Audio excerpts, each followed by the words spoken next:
mencetak profesional yang jujur, teliti, dan adaptif terhadap transformasi digital. Sementara program Magister Manajemen menjadi ruang bagi para pemimpin masa depan untuk mengasah visi dan kepemimpinan strategis di tengah kompleksitas dunia modern. Dunia berubah cepat, teknologi menjadi bahasa baru dunia modern. Dunia berubah cepat, teknologi menjadi bahasa baru.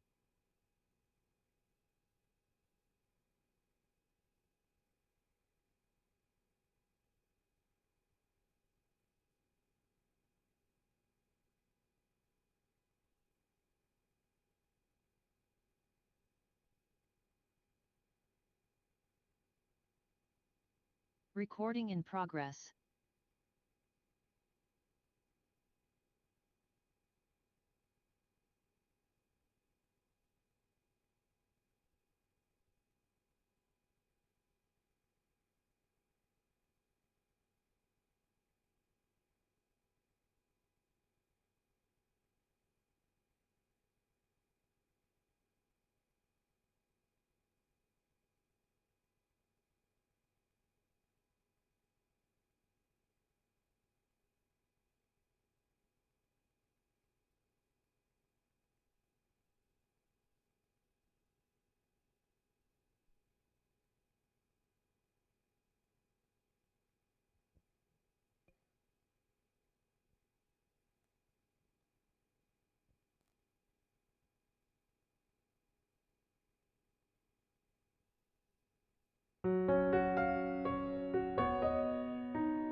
Selamat pagi, panitia penyelenggara mengucapkan selamat datang kepada seluruh peserta The First International Conference on Economic, Management, Accounting, and Informatic 2026 yang diselenggarakan oleh Institut Teknologi dan Bisnis Widya Gamal Lumajang. Merupakan suatu kehormatan dan kebahagiaan bagi kami dapat menyambut kehadiran para akademisi, peneliti, praktisi, mahasiswa, serta seluruh peserta dari berbagai institusi dan negara yang berpartisipasi dalam forum ilmiah internasional ini.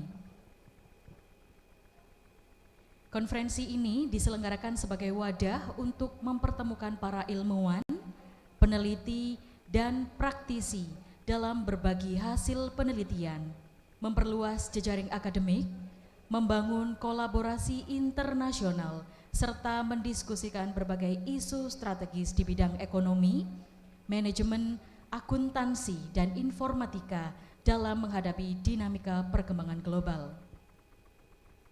Saat ini proses registrasi peserta masih berlangsung. Bagi peserta yang belum melakukan registrasi maupun konfirmasi kehadiran, kami persilahkan menuju registration desk yang telah disediakan oleh panitia di area lobi konferensi. Petugas registrasi akan membantu proses konfirmasi kehadiran serta memberikan informasi mengenai rangkaian kegiatan yang akan berlangsung sepanjang hari ini. Bagi peserta yang telah menyelesaikan proses registrasi, kami mengundang Bapak, Ibu, dan Saudara untuk memasuki ruang konferensi dan menempati tempat duduk yang telah disediakan.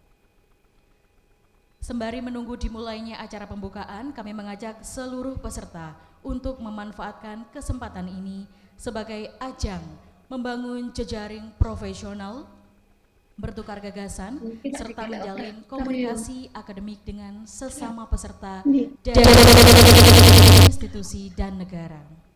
Semoga konferensi ini menjadi awal dari lahirnya berbagai kolaborasi penelitian, publikasi ilmiah inovasi bersama, dan kemitraan internasional yang berkelanjutan. A very good morning. On behalf of the organizing committee, we would like to extend our warmest welcome to all participants of the First International Conference on Economics, Management, Accounting, and Informatics 2026, hosted by Institut Teknologi dan Bisnis Widya Gamal Lumajang. It is our great pleasure to welcome academicians, researchers, practitioners, students, participants from various institutions and countries to this international academic conference. This conference serves as a platform for scholars and professionals to present research findings, exchange ideas, strengthen academic networks, foster international collaboration, and discuss strategic issues in the field of economic, management, accounting, and informatics in response to the rapidly evolving global landscape. Participant registration is currently in progress. Participants who have not yet completed the registration at attendance confirmation are kindly requested to proceed to the registration desk located in the conference lobby. Our registration committee will be pleased to assist you with the registration process and any information related to today's program. Participants who have completed their registration are kindly invited to enter the conference hall and take their seats. While waiting for the opening ceremony to begin, we encourage everyone to take this opportunity to connect with fellow participants, exchange knowledge and experience, and establish meaningful academic and professional collaborations. We sincerely hope that today's conference will inspire productive discussion, innovative ideas, high-quality research collaboration, and lasting international partnership.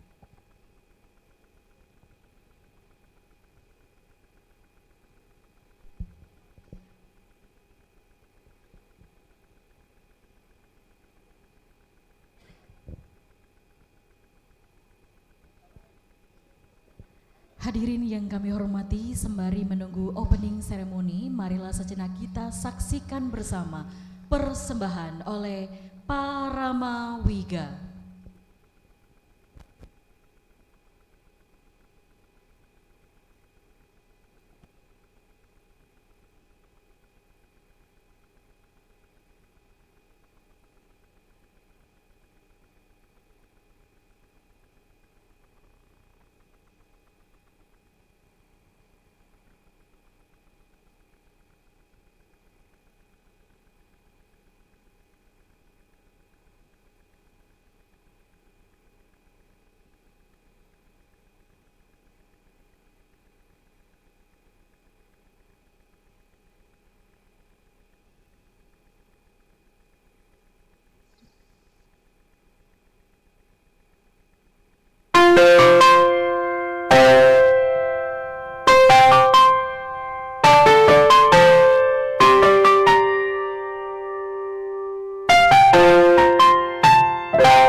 Setiap langkah adalah perjalanan menuju ilmu.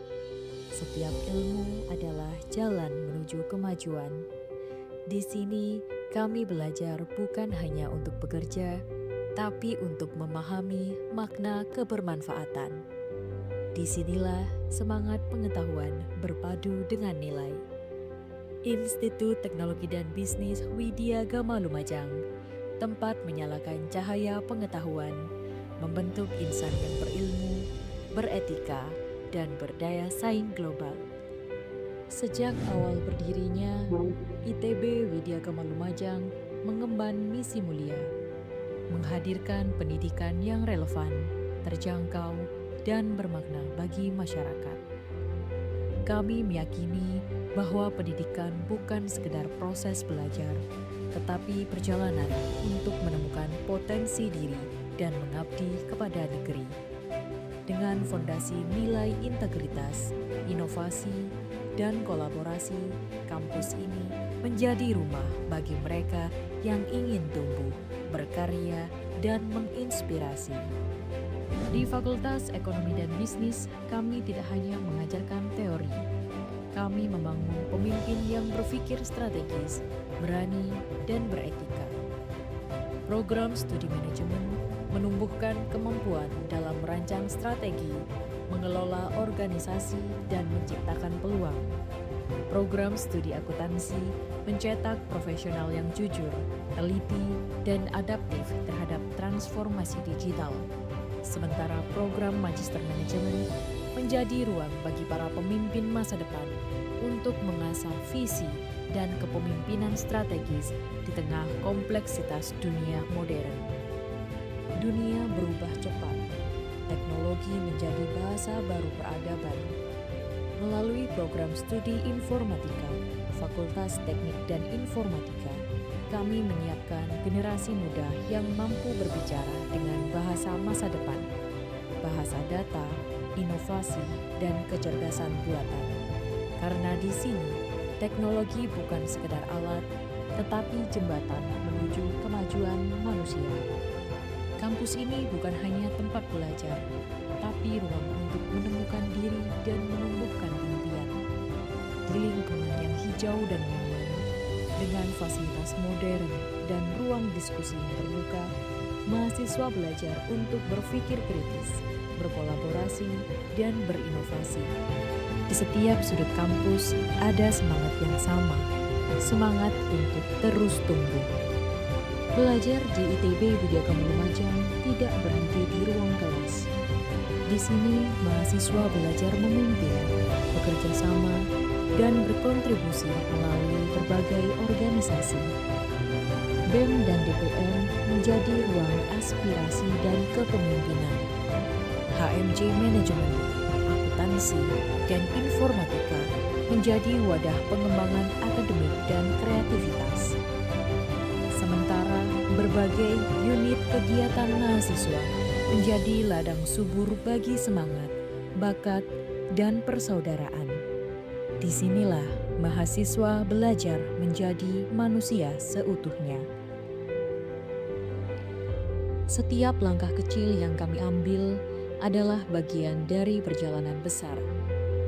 ITB Widya Gama Lumajang telah menorehkan prestasi di tingkat regional, nasional, hingga internasional. Dalam riset, inovasi, kewirausahaan, dan olahraga, mereka membawa nama kampus ini dengan penuh kebanggaan. Karena bagi kami, prestasi bukan sekedar penghargaan, tetapi bukti nyata bahwa semangat belajar menuju tak terbatas dan melampauinya. Kami percaya bahwa pendidikan sejati bukan hanya mencetak lulusan, tetapi melahirkan insan yang berpikir kritis, berakhlak mulia, dan mampu memberi dampak bagi sesama. Kami menyiapkan generasi muda yang bukan hanya siap bekerja, tetapi siap memimpin perubahan. ITB Widya Gama Lumajang, kampus wirausaha. Wirausaha jiwa kita. Dosen tidak hanya mengajar, tapi juga membimbing dan memberikan ruang untuk berkembang. Kami diajarkan untuk berani bermimpi dan bekerja keras mewujudkannya. Belajar di sini membuat saya menjadi diri saya sendiri. Dari Lumajang, kami melangkah membawa cahaya ilmu. Dari kampus ini, lahir generasi pembelajar yang siap mengabdi untuk negeri. Bersama Institut Teknologi dan Bisnis Widya Gama Lumajang, mari kita wujudkan masa depan yang cerdas, kreatif, dan berdaya saing global. Karena di sini, masa depan dimulai hari ini. ITB Widya Gama Lumajang, unggul, berkarakter, berkualitas.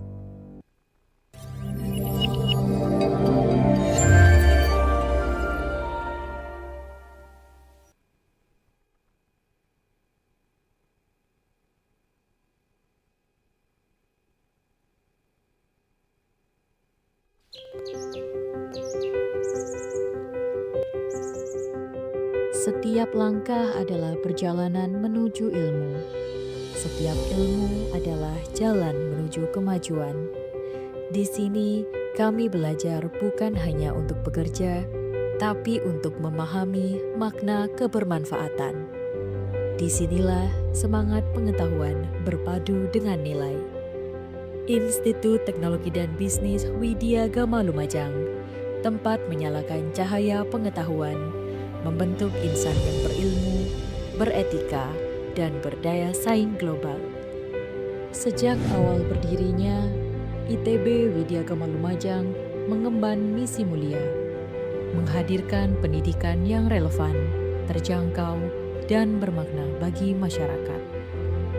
Kami meyakini bahwa pendidikan bukan sekedar proses belajar, tetapi perjalanan untuk menemukan potensi diri dan mengabdi kepada negeri. Dengan fondasi nilai integritas, inovasi, dan kolaborasi, kampus ini menjadi rumah bagi mereka yang ingin tumbuh, berkarya, dan menginspirasi. Di Fakultas Ekonomi dan Bisnis, kami tidak hanya mengajarkan teori.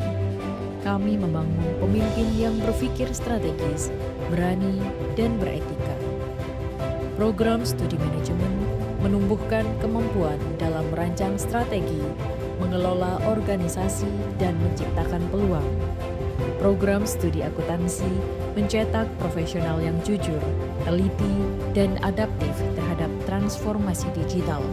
Sementara program magister manajemen menjadi ruang bagi para pemimpin masa depan untuk mengasah visi dan kepemimpinan strategis di tengah kompleksitas dunia modern. Dunia berubah cepat, teknologi menjadi bahasa baru peradaban. Melalui program studi Informatika, Fakultas Teknik dan Informatika, kami menyiapkan generasi muda yang mampu berbicara dengan bahasa masa depan, bahasa data, inovasi, dan kecerdasan buatan. Karena di sini, teknologi bukan sekedar alat, tetapi jembatan menuju kemajuan manusia. Kampus ini bukan hanya tempat belajar, tapi ruang untuk menemukan diri dan menumbuhkan impian. Di lingkungan yang hijau dan nyaman, dengan fasilitas modern dan ruang diskusi yang terbuka, mahasiswa belajar untuk berpikir kritis, berkolaborasi, dan berinovasi. Di setiap sudut kampus ada semangat yang sama, semangat untuk terus tumbuh. Belajar di ITB Widya Gama Lumajang tidak berhenti di ruang kelas. Di sini, mahasiswa belajar memimpin, bekerja sama, dan berkontribusi melalui berbagai organisasi. BEM dan DPR menjadi ruang aspirasi dan kepemimpinan. HMJ Manajemen, Akuntansi, dan Informatika menjadi wadah pengembangan akademik dan kreativitas. Sementara berbagai unit kegiatan mahasiswa menjadi ladang subur bagi semangat, bakat, dan persaudaraan. Disinilah mahasiswa belajar menjadi manusia seutuhnya. Setiap langkah kecil yang kami ambil adalah bagian dari perjalanan besar. ITB Widya Gama Lumajang telah menorehkan prestasi di tingkat regional, nasional, hingga internasional. Dalam riset, inovasi, kewirausahaan, dan olahraga, Mereka membawa nama kampus ini dengan penuh kebanggaan. Karena bagi kami, prestasi bukan sekedar penghargaan, tetapi bukti nyata bahwa semangat belajar menuju tak terbatas dan melampauinya. Kami percaya bahwa pendidikan sejati bukan hanya mencetak lulusan, tetapi melahirkan insan yang berpikir kritis, berakhlak mulia, dan mampu memberi dampak bagi sesama. Kami menyiapkan generasi muda yang bukan hanya siap bekerja, tetapi siap memimpin perubahan. ITB Widyagama Lumajang, kampus wirausaha. Wirausaha jiwa kita. Dosen tidak hanya mengajar, tapi juga membimbing dan memberikan ruang untuk berkembang. Kami diajarkan untuk berani bermimpi dan bekerja keras mewujudkannya. Belajar di sini membuat saya menjadi diri saya sendiri. Dari Lumajang, kami melangkah membawa cahaya ilmu. Dari kampus ini, lahir generasi pembelajar yang siap mengabdi untuk negeri. Bersama Institut Teknologi dan Bisnis Widyagama Lumajang, mari kita wujudkan masa depan yang cerdas, kreatif, dan berdaya saing global. Karena di sini, masa depan dimulai hari ini. ITB Widyagama Lumajang, unggul, berkarakter, berkualitas.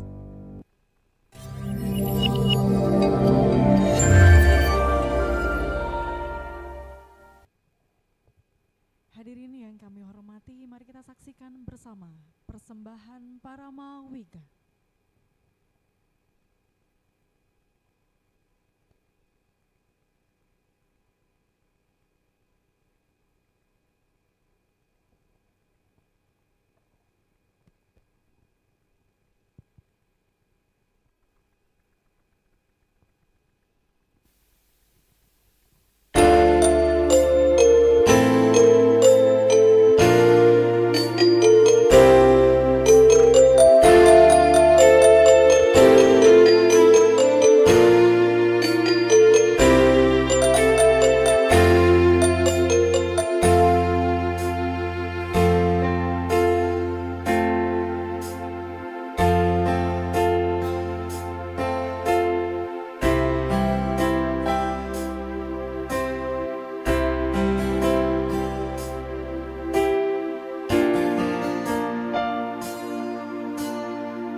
Distinguished participant, for everyone's convenience throughout the conference, we kindly request that participants could switch their mobile phones and other electronic devices to silent mode once the conference begins. Thank you.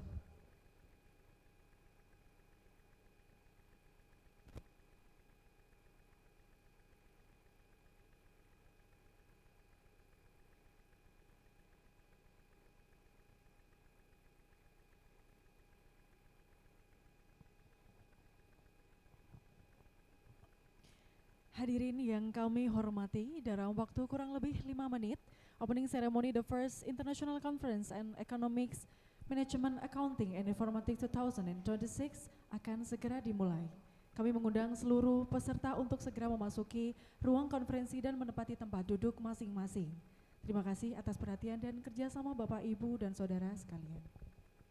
Distinguished participant, in approximately 5 minutes, the opening ceremony of the first International Conference on Economic, Management, Accounting, and Informatic 2026 will officially commence. We kindly invite all participants to enter the conference hall and take their seat. Thank you for your attention and cooperation.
rektor dan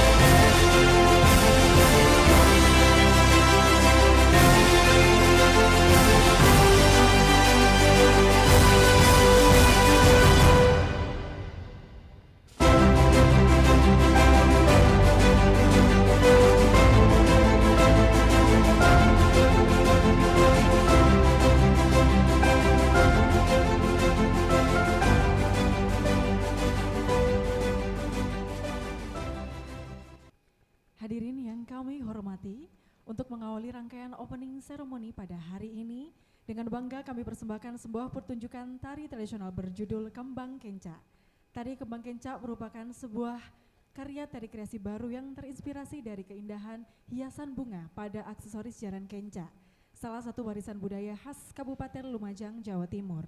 Ragam bunga yang berwarna-warni dan bergerak lincah mengikuti irama melambangkan karakteristik perempuan Pandalungan yang dikenal anggun, bersahaja, ramah serta memiliki semangat lincah, dinamis dan penuh energi.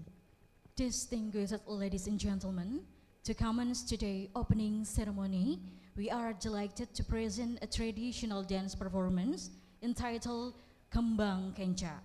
Kembang Kenca is a contemporary traditional dance inspired by the colorful floral ornament adorning the jaran kenca, one of the iconic cultural tradition of East Java, Indonesia.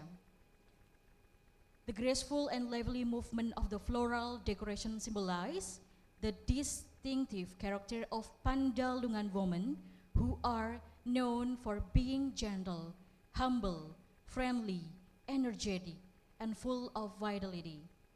Distinguished ladies and gentlemen, please enjoy the performance of traditional dance Kembang Kenca.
Yang terhormat Rektor Institut Teknologi dan Bisnis Widya Gama Lumajang, Ibu Dr. Khairul Ifa, SE, MSE.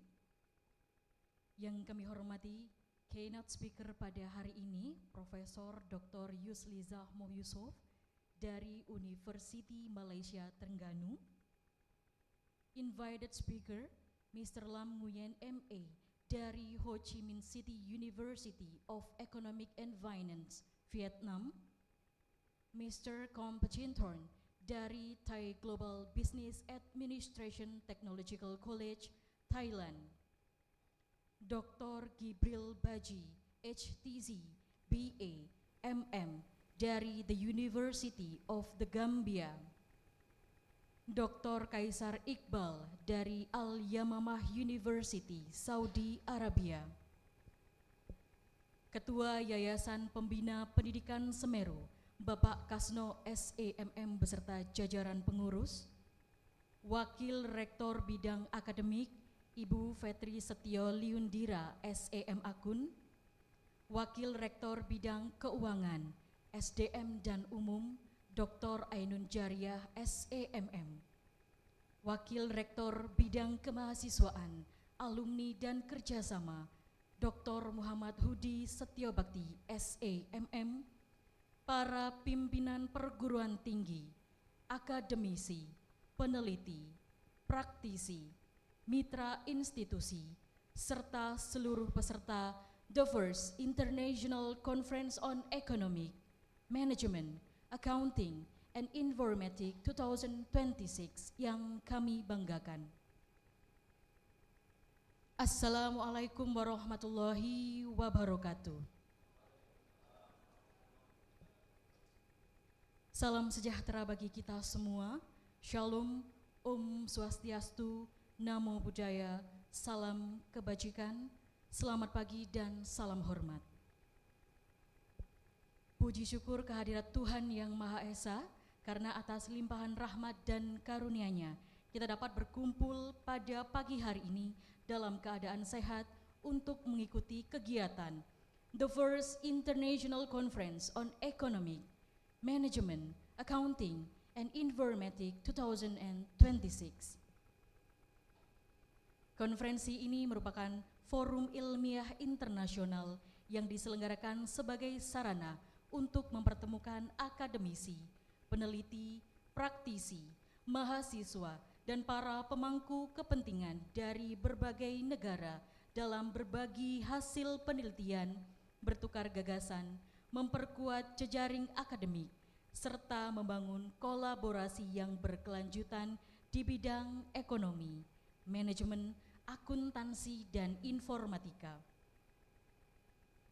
Atas nama panitia penyelenggara, kami menyampaikan apresiasi dan ucapan terima kasih atas kehadiran seluruh delegasi, narasumber, serta peserta yang telah berkenan hadir dan berpartisipasi dalam konferensi ini.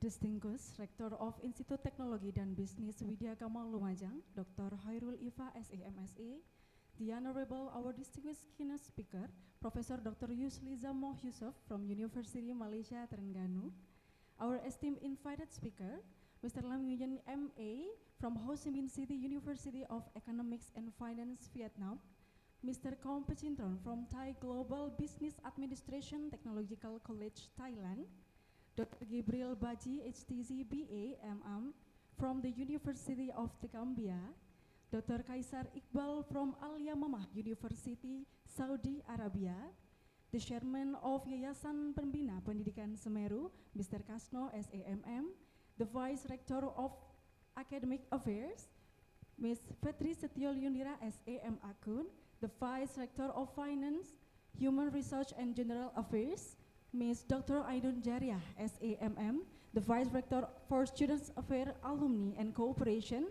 Mr. Dr. Mohudi Setiobakti, SEMM, distinguished university leaders, academics, researchers, practitioners, and institutional partners, and all esteemed participants of the first International Conference on Economics, Management, Accounting, and Informatics 2026.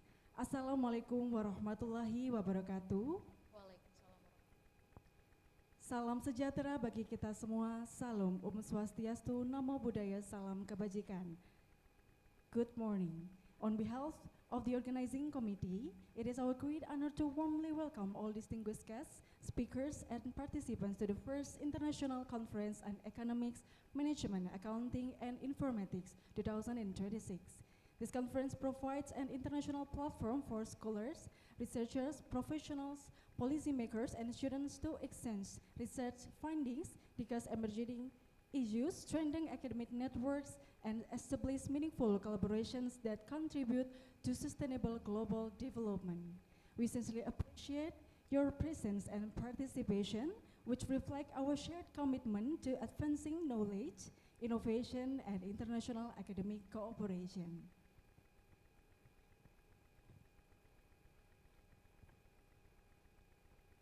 Hadirin yang kami hormati, sebagai wujud penghormatan terhadap identitas nasional serta semangat persahabatan dan kerjasama internasional, marilah kita bersama-sama menyanyikan lagu kebangsaan negara-negara yang berpartisipasi dalam konferensi ini. Untuk itu kami mohon kesediaan seluruh hadirin untuk berdiri.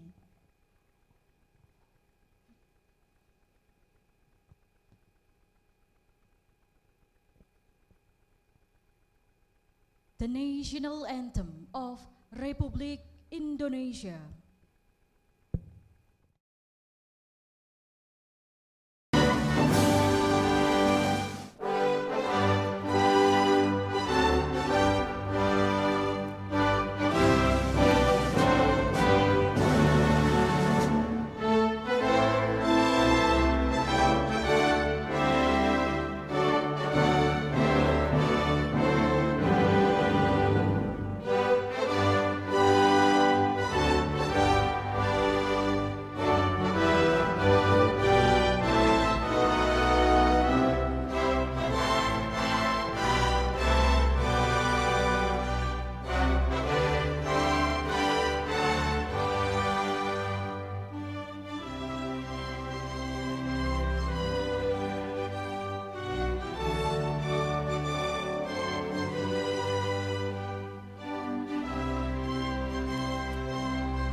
The National Anthem of Malaysia.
The National Anthem of Vietnam.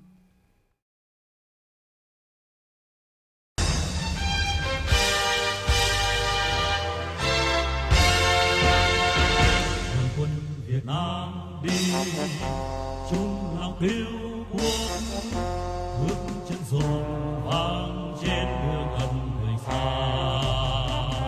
Cờ in máu chiến thắng mang hồn nước, xung quanh xa trên khúc quân hình ca. Đường vinh quang xây xa quân thù, thắng sang nào cùng nhau lập chiến khu. Vì nhân dân chiến đấu không ngừng, tiến mau ra xa trường tiến lên, cùng tiến lên, nước non Việt Nam ta vững bền. Quân Việt Nam đi sao mà phất phới, dắt giống nồi quê hương qua đời lầm than, cùng chung sức phấn đấu xây đời mới. Đứng kêu lên không xích ta đập tan, từ bao lâu ta nuốt căm hờn, nguyện hy sinh đời ta tươi thắm hơn. Vì nhân dân chiến đấu không ngừng, tiến mau ra xa trường tiến lên, cùng tiến lên, nước non Việt Nam ta vững bền.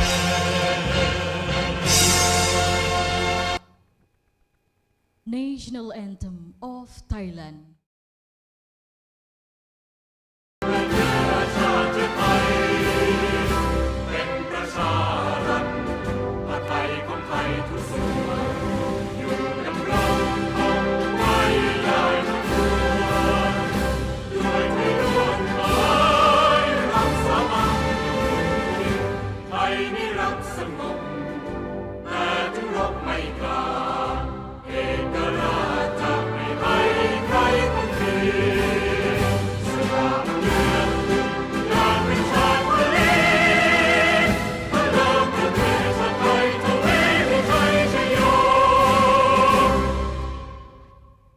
The National Anthem of Republic of the Gambia. Our homeland, peace bright and walk and pray. That all men live in unity, freedom and peace each day. Let justice guide our actions towards the common good, and join our diverse peoples to prove man's brotherhood. We pledge our firm allegiance, our promise we renew. Keep us, great God of nations, to the Gambia ever true.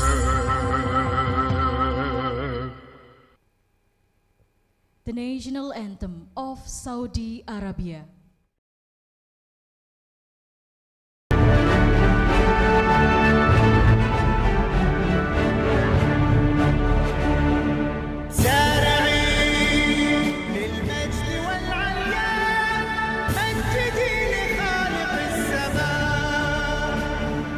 وارفع الخفاق أخضر يحمل النور المصفر، رددي الله أكبر يا موطني.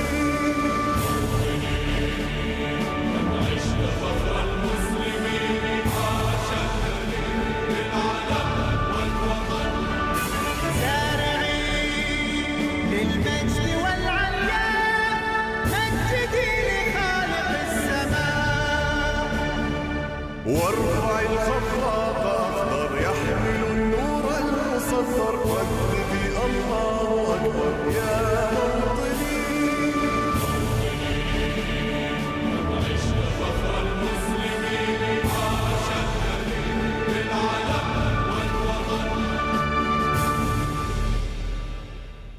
Thank you. Please be seated.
Hadirin yang kami hormati, mengawali rangkaian sambutan pada konferensi ini, marilah kita simak bersama welcome speech yang akan disampaikan oleh Rektor Institut Teknologi dan Bisnis Widya Gama Lumajang.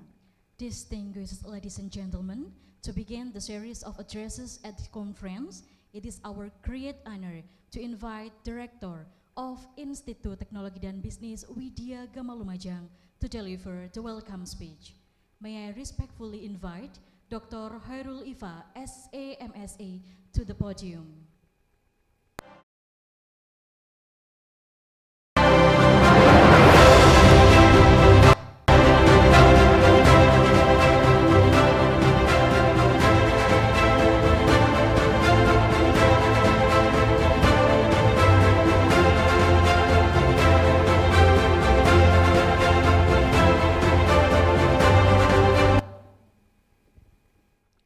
Bismillahirrahmanirrahim. Assalamualaikum warahmatullahi wabarakatuh.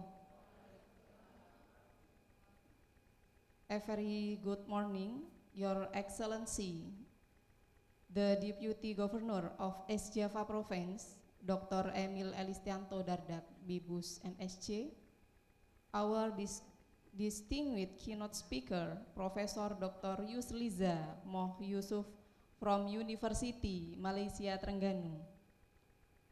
Our estimate invite speaker, Mr. Lam Nguyen, MA from Ho Chi Minh City, University of Economic and Finance, Vietnam. Mr. Kom Pechinton from Thai Global Business Administration, Technological College, Thailand. Dr. Gabriel Bajidi, HTC BA MM from the University of the Gambia. Dr. Kaisar Iqbal from Al Yamamah University, Kingdom of Saudi Arabia. Chairman of Yayasan Pembina Pendidikan Semeru, Mr. Kasno, SAMM. Distinguished representative of our co-host institution, partner university, and collaborating institution from Indonesia and abroad. Honorable representative of Ikatan Akuntan Indonesia, our value sponsor, media partner, supporting organization, and strategic partner whose generous contribution have made this conference possible.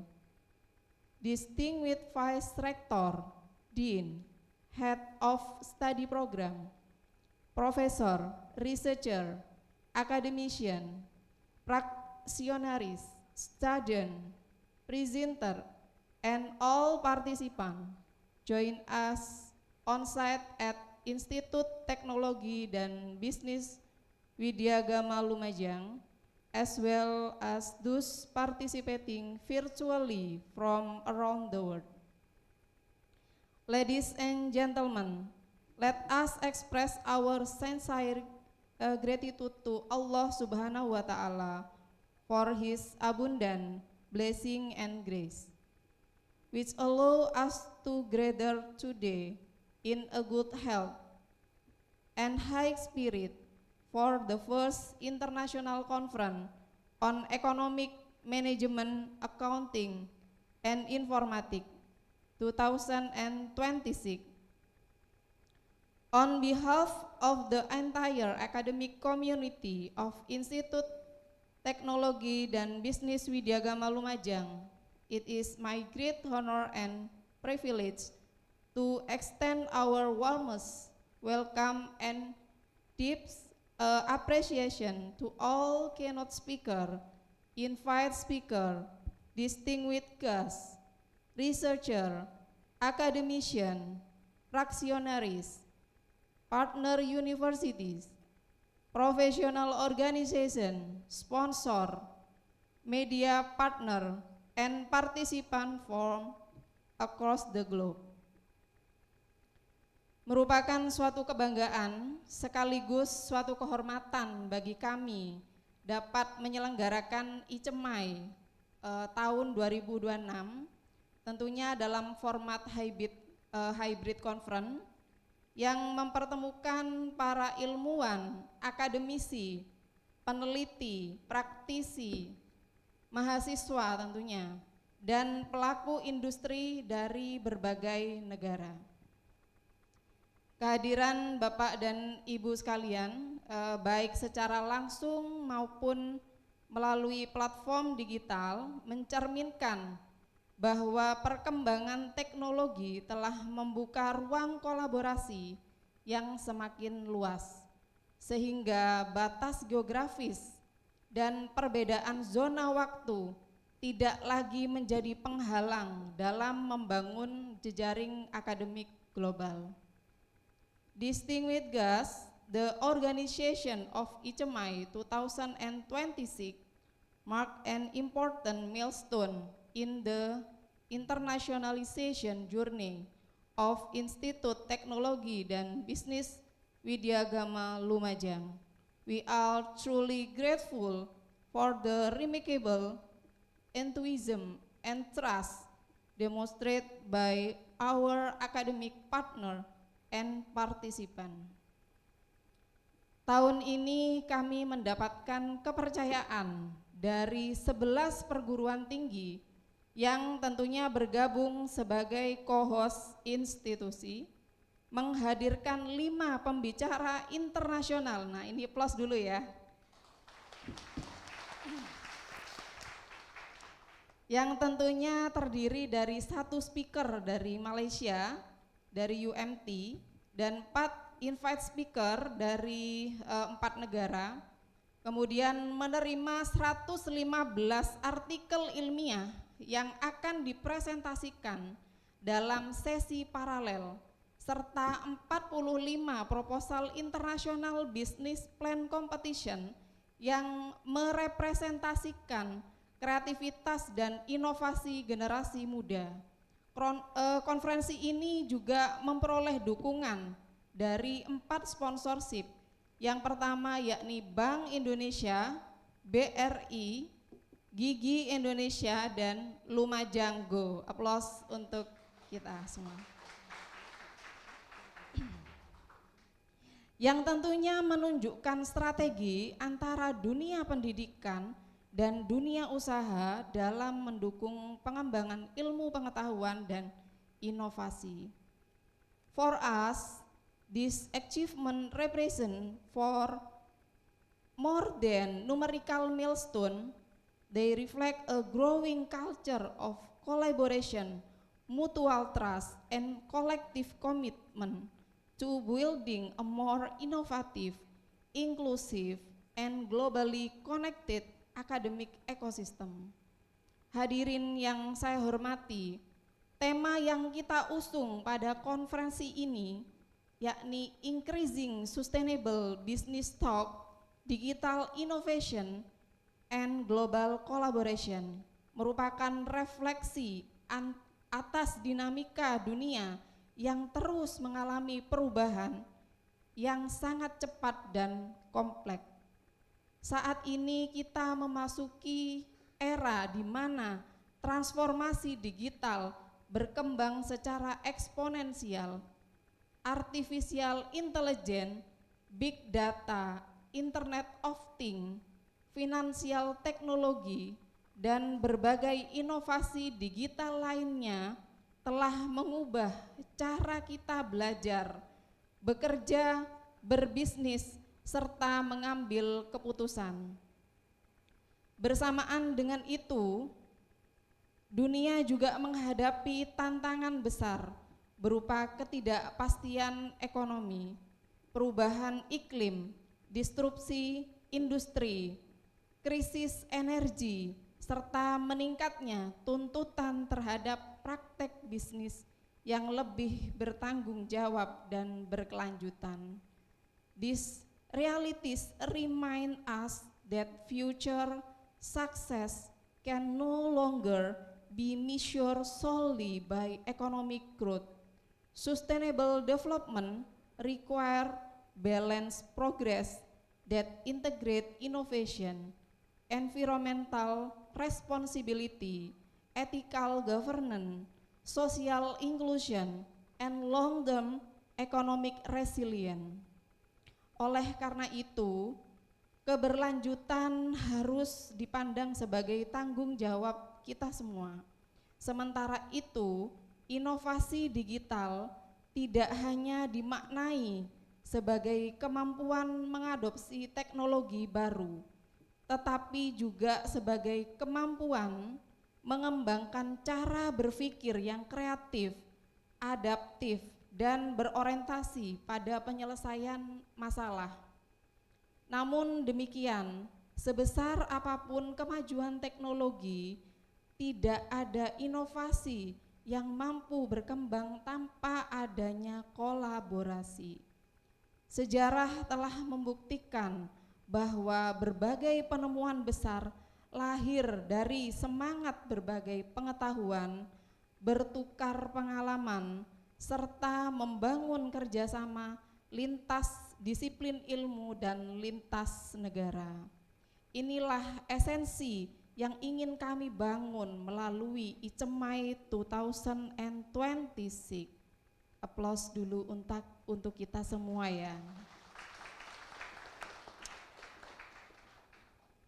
We envision this conference not only a venue for presenting research finding, but also as a platform from exchange idea, establish partnership, fostering interdisciplinary collaboration, and creating innovative solution to address global challenges. Distinguished participation, higher education institution carry an increasingly important responsibility in shaping the future. Universities are no longer merely center of education and research. They are expand to become engine of innovation, driver of socio-economic transformation, and trust partner in solving real world problem. At Institut Teknologi dan Bisnis Widyagama Lumajang, we remain commitment to strength academic excellence, expanding international partnership, promoting internationality research, and nurturing innovation that create meaningful impact of society.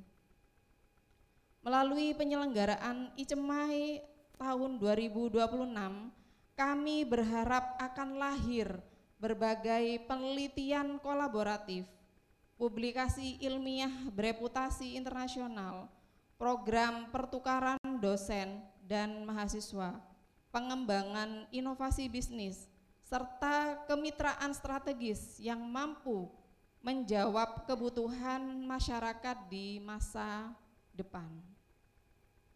Ladies and gentlemen, as we gather today talk this hybrid conference, let us embrace this opportunity not only to share research outcome, but also to exchange idea openly, learn from one another, and strengthen a friendship that transcends a burden. My every presentation inspire new perspective. My every discuss generate innovation solution, and my every partnership established during this conference contribute to a more sustainable, inclusive, and prosperous future. Sebelum saya mengakhiri sambutan ini, izinkan saya menyampaikan penghargaan dan ucapan terima kasih tentunya kepada keynote speaker, invite speaker, dan para co-host institution, partnership universitas, baik itu di Lumajang maupun daerah sekitarnya, Ikatan Akuntan Indonesia, sponsorship, media partner, reviewer, panitia pelaksana, relawan, serta seluruh pihak yang telah memberikan dukungan sehingga konferensi internasional ini dapat terselenggara dengan baik. Finally, I wish all participants a productive, inspiring, and successful conference. May the first international conference on economic management, accounting, and informatic 2026 become a catalyst for impactful research, meaningful collaboration, and sustainable innovation that benefit not only our institution but also our communities and future generation. Thank you very much. Saya akhiri, kurang lebihnya saya mohon maaf. Wassalamualaikum warahmatullahi wabarakatuh.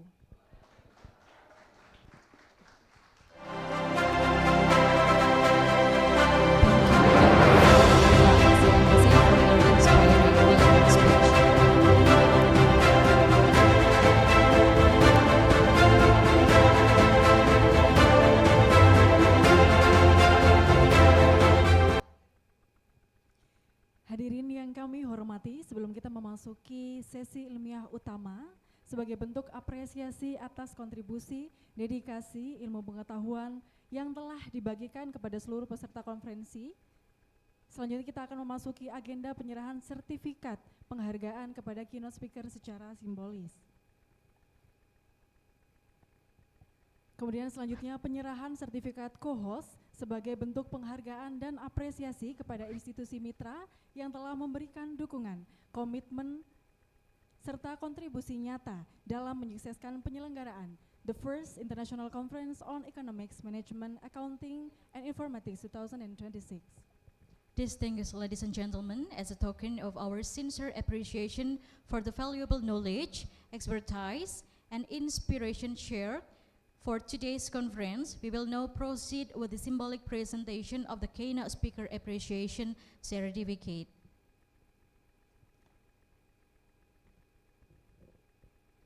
Before proceeding to the main scientific session, we will now hold the symbolic presentation of co-host certificate as a gesture of appreciation and recognition for the valuable partnership, commitment, and contribution of our esteemed co-host institution in supporting the successful organization of the First International Conference on Economic Management, Accounting, and Informatic 2026.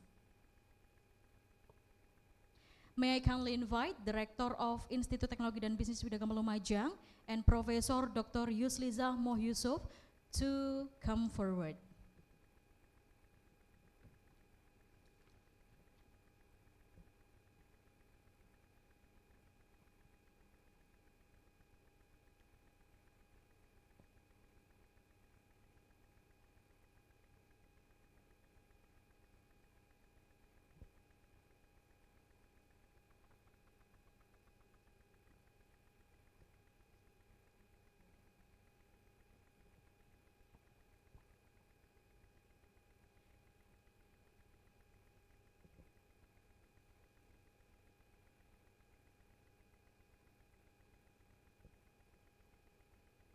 Thank you.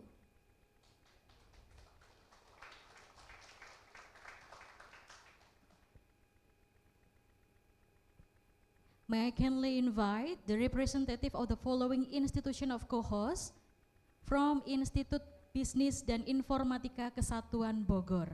Mohon kepada perwakilan dari IBIK Bogor untuk berkenan sesi dokumentasi terkait penyerahan sertifikat co-host.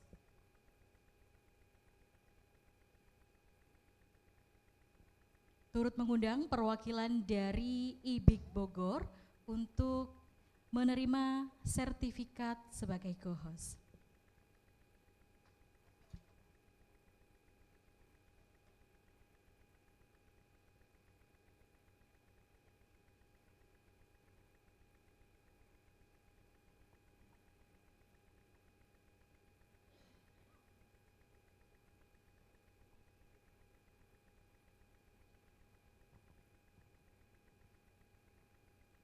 Terima kasih.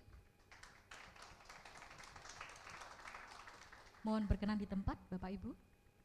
Ibu Rektor, mohon untuk berkenan kembali lagi. Hadirin yang kami hormati, untuk mengabadikan momen berharga ini akan dilaksanakan sesi foto bersama dengan para pimpinan, narasumber, serta perwakilan institusi co-host. Untuk itu,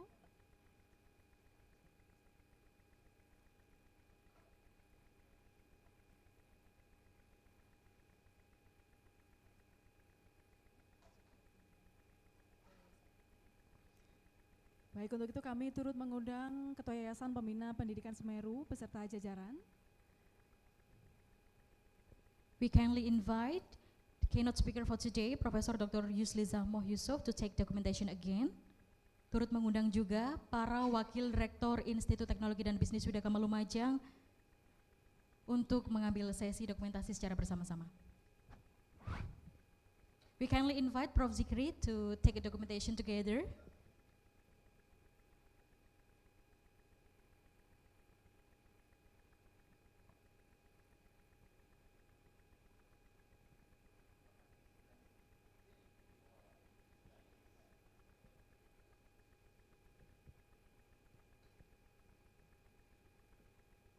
Dalam hitungan ketiga, 1, 2, 3. Thank you. And the next pose, we have a symbol of Wiga.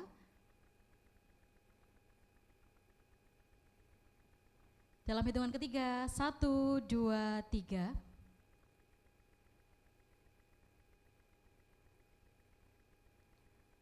The last pose, we have symbol or pose of Wiga Optimis.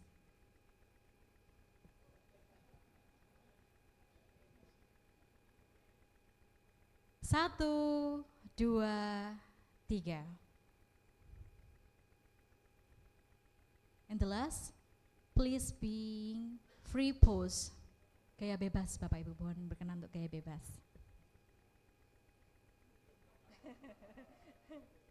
Dalam hitungan ketiga, 1, 2, 3.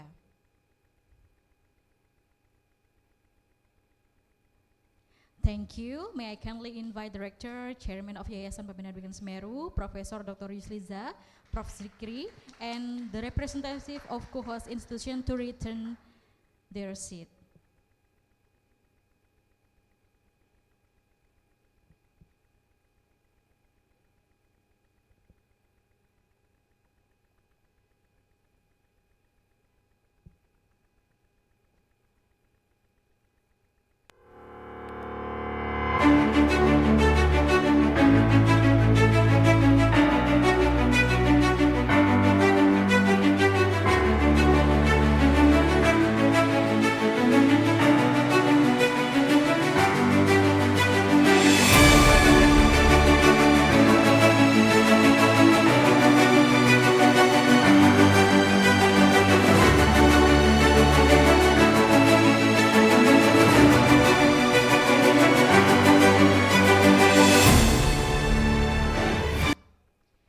Hadirin yang kami hormati, kita telah memasuki salah satu sesi utama dalam kegiatan The First International Conference on Economic, Management, Accounting, and Informatic 2026, yakni Keynote Speaker Session. Sesi keynote merupakan agenda istimewa yang menghadirkan seorang akademisi terkemuka dengan reputasi internasional untuk berbagi wawasan, pengalaman, dan hasil penelitian terkini mengenai isu-isu strategis yang relevan dengan tema konferensi tahun ini. Sebelum sesi ini dimulai, kami menginformasikan bahwa keynote speaker diberikan alokasi waktu 30 menit untuk menyampaikan keynote speaker. Selanjutnya, untuk memberikan kesempatan diskusi yang lebih komprehensif dan interaktif, sesi tanya jawab akan dilaksanakan setelah seluruh keynote speaker dan invited speaker menyelesaikan presentasinya.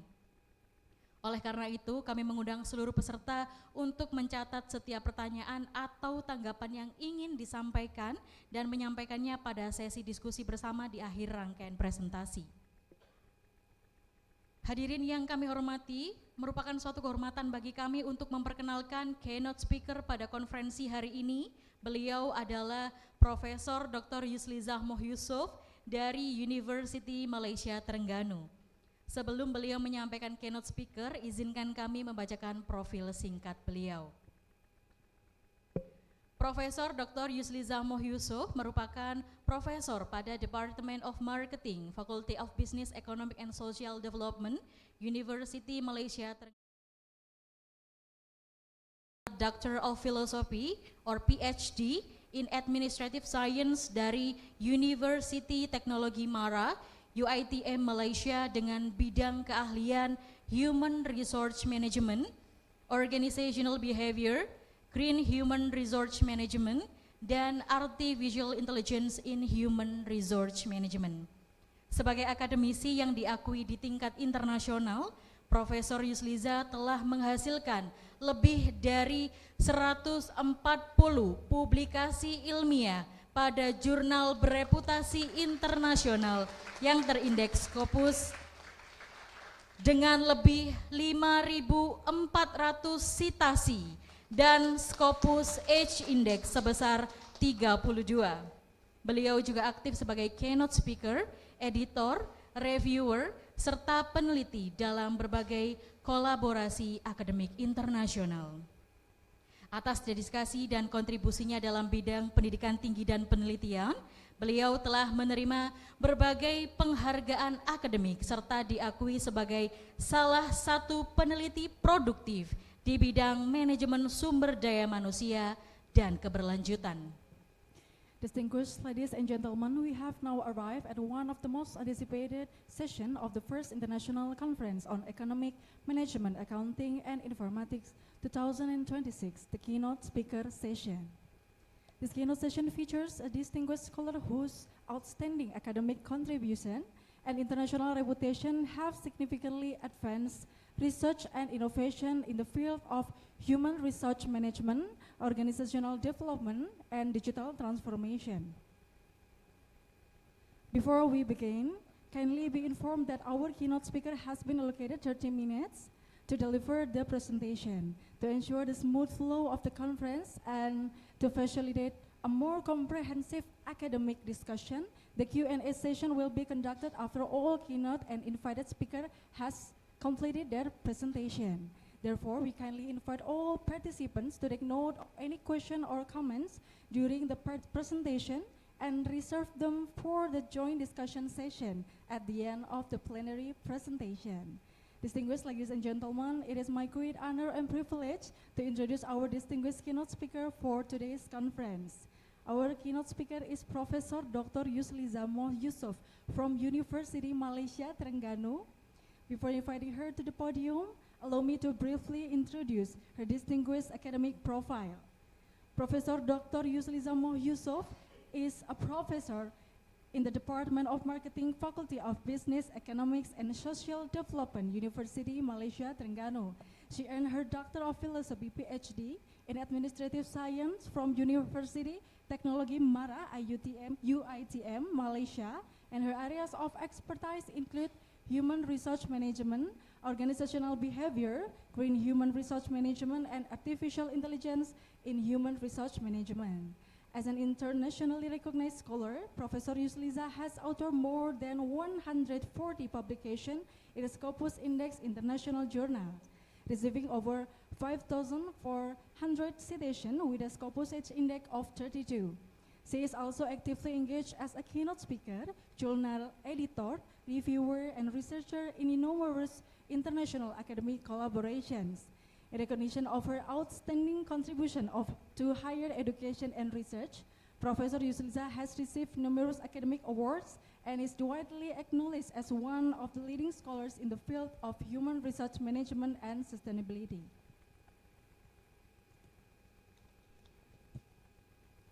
Today, she will deliver her keynote speaker entitled Artificial Intelligence in Human Resource Management, Charting a Future Research Agenda.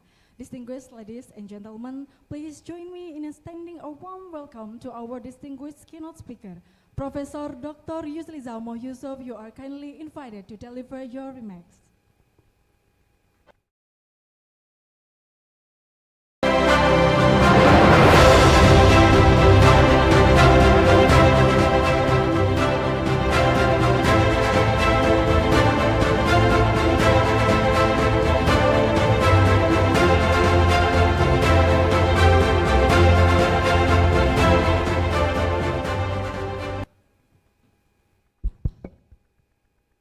Assalamualaikum warahmatullahi wabarakatuh.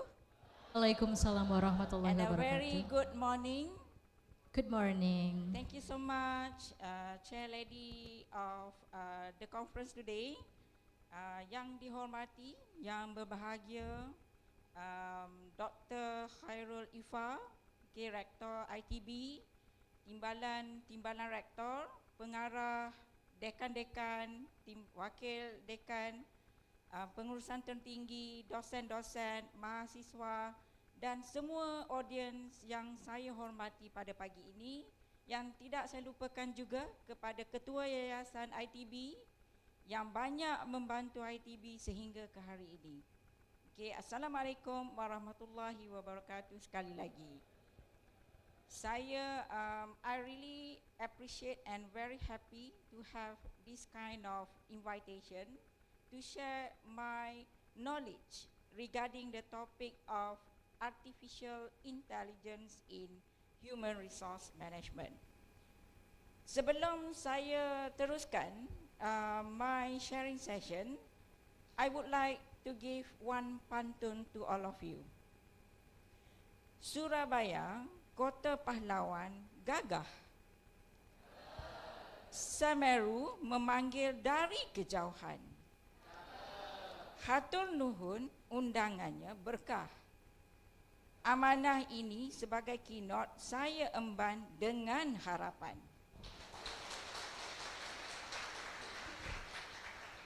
Semoga berkenan dengan pantun saya yang simple ini. Okay, I've been given about 30 minutes of the presentation, but before I start my sharing, so I'm actually in the area of green human resource management. It took me about past 10 years to bring me up to this position. It's not easy to be well known in the green human resource management.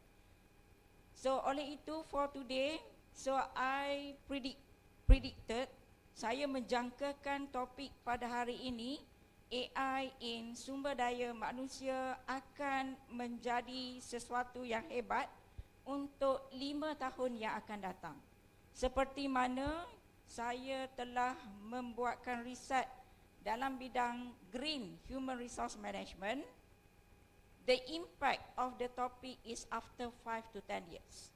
So it will be good for the docent and also for the students to untuk menjurus bidang ini untuk further penyelidikan atau penelitian.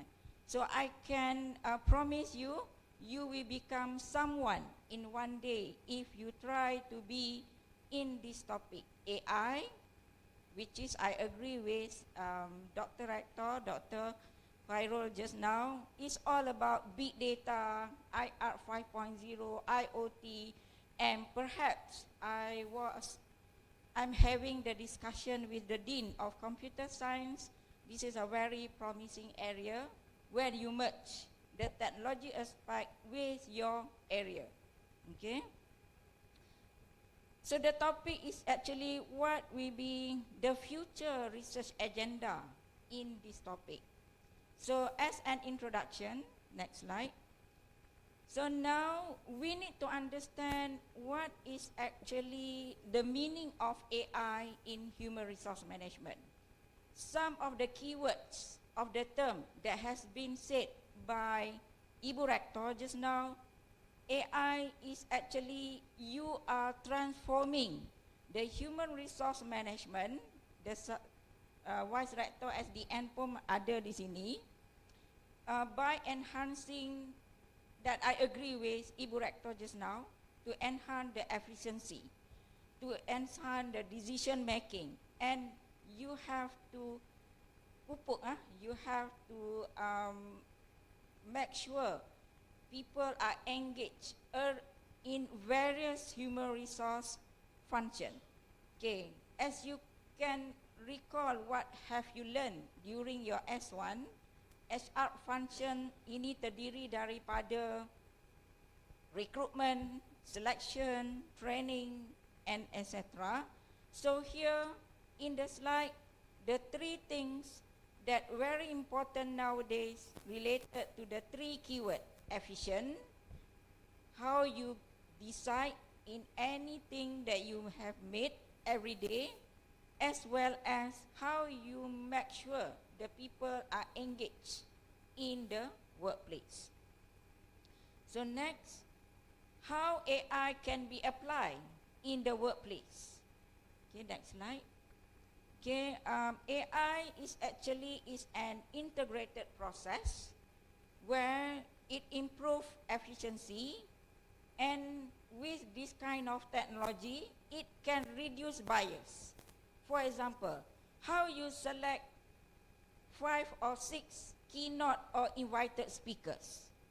Maybe ITB using AI in doing the selection. So perhaps you already control the bias. Why I can see you control the bias? You can see in front of you, you are appointed different people from various countries, right?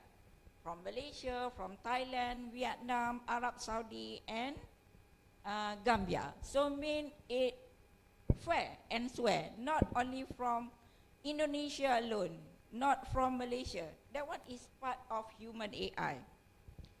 So how AI can be applied?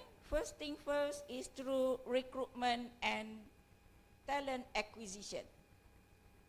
In whatever you can recall, whatever topic you have learned, so how you acquire talent. And of course, you select all the invited speaker because they are so talented, that represent each country, right?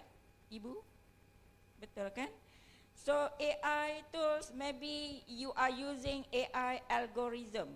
For example, screening, you are looking, for example, looking at my Scopus H index, maybe, okay? And through chatbots, you are chatting, like for example, you go to the library, you ask which book that you would like to borrow, is also one of kind example of chatbots. And gamified assessment, streamline candidate sourcing and how you evaluate, as well as how you reduce unconscious bias and improve the accuracy. Okay, I feel blessed because you are select me as a keynote speaker. I'm actually top 2% in Stanford for 5 years, setiap tahun. So that one is actually is part of the contribution that I can share some of the tips that you can be in the world map. Salah satu tips for dosen untuk lebih di peringkat dunia, Pak Dekan. Okay. For my field, try to make your area merge with sustainability. Because reviewers are coming from blue-eye people, right?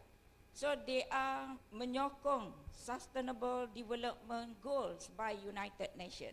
So you can download my paper. All of my paper in the introduction part, I put sustainability aspect in the introduction paper. So means I'm talking about environmental effect, about environmental safety, energy, whatsoever.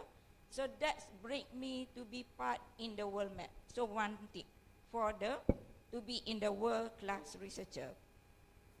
Okay, so again, in terms of training and development, in terms of planning, so you personalize learning platform. For example, you are having hybrid conference today, so it can help individual no need to travel to come to ITB, so that they can watch me through online, and fostering skill development and career growth. Okay, so AI facilitate access to diverse educational background.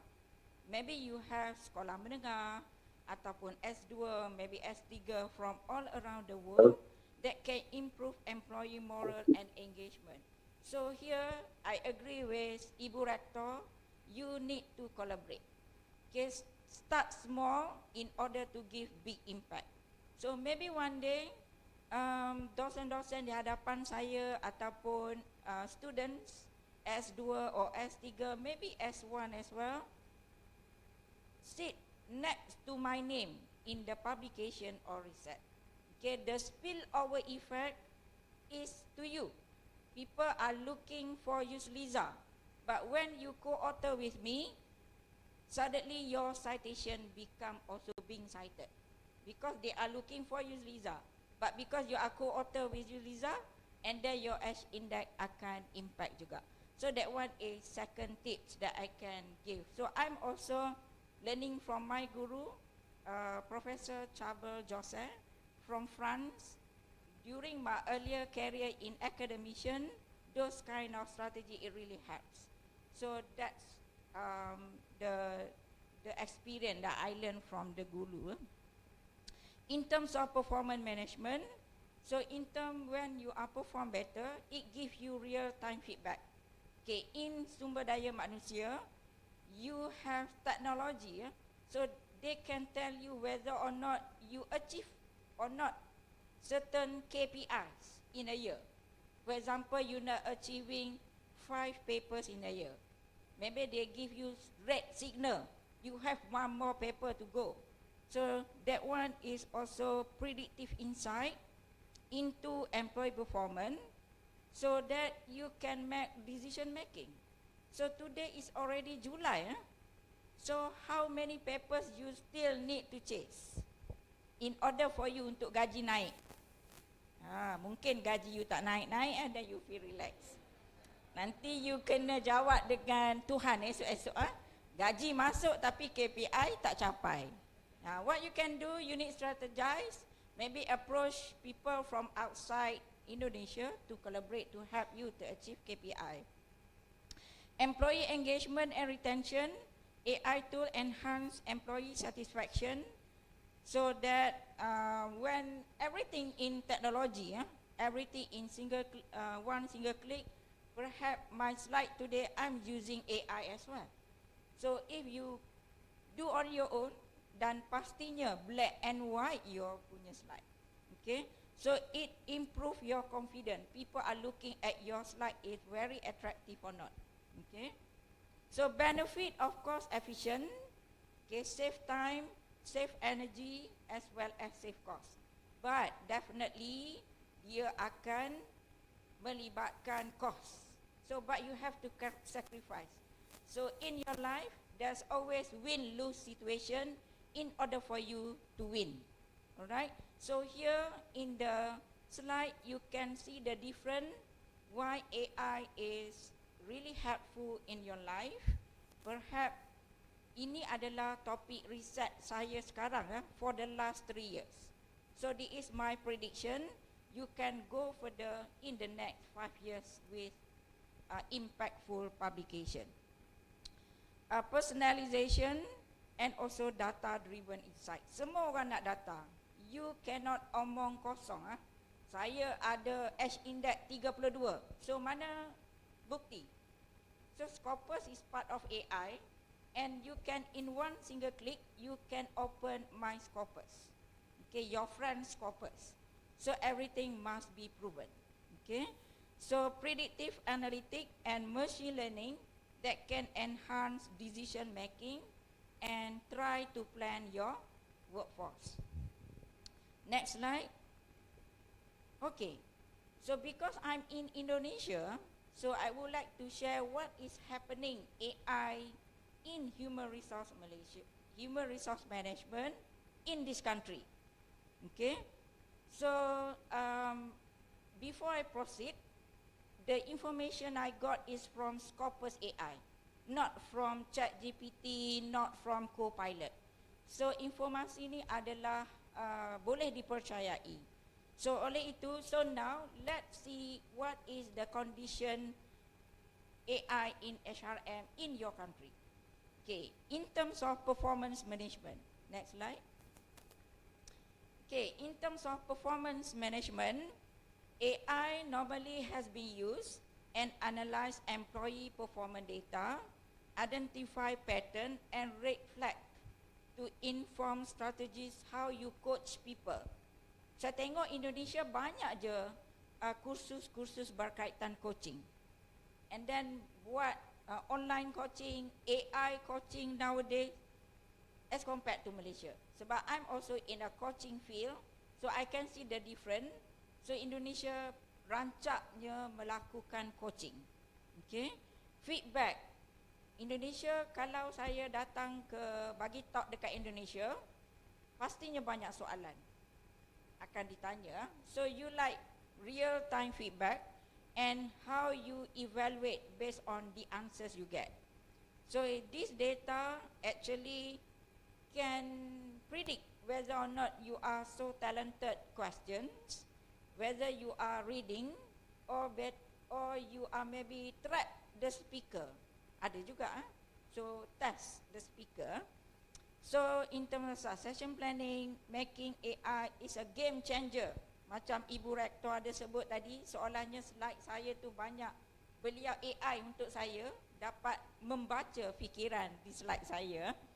The game changer for HR practices in Indonesia. Walaupun Ibu Rektor dalam bidang ekonomi, but economy is economic part, so that's why we are about the same level of thinking.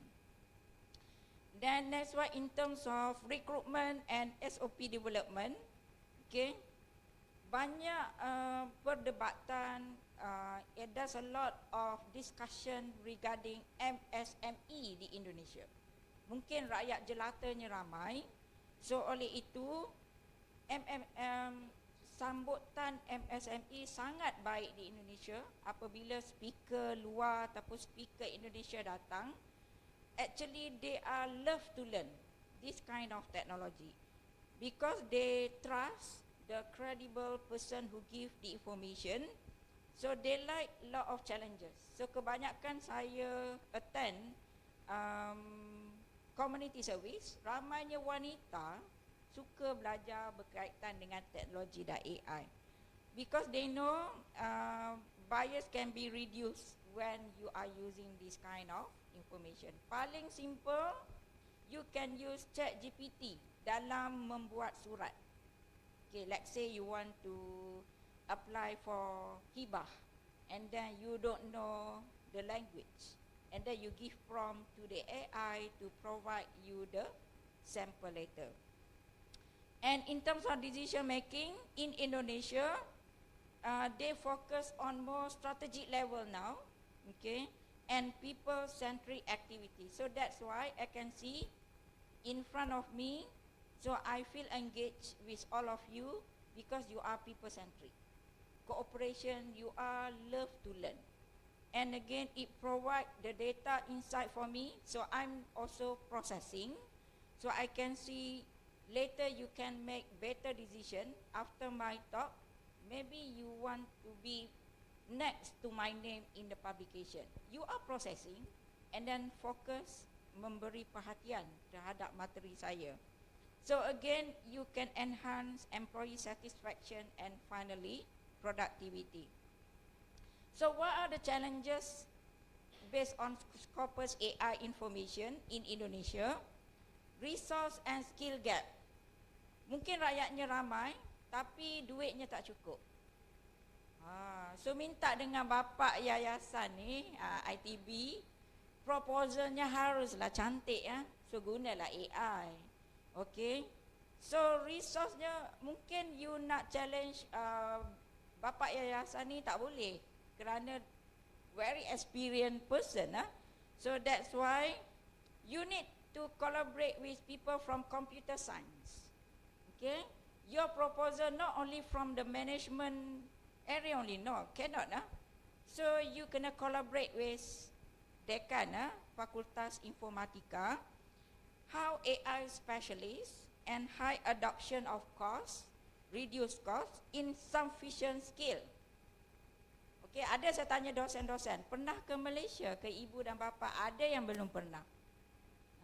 So oleh itu, so that one is significant barriers, particularly MSME. Okay, bapa yayasan bolehlah biaya 1 orang ke 2 orang MSME, part of jariah. Jadi macam contoh nak hantar pergi umrah ke apa, itu adalah satu doa yang sangat mujarab lah. Itu contohlah. That's what information from Scopus AI.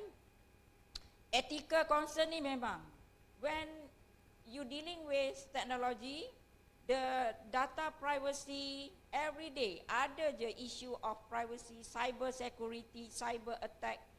Yang tu memang dekan informatika boleh berbicara lebih lanjut lah. Okay, expert in the area transparency and potential bias of AI system need to be addressed in AI use. Perhaps topik berkaitan ethical ni akan ada satu aspek tersendiri untuk dapat riset yang bagus. Okay.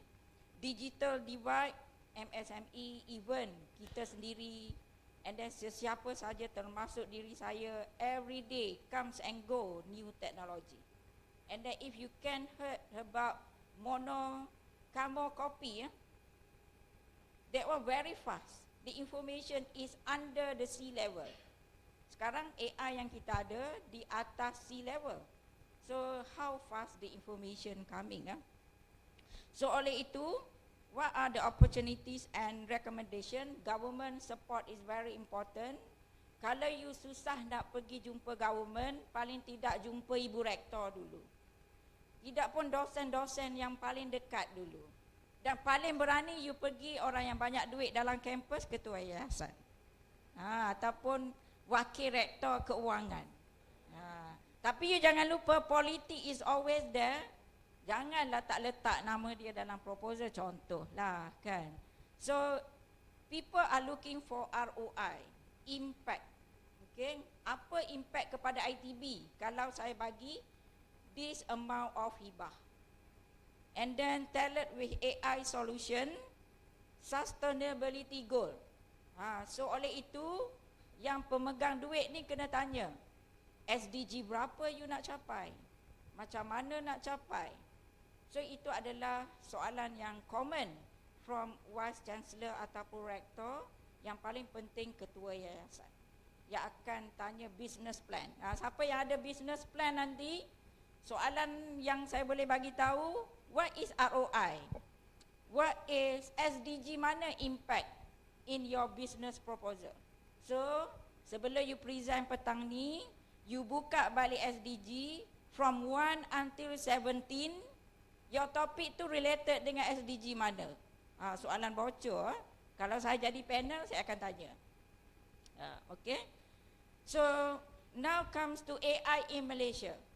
So now comparison because I'm from Malaysia. Next slide. So Malaysia, next slide. Next. So recruitment and talent acquisition.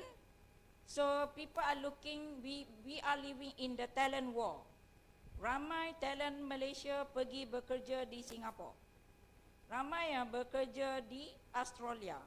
So that's why this kind of recruitment need to screen the selection which enhance efficiency and reduce bias. Okay, let's say you lose, okay, Pak Masyuri. You cannot replace him everywhere around the globe. So again, you kena jaga dia betul-betul, ataupun Ibu Retno, she is the only one in ITB. So recruitment is very important. That's in Malaysia. In order, talent management is not easy to retain. AI support personalized, manage workforce dan sebagainya, shared service and employee well-being. So we are talking about well-being, work-life balance. Mana-mana pun orang akan cakap, kita tak akan balance-nya between work and life. Betul tak? Sometimes you pilih kerja lebih and then family kurang. So it's very low percentage that you can say your life is balanced. Takkan. Macam contoh, di antara syurga dan neraka, you nak pilih yang mana? Takkan you cakap balance, syurga nak, neraka nak mau. So it cannot be balanced. So of course you akan berat lebih kepada syurga, betul tak? So again, what kind of challenges? Next slide. Employee adaptability. People are resist to change. People don't want to learn. Okay, dehuman. Next slide. Okay, investment decision. People are invest. Ada teknologi baru je, semua nak beli. I don't know about Indonesia. Okay. Dekat UMT pun kita invest Gemini Pro, notebook LM Pro. So semua kementerian biaya kami di higher education. Sebab tengok bagus je, invest. So that's the challenges. And then suddenly orang tak guna. That's a waste for UMT or other institution. Okay, next. Itu adalah Malaysia. So here, in Malaysia, for those Indonesian people would like to collaborate with Malaysia, so we are looking more on sektor. So later saya akan share sektor mana yang buat AI in HRM banyak. So sekarang ni AI in HRM more on case study or qualitative study. So we are looking for more empirical study, okay, survey dan sebagainya. Lastly is long-term impact and challenges. So we are study on the impact, no more on the short term, but we are try to look for the long-term impact. Okay, next slide. Okay, why future development? Sekarang ni kalau riset di Malaysia, one of the question to the panel of business plan today, polisi apa yang you nak buat after you do the business plan? So you have to relate with the policy makers and also to the government punya agenda. Alright. Next one, academic and research institution. So come and then try to collaborate with people with big name in the world, in your area, ataupun people from overseas. That one is very promising. Okay. Next slide, you can see here. So this is the comparison. You can have my slide. What is the difference between Indonesia and Malaysia? Indonesia lebih fokus kepada MSME. Yang mana Malaysia is more on corporate operation and shared service. Okay. Dan dari segi AI application, there are differences between the both countries and as well as primary strategic risk. So you can see the difference between prospective employee and also organization. Okay, next slide. Okay, here is the good data. You can defend in your problem statement dari segi tahun ke tahun. So publication in AI in HRM sedikit slow sebelum tahun 2010.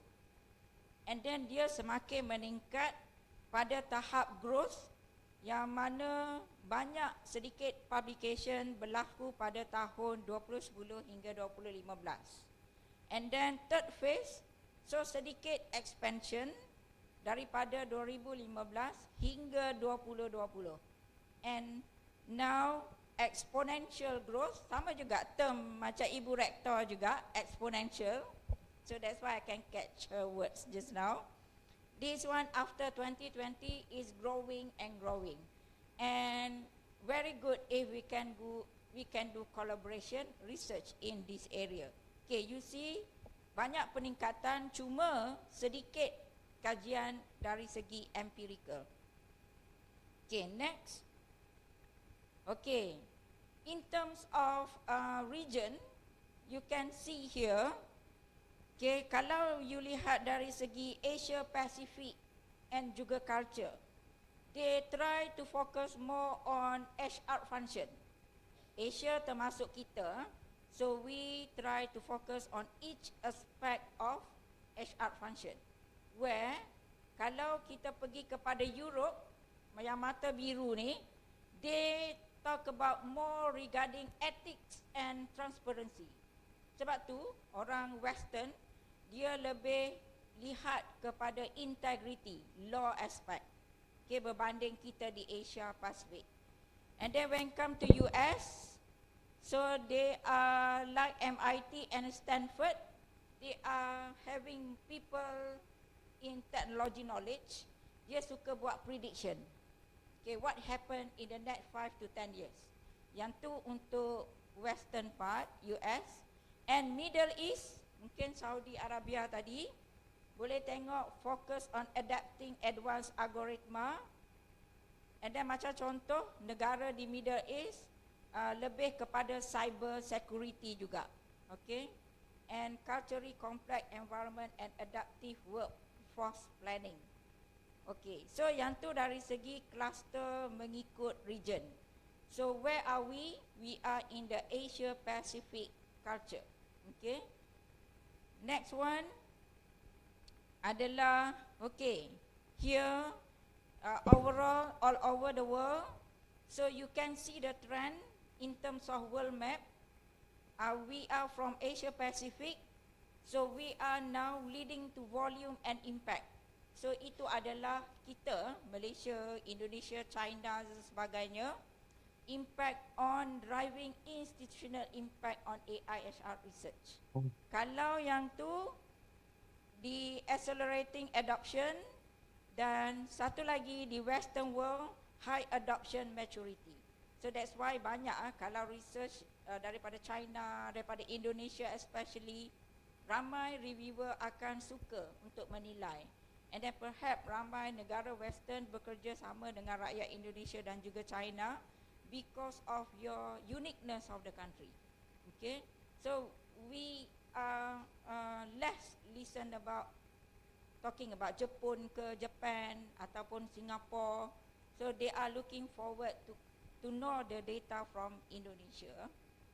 Okay, next slide. Okay, in terms of sector, next. You can see general industry application, retail sector. So banyaknya AI in HRM, they research in retailing sector. Okay, supermarket ke apa ke. Sebab apa? In retail sector, banyak kes-kes employee yang berlaku turnover. Here, high accuracy, they need to use more AI in SDM by 32%, which can reduce employee turnover by 18%, studied from India. Because they can know the prediction, during the recruitment, they have to recruit betul-betul. So they need to be serious on that. So that's why they reduce the turnover. Pharmaceutical, okay, kesihatan punya industri, very important. Manufacturing, so I'm now in the area fokus saya in manufacturing firm. Okay, penggunaan AI di manufacturing lebih terkebelakang berbanding dengan kesihatan. Okay, health sector. Healthcare banyak guna, healthcare lah yang paling banyak sebab pesakit come and go every day. Come and go to the heaven maybe sebab that's why. So they need to use AI. So here high impact sector, retail, all those sector you can aim which sector that you would like to research based on the slide I've given. So here in the future direction, emphasize on human AI collaboration, So like me in the management area, so I'm happy to collaborate with people in technology, computer science, in the hardcore and softcore of the technology. I don't know about technology, but with this kind combination, that one it will give good impact in the future. So next, so here is the summarize that I've told you just now. Okay, strategic insight and also resistant to change. So ramai penuaan berlaku di tempat kerja. Orang tua ni tak nak belajar. Okay, harapkan yang muda-muda je. Okay, that's why AI need to be precise and also need to be selective in the organization. Next. Okay, next one. Yang ni summary daripada tadi juga. Business intelligence. Next. Okay, in terms of robotic, okay, manufacturing, you need to have planning as well. Next. Okay, human resource, healthcare, and also how you integrate human resource with AI optimization. Okay, next slide. Okay, this is the differences between the 4 sectors main one. Okay, in mana-mana negara pun, you have to know the difference between the 4 sectors, the main one. Banyak lagi sektor yang kecil-kecil like education ke apa. Education tu tak banyak sangat guna AI berbanding sektor melibatkan technological advancement. Alright. So next one. Okay, high adoption sector. Okay, next. Okay, future roadmap. Remember, ethical must come together with technology. Okay, whether kita ni beretika atau integrity or not. In order to avoid the term bias, okay, data privacy, okay, organizational resistance, this one is management aspect, how they can reduce costs and expertise remains a barrier. The minute you lost, for example, dekan of computer technology, tiba-tiba dia pindah ke ITB Bandung, is a big loss to ITB Lumajang. Same like this lah. It's about the same. The term is different, but how you tailor-made ilmu tu dengan your context. Algorithm bias, resistant. So here you need to human AI collaboration model. And then ethical framework, you need to be there. Okay, macam mana paling tidak student S1 mengguna AI 100%, how you control on that. Sector specific tool, how you customize. Okay, and maybe next slide. So in future direction, my last slide I think, to maximize potential AI in HRM, very important, the first one is ethical AI framework. Different organizations have different framework. Organization must adopt framework to ensure fairness, transparency, and accountability. Human AI collaboration, and as well as what are the government compliance rules and regulation. So when dealing with technology, ethical rules, regulation, compliance, that one is buzzword and keywords in this digital era. Okay, I think finally try to mix your research with sustainability, digital twins and federated learning. And the third one is workforce reskilling and try to diversify. Okay, I think that's all for my presentation. Maybe you have next slide or not? Okay, so this one is the concluding part of the whole slide. You feel free to read, and then if you not understand, I'm happy to answer later on. With that, thank you very much. Semoga enjoy my sharing session for today. Alright, thank you so much.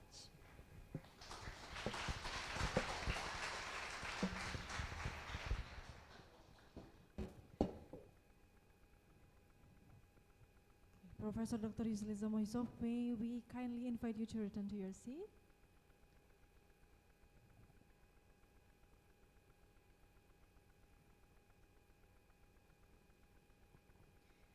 Hadirin yang kami hormati, demikianlah keynote speaker yang telah disampaikan oleh Profesor Dr. Yusiliza Mohyusuf.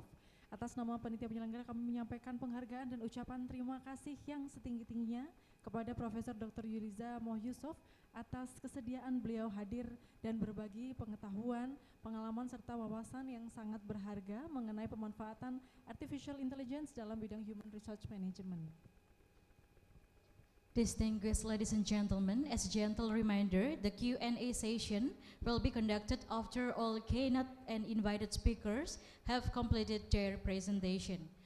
Participants attending the conference on site are kindly requested to prepare their question for this discussion session. Meanwhile, participants joining the Zoom meeting are invited to submit their question through the Zoom chat box. All questions will be collected by the organizing committee and addresses to the respective speaker during the joint discussion session. We will now proceed to the presentation by our first invited speaker who will be joining us virtually via Zoom meeting.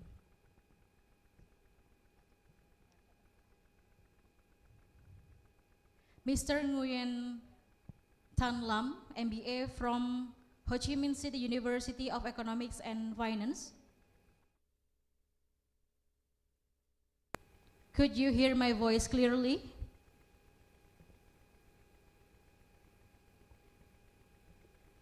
Yes, good morning. Okay, so that's my voice clearly? Yes. Okay, thank you.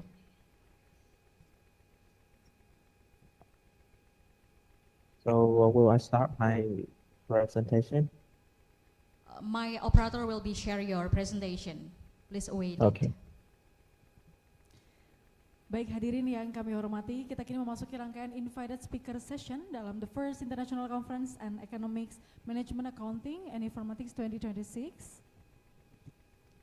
Beliau adalah Mr. Lam Nguyen MA dari Ho Chi Minh City University of Economics and Finance, Vietnam. Sebelum beliau menyampaikan presentasinya, izinkan kami membacakan profil singkat beliau. Mr. Nguyen Tan Lam MBA merupakan dosen tetap pada Faculty of Finance and Accounting Ho Chi Minh City University of Economics and Finance UEF in Vietnam yang bergabung dengan institusi tersebut sejak tahun 2020. Beliau memperoleh gelar Master of Business Administration dari Nan Hua University Taiwan setelah sebelumnya menyelesaikan pendidikan Bachelor of Accounting and Auditing di Ton Duc Thanh University, Vietnam. Sebagai mata kuliah, antara lain Principle of Accounting, Financial Accounting, Managerial Accounting, Audit, and Assurance. Sebelum berkarir di dunia pendidikan tinggi, beliau memiliki pengalaman profesional pada Finance Division, Petro Vietnam General Service Joint Stock Corporation. Sebagai akademisi, Mr. Nguyen Tan Lam aktif melakukan penelitian dan publikasi ilmiah di bidang akuntansi, keuangan perusahaan, tata kelola perusahaan, keberlanjutan bisnis, environmental, social and governance, ESG, risiko perubahan iklim, serta kebijakan keuangan korporasi. Karya-karyanya telah diterbitkan pada berbagai jurnal ilmiah nasional maupun internasional, termasuk jurnal bereputasi yang terindeks Scopus. Distinguished ladies and gentlemen, we now proceed to the invited speaker session for the first International Conference on Economics, Management, Accounting, and Informatic 2026. Before we begin, kindly be informed that each speaker has been allocated 20 minutes to deliver their presentation. Distinguished ladies and gentlemen, before inviting him, allow me to briefly introduce his profile. Mr. Nguyen Tan Lam MBA is a full-time lecturer at the Faculty of Finance and Accounting, Ho Chi Minh City University of Economics and Finance, Vietnam, where has been serving since 2020. He earned his Master of Business Administration from Nan Hua University, Taiwan, after completing his bachelor degree in accounting and auditing at Ton Duc Thanh University, Vietnam. He teaches a variety of accounting courses, including Principle of Accounting, Financial Accounting, Managerial Accounting, Audit, and Insurance. Prior to his academic career, he gained professional experience in the finance division of Petro Vietnam General Services Joint Stock Corporation. Mr. Nguyen Tam is actively engaged in research and scholarly publication in the fields of accounting, corporate finance, corporate governance, sustainable business, environmental, social and government, climate risk, and corporate financial policy. His research has been published in numerous national and international journals, including Scopus indexed publication. Today, he will deliver a presentation entitled Nature Risk and Asset Like Flexibility, Biodiversity Risk, and Corporate Leasing Policy. Distinguished guests, ladies and gentlemen, please join me in extending a warm welcome to Mr. Nguyen Tham Lam, MBA. You are kindly invited to deliver your remarks.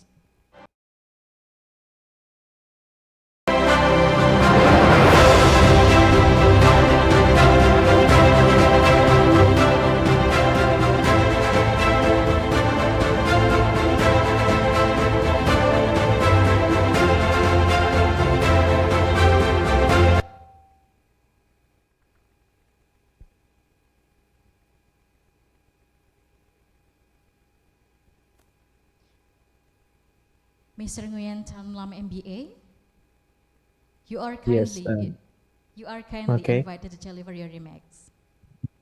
Okay, so can I start? Yes. Okay. So good morning, everyone. Good morning, Director of Institute Technology. We are Lumachen, Dr. Paul Ifa. Good morning, keynote speaker, Professor Dr. Yulisa Moyusuf from University of Malaysia, Terengganu. Good morning, the invited speakers from other universities. So my name is Lạc Nguyễn, and I'm from the Faculty of Finance and Accounting, Ho Chi Minh City, University of Economics and Finance. And today, I'm very happy to present the research of the topic related to biodiversity risk and corporate leasing policy, and to Lumachen University for your invitation for me to be this invited speaker at the first international conference. So now I would like to start my presentation.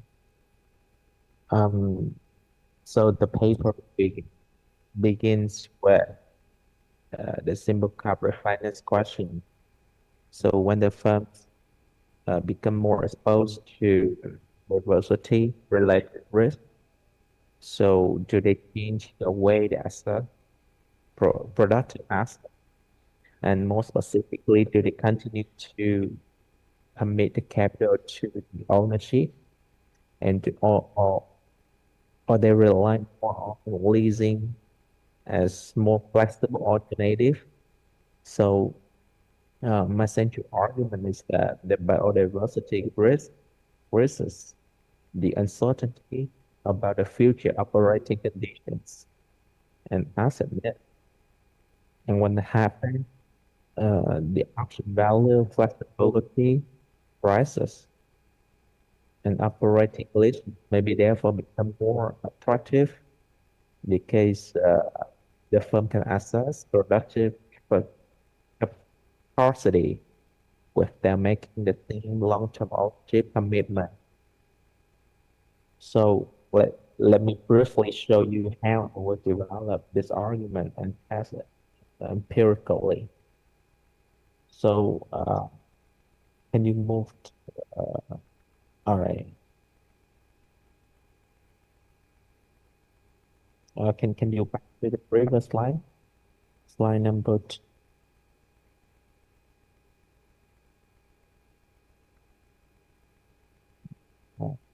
Previous one. Slide number 2.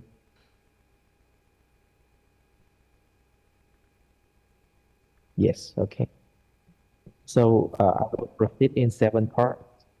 So I first will introduce the motivation and business question, and then I will develop the theoretical framework and process, and followed by the data and research design.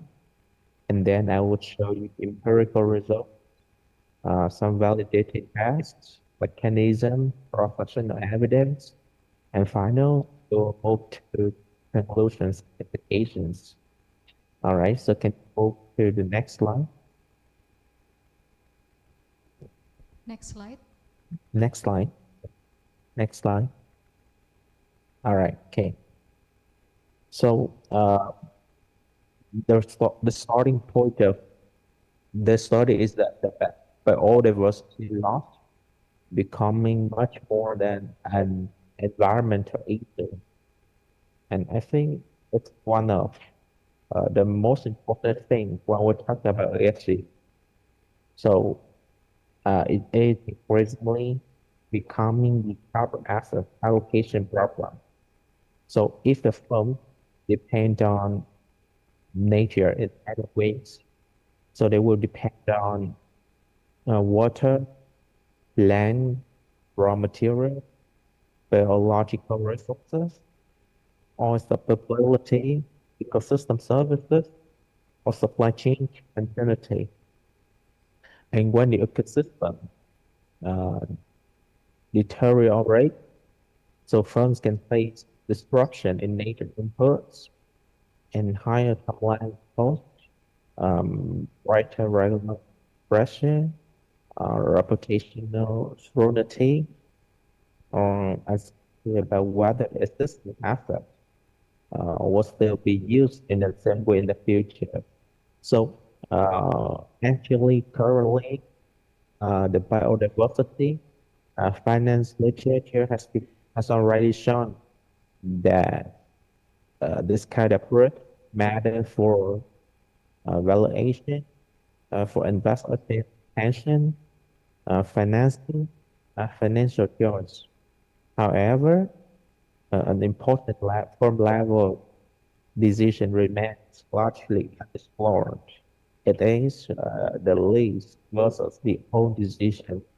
So back to the gap, I will develop the core idea that how the biodiversity risk will affect the leasing policy of the firms.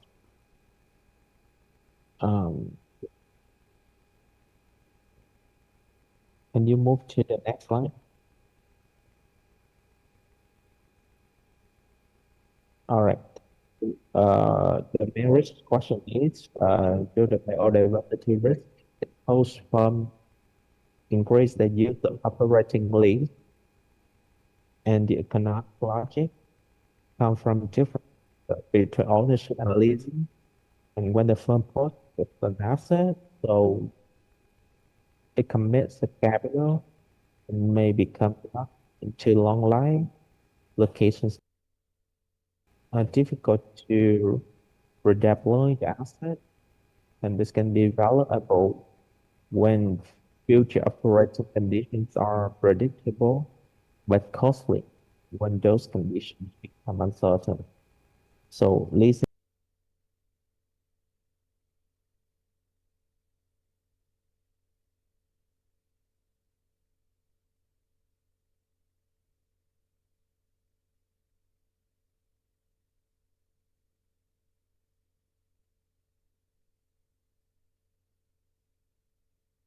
acquisition of asset use as a new mission arrive.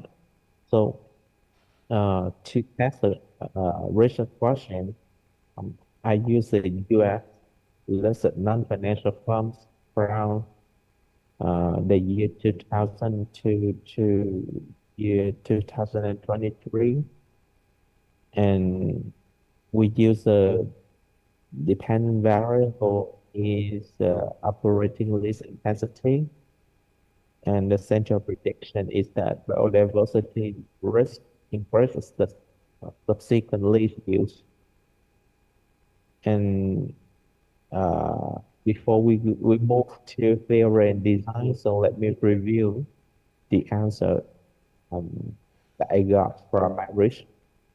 So can you move to the next slide? Next slide. Yes. All right. So you can see the headline result is that biodiversity risk exposed firms significantly use more operating lease, which meant when the firm is exposed to biodiversity risk, so they would need to use more operating lease. All right, and with the finding in mind, let me explain why this response is theoretically plausible. So can you move to the next line? Next one. Yes. Next. All right. So with the finding in mind, let me explain the theoretical logic. So you see, the main theoretical foundation is your option theory, right? And the central idea is that when uncertainty increases and investment is put to reserve, flexibility becomes more valuable. And the sequence of this figure is straightforward. First, a firm becomes exposed to biodiversity risk. Second, that exposure can increase the operating, regulatory, and reputation uncertainty. And third, the value of retaining the ability to adjust risks. And finally, the firms may respond by relying more on operating risks and asset-light strategy. So the logic is closely connected to leasing literature. So leasing gives the firms up to productive assets without the same full ownership or commitment. And you see, in that sense, the lease can embed an option like feature into firm operating structure. Firm gets assets today while retaining more room to adjust tomorrow. And the key field contribution is therefore to connect the biodiversity risk to the organization of productive assets through the development flexibility. And the next slide makes this definition more rich. So can we move to the next one?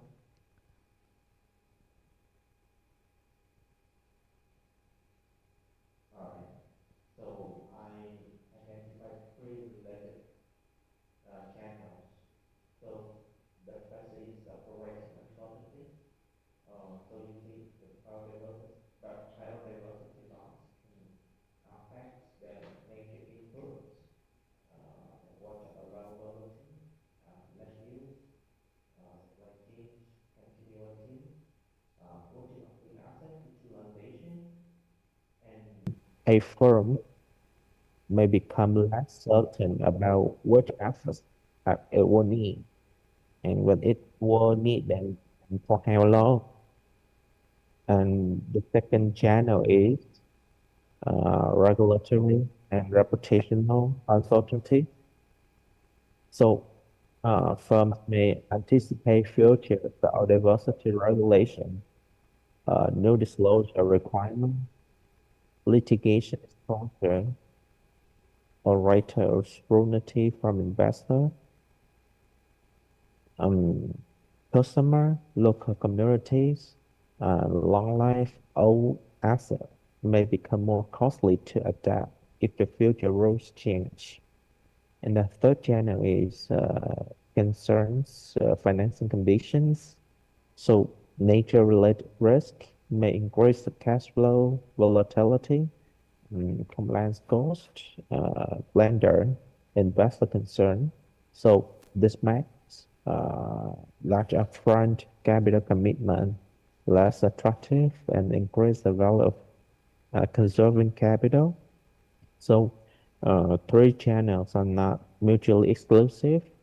So they all imply that when the future operating conditions are less predictable, being locked into long life asset or difficult to redeploy assets become more costly.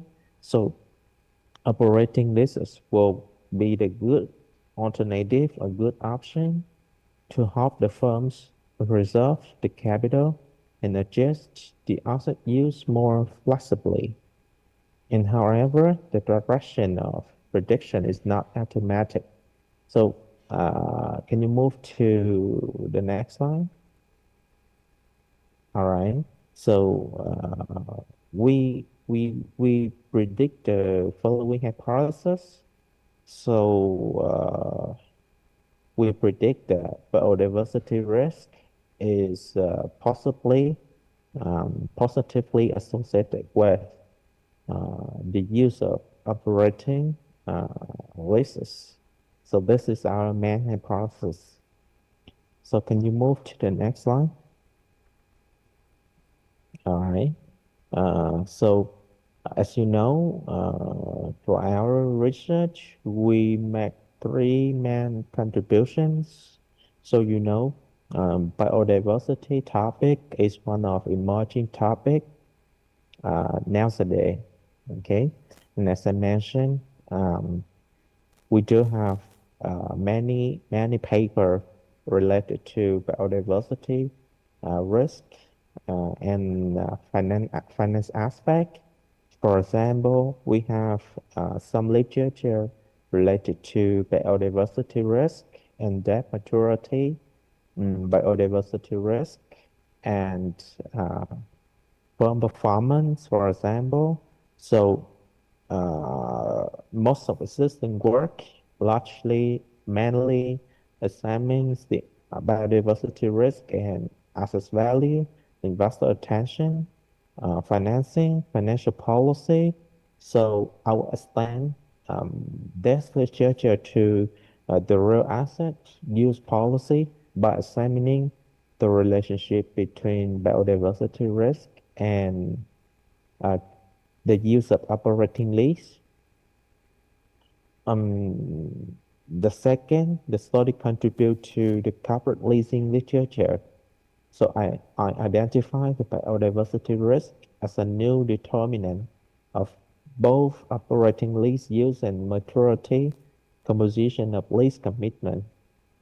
And the final contribution is that we contribute to the broader literature on the corporate flexibility under uncertainty, and much of that literature focuses on investment cash holding, capital structure, and we show that lease versus none versus own decision is another important margin of adjustment. So put differently, firms may reserve not only financial flexibility, but also the asset use flexibility. And now I will move to the data and research design to show you how I work on empirical. So can you move to the next slide? I'm sorry, Mr. Yes, next Nguyen slide. Lam. You have 5 minutes remaining. Next. Thank you. Next slide. Yes. Okay. So for the sample construction, so I combine the two main sources of data. So for accounting and leasing information come from CompuStat, North America, and firm level biodiversity risk is measured from biodiversity related discussions in US firms 10K filings following the disclosure-based approach in the region. biodiversity finance literature. So actually, you can search for the research of Gilio and her co-authors in 2026 for biodiversity risk paper, and they have they have shared the data for firm level biodiversity risk using 10K file links. And then the country that we use in our sample is US listed non-financial firms from 2000 to 2023, and we actually exclude financial firms and utilities because their regulations as a structure, financing policies and lease decisions are fundamentally different from those non-financial firms, industrial firms. And then we do the winterized continuous variables at the first and 99 potentials. All right, and can you move to the next slide? Can you move to, yes, okay. And this is how we measure our operating lease. So I will not read the equation term by term. So the intuition is straightforward, right? So I begin with the current rental expense. So we say X rent, and then I add the future minimum rental commitment due in years 1 to year 5, and those future payments are discounted at 10% consistently with the standard capitalization approach using the operating lease literature. So the resulting present value of lease commitment is divided by total asset. So this gives lease, my main measure of operating lease intensity. And economically, the variable captures how strongly a firm relies on operating leases relative to its asset base. And a higher value means a larger part of firm's productive assets comes through the lease commitment rather than only through the old assets. And an important classification is that this is not a measure of finance leases and not simply reported lease liability under ASC 842 in the main model.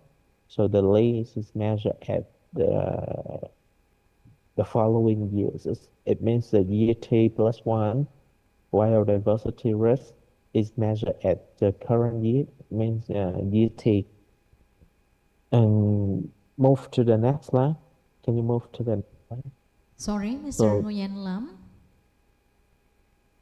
Yes.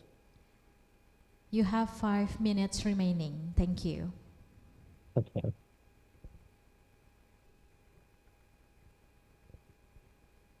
So these are our key variables. We have other dependent variables, independent variables, and control variables.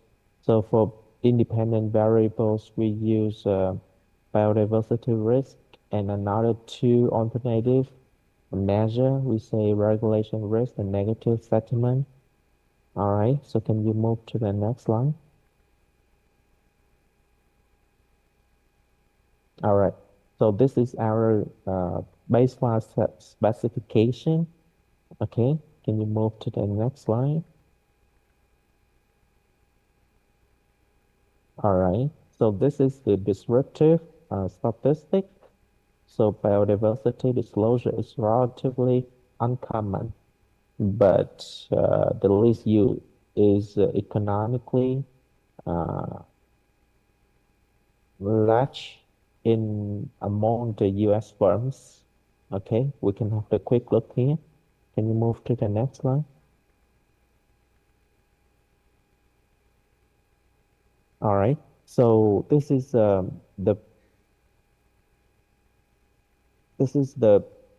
baseline result. So for baseline result, so you will see the coefficient is 0.007 and statistically significant at 1% level. So which means the biodiversity risk will shift the firms to increase the use of operating leasing rather than a long life ownership commitment. All right, so can you move to the next slide?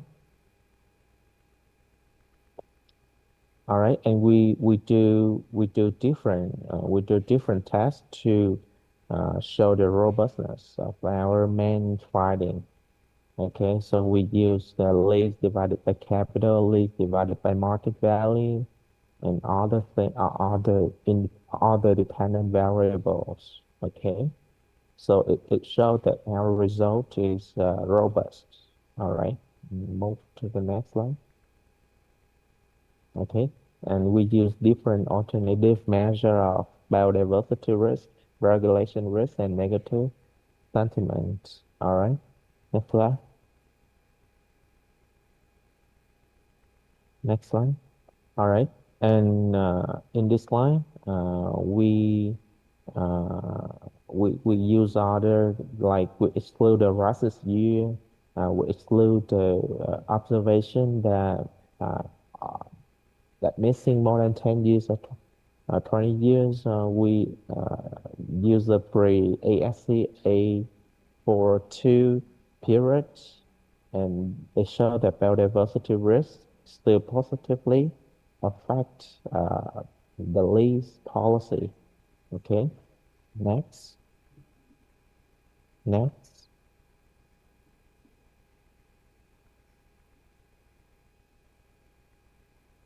All right, and we use BSM, and the result is consistent with our main finding. All right, next. We do placebo test. Next. All right, and you see that we also examine on current lease, 1-year lease, 2-year lease, 3-year lease, and short-term lease. So the leasing response is concentrated at shorter end of the lease duration structure and still consistent with our main finding. Okay, next. Okay, so you see that biodiversity risk expose firm to lease commitment toward the short-term maturities rather than the long maturity. It means they tend to focus on the flexibility rather than something that long life all asset or long lease commitment. All right, next.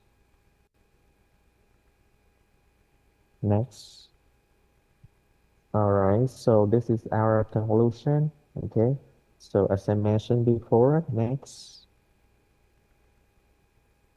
Okay, so last one, implication. So for the manager, so we think that the measure should incorporate biodiversity risk into capital budgeting, lease versus buy decisions, procurement, supply chain planning, investment rather treat the operating lease use and lease maturity structure as a part of biodiversity risk response of the firm. And for regulator, recognize the biodiversity disclosure can review the real operating adaptation, not only ESG communication, and higher lease use can preserve the flexibility, but also raise the future payment obligations, and transparent lease disclosures have evaluate both obligations and operating adaptability. All right, next. This is limitation, so you can have a quick look. All right, next. Okay, so because the time is limited, I think it's 30 minutes, but it's only 20 minutes. So some part of my presentation, so I move quickly. So if you have any questions or comments, so we're welcome to email me on WhatsApp or welcome for research collaboration. And once again, thank you for your listening. Thank you so much. Please give applause to Mr. Nguyen Thanh Lam, MBA. We would like to say thank you to Mr. Nguyen Thanh Lam for joining us virtually via Zoom meeting and for his informative presentation on the relationship between biodiversity risk and corporate leasing policy in promoting sustainable business practice. As a gentle reminder, the question and answer session will be conducted after all keynote and invited speakers have completed their presentation. Distinguished ladies and gentlemen, we now continue with the second invited speaker of the first International Conference on Economic Management, Accounting and Informatics 2026. As previously announced, an invited speaker has been allocated 20 minutes to deliver their presentation. Distinguished ladies and gentlemen, it is now my great pleasure to introduce our second invited speaker. Our speaker is Mr. Kompachin Thorn from Thai Global Business Administration Technological College, Thailand. Before inviting him, allow me to briefly introduce his profile. Mr. Kompachin Thorn is a lecturer and researcher at Thai Global Business Administration Technological College, Thailand. He holds a Master of Business Administration, MBA, and is currently pursuing a Doctor of Business Administration, or GBA. His academic interests include business administration, strategic management, digital innovation, entrepreneurship, and sustainable business development. He is actively involved in academic research, international collaboration, and the advancement of business education through innovation and global partnership. Today, he will deliver a presentation entitled Threats to Sustainable Business Through Digital Innovation and Global Collaboration. Before we begin the presentation, we would like to say hello to Mr. Kompachin Thorn. Mr. Kompachin Thorn, do you hear my voice? Yes. Okay, thank you. So, distinguished ladies and gentlemen, I'm so sorry, Mr. Kompachin Thorn, do you want to share your material presentation by yourself? Yes, please. Okay. I just sent a request. Okay. Co-host? Could you try to share your own material presentation? Okay. Can you all see my presentation now? Yes, we could see. Okay. Okay. Distinguished ladies and gentlemen, please join me in extending a warm welcome to Mr. Kompachin Thorn. You are kindly invited to deliver your remarks.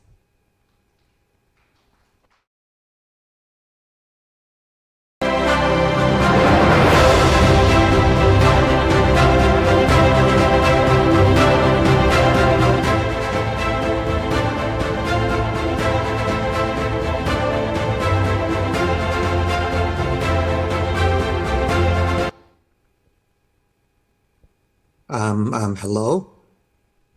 I would like to thank the, can you guys still hear me? Yes, we could hear you clearly. Okay. I would like to thank the university and the host for having me here. This is my name is Kom, and I'm from TGBC, Thailand. I represent the Thai Global Business Administration College. We are in Bangkok, Thailand. This is the picture of Bangkok in 1950. Things were very simple. And this is the telephone that we used in the past. And if I have to ask many of you today, like, what machine is this? You probably cannot answer. It's the fax machine, by the way. Moving on to 2026, with the Gen Z and the Alpha generations. Now we are in the global business, globalizations, making things easier to trade, pay, get informations. There are like high-speed internet, Wi-Fi, and you have your digital phone. And here come the digital innovations. And there is AI. And life is much easier today because if you want to get some food, you don't have to like leave your house anymore. You don't have to leave your office. You can just like order food from Gojek or Grab Food. There's like robot walking around. You go to a restaurant in Thailand, anywhere, they use robot to serve your food. So life is quite advanced and cool. You want to buy a t-shirt, they deliver right to your door. There's a Bitcoin. You can pay for many things without the government checking on you. And application like these make your life very, very easy, super easy. You can buy anything. You want to buy gold, you can just buy it online from your phone. You want to, and next for the young people, you want to have a date, a boyfriend, girlfriend, you can just download this application and Bumble and Tan and start swiping. So life is quite, fast. And if you want to buy something, you can just scan and pay for that right now. With your system, you don't have to carry cash like in the past anymore. So life is, again, very easy. These are all the good things about technology, digital innovation, and so on. So my topic today is going to be a threat to sustainable business through digital innovation and global collaborations. So I'll be speaking about like just 3 points today because I think it's going to be a benefit many young people today, like yourself. If you type negative result of innovation on the internet, you can see like mental health problem, social issue, privacy. This means you spend too much time on your phone. You can get easily depressed when you hang out with your family. You don't talk to your family anymore. You just like, be on your phone all the time. You go to a restaurant, you're supposed to talk to your friends, but you are always on your phone. And when people post something online, against you, you get very mad and depressed. So these are the basic negative effects on technology and digital innovations. So this move on to my number one, a threat of being scammed. Like a threat of being scammed, it's just very easy. It's a big topic and it's just very easy. Like, people are being scammed today. And because technology moves faster than people and it's very hard to keep up with this technology, the people with the biggest problem is the baby boomers, the people who are like 71 years or older. That would be your grandpa and grandma, your great grandpa and great grandma, for whichever, but they are mostly the victim of scammer today, and we'll be talking about them. In Thailand, these scammer, they have like a headquarter and a compound like near the border of Thailand, outside of Thailand, in Myanmar to the west and Cambodia to the north. They have a compound outside of Thailand because the Thai police cannot get to them. But so they're with their phone and their like computer, they start scamming Thai people. This could not happen without the digital innovation or technology that we have today, plus the financial support from outside of Thailand. So right now, people are being scammed quite a lot today, and there has to be a special kind of unit for police, the cybercrime units, just to take care of this matter. It has been like many crackdowns for this, but there's always new scammer popping up every day. Indonesia have the same. They have special kind of police to take care of this matter. So we will be looking at some of the number of like scamming. Two-thirds, about 66% of the Thai Indonesian have faced a scam last year, and that number is very high. Shockingly, for Thailand, about 72% of the Thai adults have encountered scam attempt, and up to 60% have already been scammed. So the number is quite shockingly for this. For the economic point of view, it's very easy to start scamming people today because of the lower barrier to entry. It's very easy to enter. It's much cheaper to enter. Like you don't have to hire expensive coding people or like expensive IT guy to help you scam anymore. You can just use an AI generated tool. You can create like phishing email, flawless text message, a fake voice, and you can start scamming people from there. For right now in Indonesia, there's over almost 1,000 new cases every day. So as of right now, there's going to be new schemes, and right now we just have to keep learning to stop this from happening. I'll move on to my number 2 threats. This is the picture of the main bank in Thailand. Number 2, potential job losses.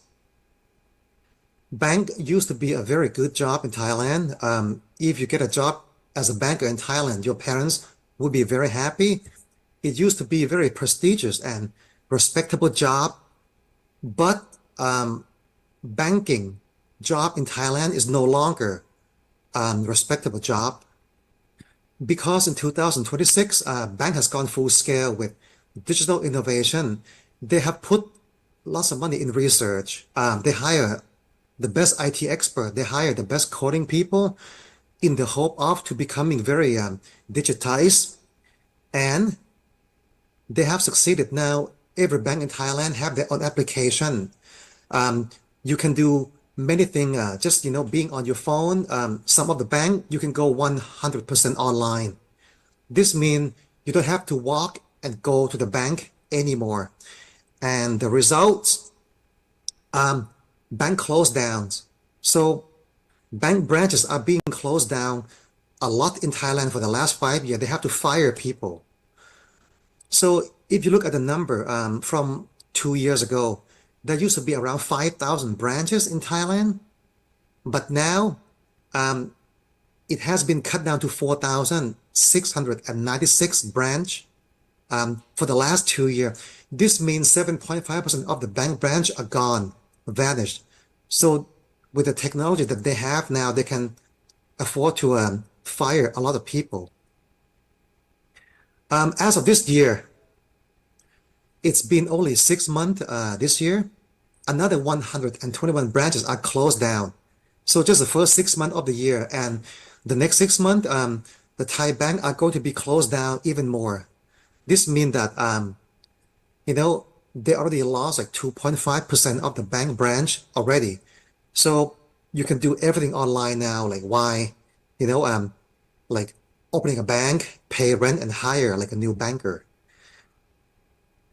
So job loss is a problem with the technology that we have today. In the last 5 years, 23,000 bank job has gone already. So right now, they hire less new recruits, and you may have to have a special degree to work in the bank. But bank job is no longer a respectable job, and anymore, at least for Thailand. So moving on quickly, I'm going to move to the next threats. Many of you are going to graduate this year, and you're going to have to get a job, and then you're going to have to start about paying more taxes. This is the bad news, because the tax people the Internal Revenue Service. They are very digitized now. They have the best technology. They have a good software, and they have good people to try to make you pay more taxes now. Right now, in Indonesia and Thailand as well, there's a problem with the oil crisis. The DEX price went up a lot. and now the benzene price went up a lot as well. And there's like currency crisis against the US dollar, so that's a bit of a problem. And I don't even have to mention about the cost of living is getting very high and higher in Indonesia. So my next question is like, if you already have this problem, do you want to pay more personal income tax? This is what you're gonna have to worry after you get a job and start paying. But you are actually the one who's helping the government and the Internal Revenue Service in this case is because of your QRIS system. Now, if you want to buy like a cup of tea, you go to Cha Time. How do you pay? You want to buy like a lunch, ayam goreng. That's my favorite, by the way. You want to pay for a lunch? How do you pay? You pay by scanning. If you want to like get a coffee after lunch, how do you pay? You pay by your QRIS system by scanning. Guess what? Everything is being recorded. Every time you scan and pay for something, it's being recorded. If you travel to China, you want to buy something, 86% of the Chinese payment are being done by Alipay and WeChat Pay. And the Chinese government is loving this because you cannot use much cash anymore, and because now they have a way to collect more taxes in the future. Moving on to Thailand, we have similar paying system. It's called the prompt pay. So it's similar to the QRIS. And again, guess what? Everything is being recorded. When you travel to Thailand, you want to buy a souvenir, you can pay by scan. When you want to try the street Chinese food in Chinatown, you can pay by scan. You want to go to a high soul coffee shop in the mall, you can pay by scan.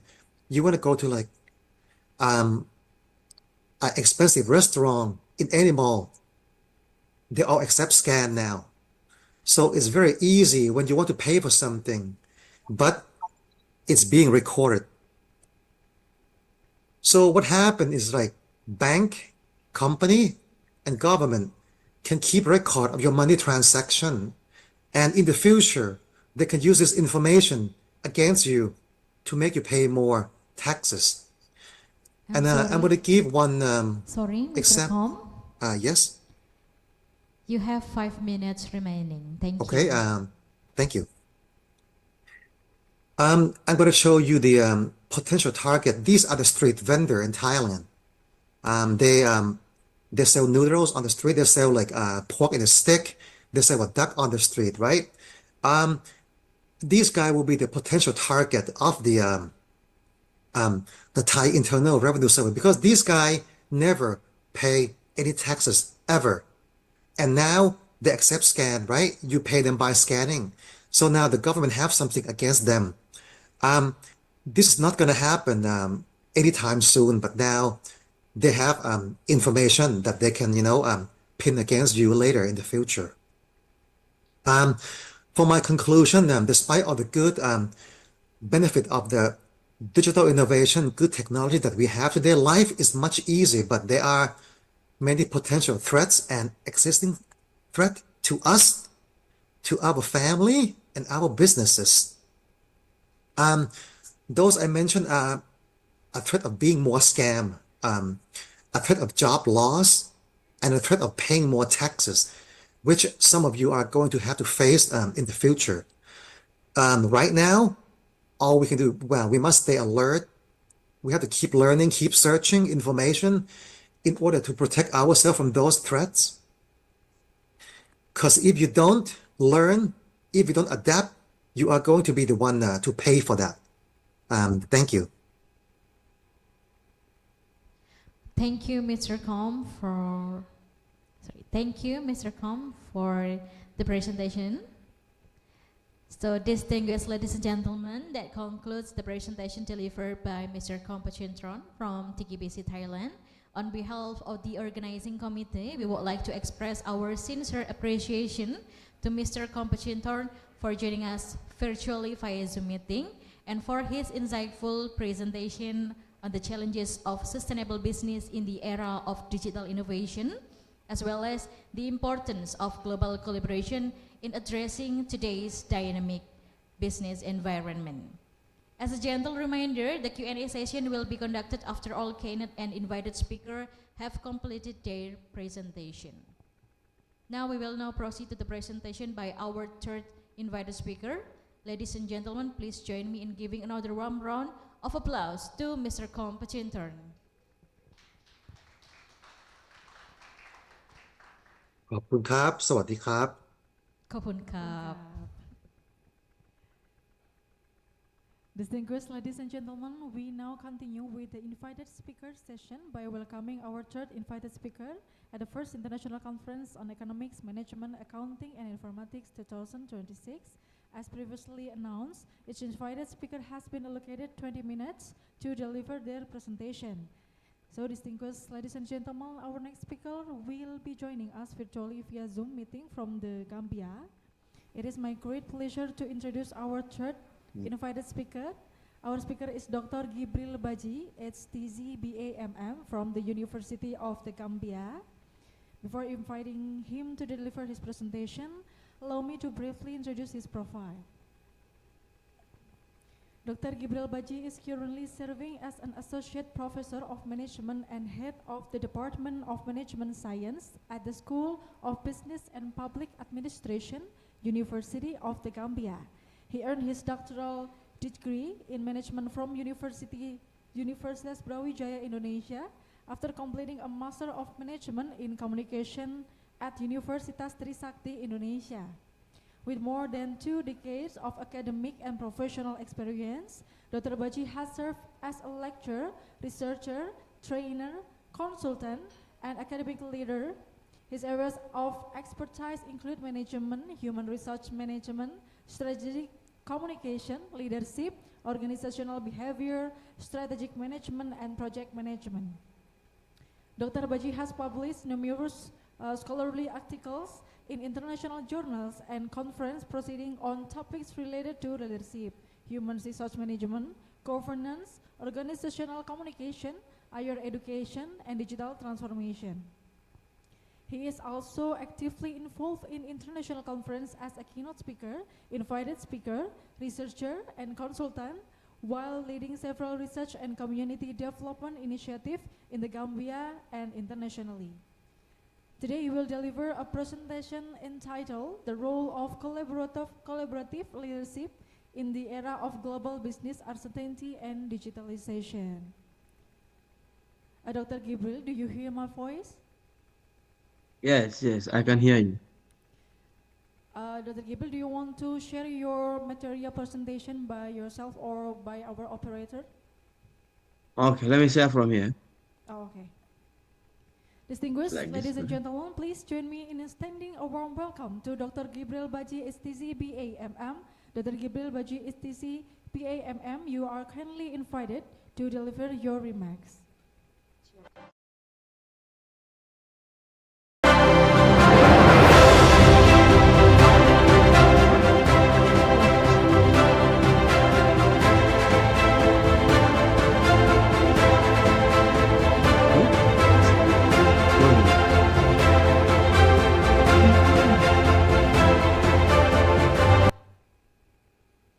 Hello? Hello, Doctor. Am I audible over there? Sorry, could you repeat, Doctor? Can you hear me from your part? Yes, we could hear you clearly. All right, thank you very much. And good morning from the Gambia. We are around 4 in the morning. Okay, before I start, I just want to thank you for giving me the opportunity to be part of this international conference, to be part of the history. And before going, also I want to acknowledge the presence of the Director of Institute of Technology and Business Vidya Gama, Lumajan, Dr. Khairul Ifa, and the other keynote speakers, Professor Dr. Yulisla Mod Yusuf from University Malaysia, Terengganu, Mr. Lam Nujen from Choi Min City, University of Economics and Finance, Mr. Kom Pichintom from Thailand, and Dr. Haisal Iqbal from Mama University, Saudi Arabia. Thank you very much. My presentation will be centered on the role of collaborative leadership in the era of global business and uncertainty. So we talk about globalization, which the era today is the era of globalization, which is made possible through technology and commerce. So what have we seen? Because this globalization is enhanced by what we have multilateral structures, both bilateral and multilateral structures that serve as a framework for us to collaborate in us to get the best out of it. So that it makes easy for business when there is this collaboration. But we've seen with the coming of Donald Trump's one called 2.0 Donald Trump, how he disrupts this global framework, multilateral framework. So as a result, it's very difficult for businesses.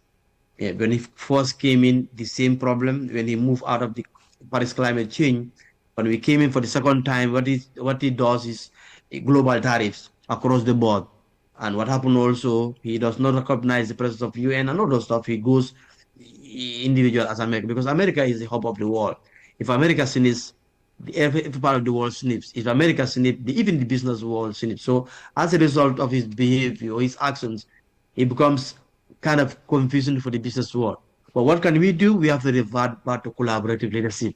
That's the only way businesses can prosper and the only way things can move forward. So what my presentation will do, we have to look at why it matters for collaborative leadership, what has changed, and what are the core roles. Then we look at the 5C framework and the business barriers and success for businesses. Okay, why leadership matter? Why leadership must change now? Because as I said, this world.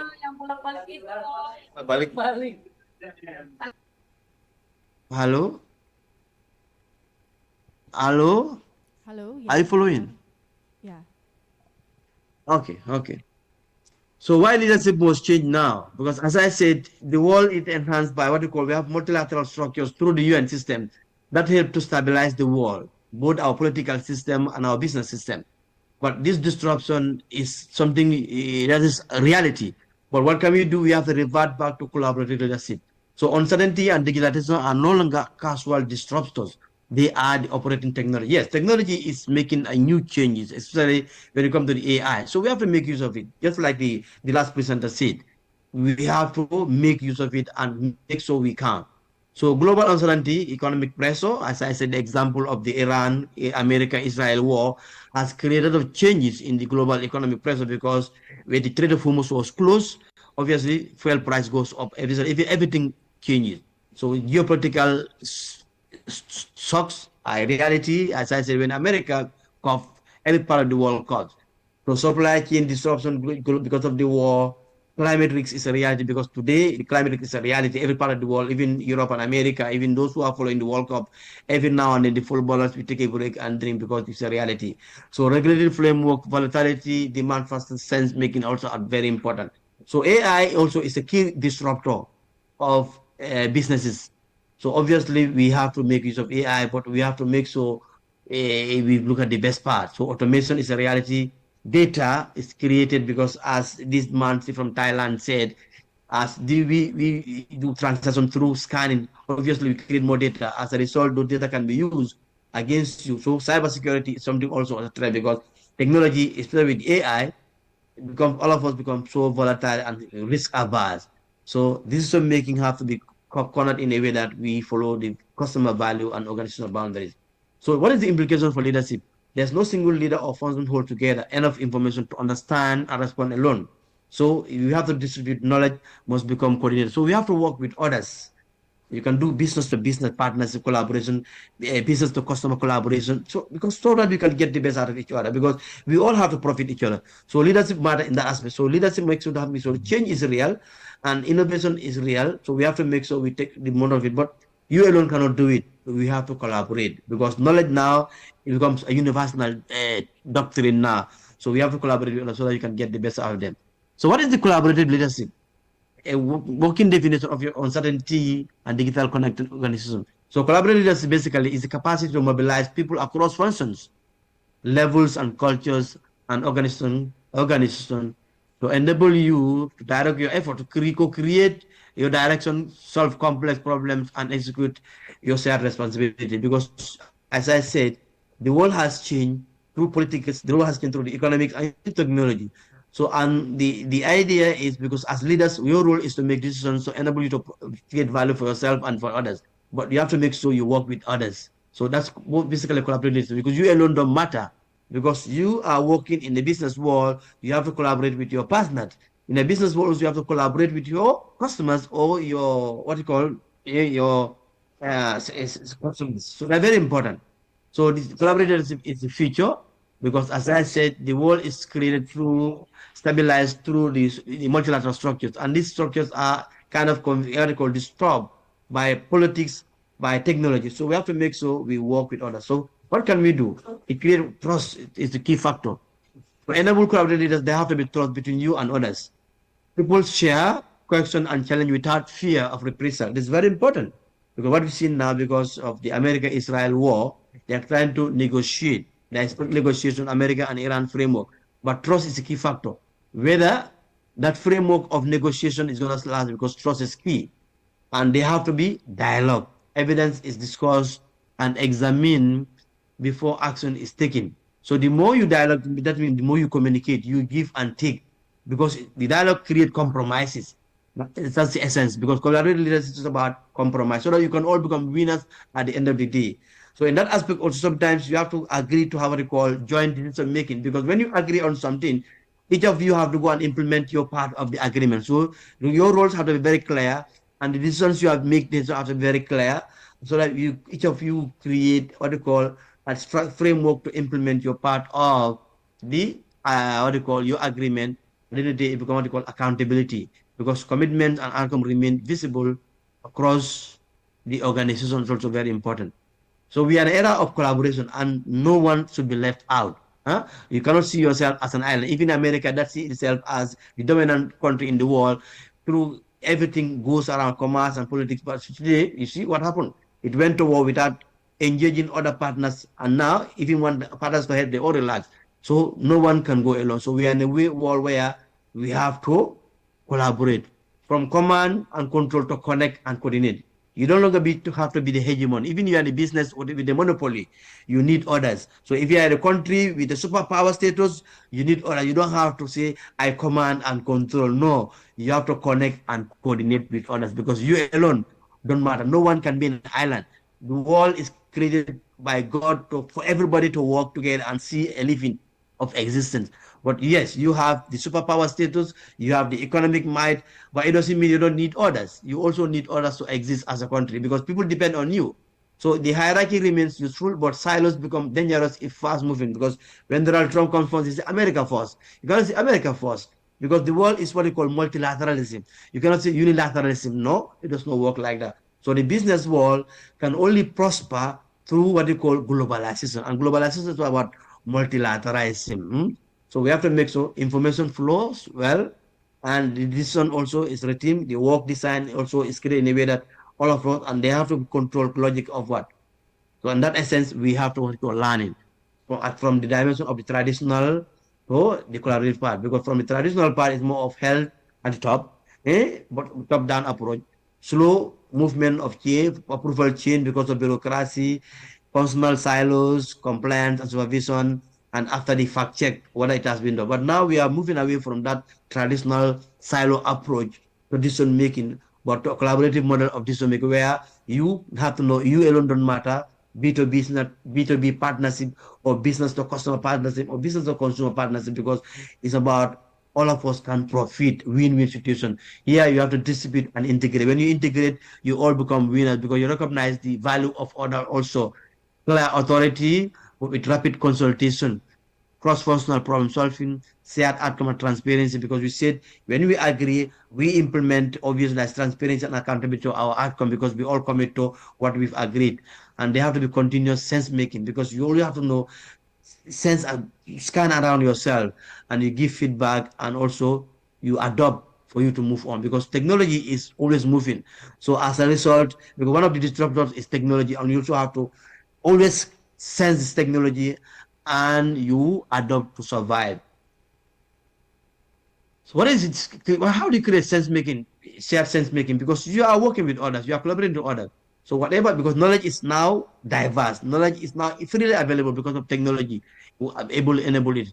So the more information you have, the more you're able to scan widely to see what aspect of this information is good for me. But you also have to share with others. So the collaborative leaders convert weak signals into enable collective insight, turning noise into direction. So that means whatever you see, you don't have to just jump on it. No, you have to take your time to scan and assess and analyze. That's why you do from perspective because it's stakeholder. That's why I say because data is really available now because of technology. We use what we call analytics. Because the essence of analytics is to add value in our decision making. So interpret collectively and decide transparently what works for you and what will also work for others in terms of adding value for them, because you don't have to kill them. Even those you collaborate, you always have to, because you always need them. So they always, as long as you profit, they also have to profit. As long as you create value for them, you can also help them to create value, because they don't know when you will need them. Because as I said, no one is an island. You don't have to go silo. That has changed now. So the other aspect, how do you build trust? Because trust is very important in collaborative leadership, because you will agree on fundamentals, and that fundamental require is to be implemented according to our agreement. So trust is key factor. How do you build trust? You have to build trust and psychological safety, very important. Digital speed fails when people are afraid to speak, question, or admit error.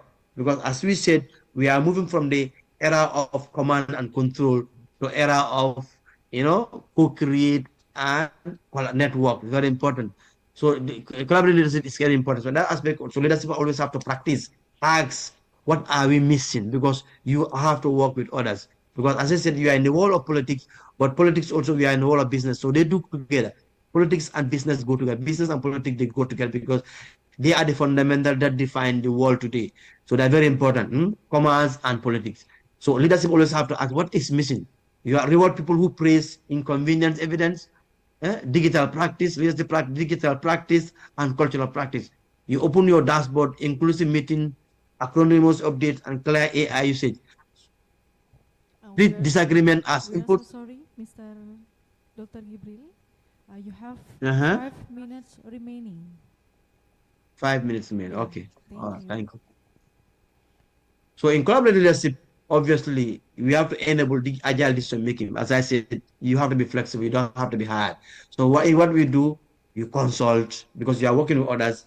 Then you consult, you decide what you want to do based on applying key clear factor. Then you act upon it, because when we agree, we also have to implement, and that's the most important part. And when you implement based on your decision you make, you learn. That's why it's a scan from the evidence, and you adapt to move on. So always separate consultation from decision authority to prevent paralysis. Very important. So collaborative leadership require agility. So because as we are in an era of digital transformation, we are in an era of AI. So digital transformation is very important collaboratively. So digital transformation is fundamental for organizational change supported by technology. So not reverse. Leaders task to build transformation coalition, because you are working, because AI now is a tool that can help us to collaborate with others far away from you, because that's what I'm doing now. I am participating and collaborating in your conference through use of AI. So technology is central in collaborative leadership. People is key, and the most important thing, we create value for business. So business exists for value. So technology today can help the connection between people and business. So I said the world is confined by 2 factors, that's politics and business. So collaborative leadership is key in helping us to get to that one. So what should we do? Because you have to collaborate with customers, with universities, with government, with suppliers, with communities, with tech partners and industry leaders. So across the ecosystem, collaborative leaders, you have to create a strategic partnership role and make sure you take note of your governance ecosystem, because you are not alone. You have so many stakeholders who matter in you, and you have to also, you connect to your intelligence, leverage your knowledge communities to enable you to make better decisions that will add value in you and your partners. So 6 core capabilities are very important: strategic empathy, digital fluency, adaptive execution, boundary scanning, inclusive facilitation, and shared accountability, as long as you want to survive. Because the essence of collaborative leadership is to create value for yourself and others, because no one should go alone. You are part of a global system. So we use the 5C model. Always clarify your point, try to connect with others, and co-create decisions to enable all of you to be used to make value and commit to your promises. Because as we said, trust is a very important factor in collaborative leadership.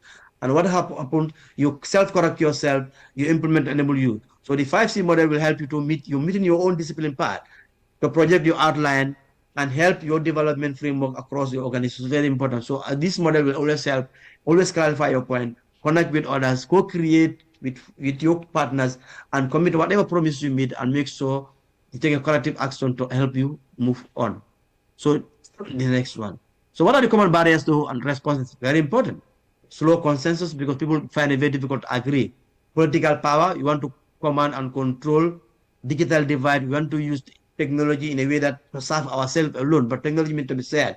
As I said, siloed KPIs. Your KPI is supposed to be two-way, but you want to focus on yourself, it will not help. And make sure meeting your overload also is a problem.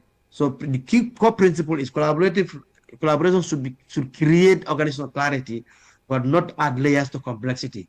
The essence of collaboration is to help you become what you are not through others, because everyone has a weakness. So when you collaborate, it helps you to eliminate your weakness, to enhance your strength, so that you can profit and add value for yourself and add others. So the common barriers we have to make sure. So what measures should you take to make you succeed in collaborating in the era of technology and uncertainty in the area of using what you call collaborative leadership? The speed and quality of your engagement is very important.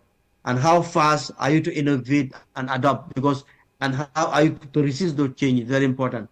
And how can you leverage on people and culture? Very important. And the key is the customer value. Whatever you do is the customer you serve. Because more you serve customer, the better you serve yourself. As a political leader, as a business leader, it's very important. Because customers are key. As a political leader, who are your people? These are your constituents. As a business leader, who are your people? These are your customers. So all these are very important to help you serve. So the issue of politics and the issue of business are very connected. So the only way you can serve yourself today is to what you call embrace collaborative leadership to enable you to succeed whatever you do. The speed and quality of your decision, the innovative and resilience you've undertaken, how you involve and add value culture matters, and the most important thing, who are your constituents and who are your customers. They are very important in helping you. So the key takeaways: collaboration is strategic. Collaboration is operational. Trust is the speed in which we get the best out of each other. And leadership should be designed within the condition of what? Trying to get the best out of others so that both of you can profit. So collaborative leadership is not leading by committee. It is through connected intelligence and shared execution, because this is the future. You've seen the world has been very stable because we have what you call frameworks of international structures through multilateral framework that help us. But we've seen through the coming of Donald Trump, it has disrupted twice. And we have to go back to those structures to help us to create a global, use those structures to help us create collaborative leadership so that both business and politics can prosper. Because when business and politics prosper, the whole world will prosper. Thank you very much. And I invite questions and discussions later. Thank you very much. Give applause for Dr. Gibril Baji.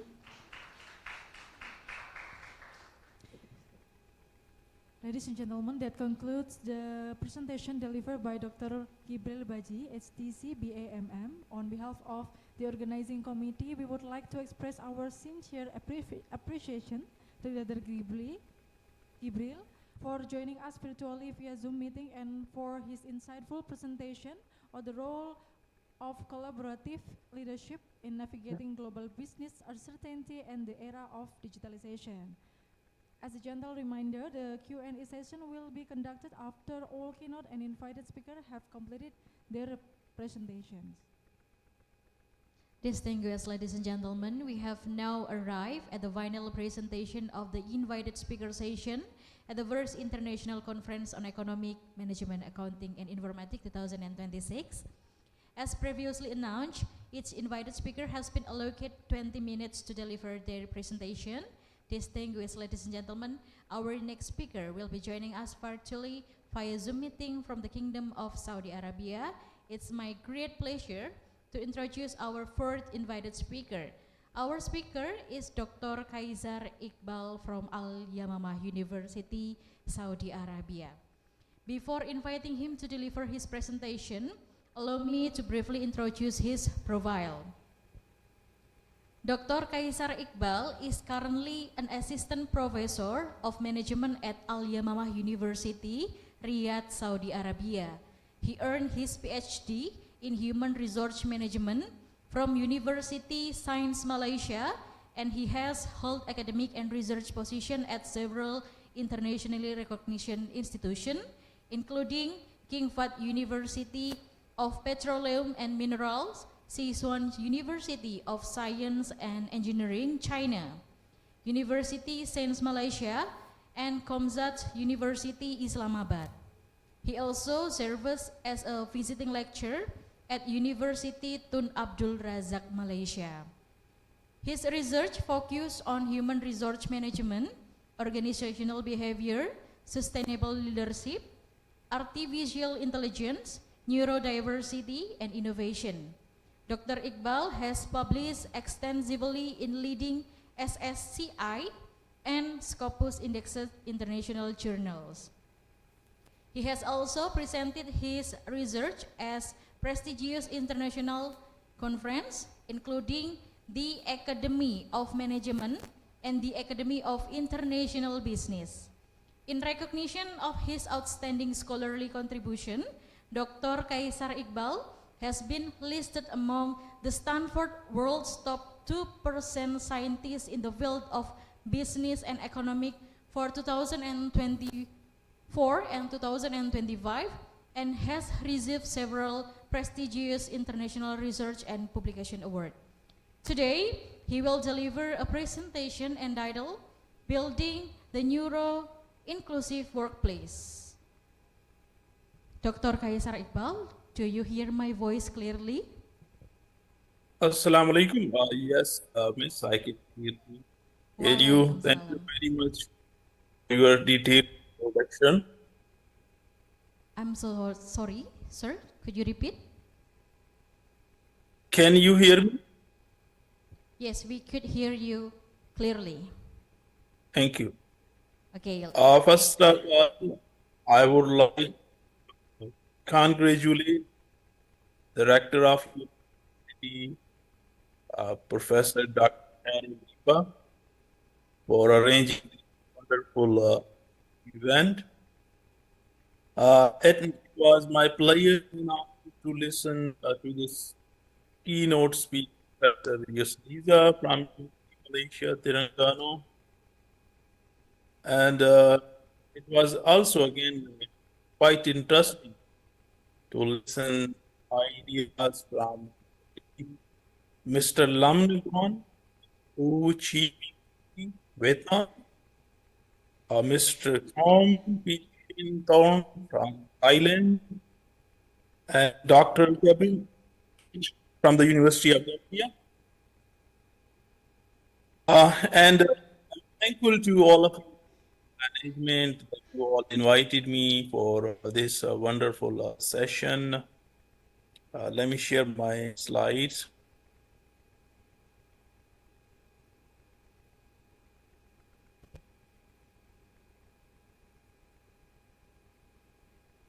Dr. Kaisar Iqbal. So today I'm going to share thoughts about neurodiversity. Actually, a few days ago, I was in Manchester and I also contributed.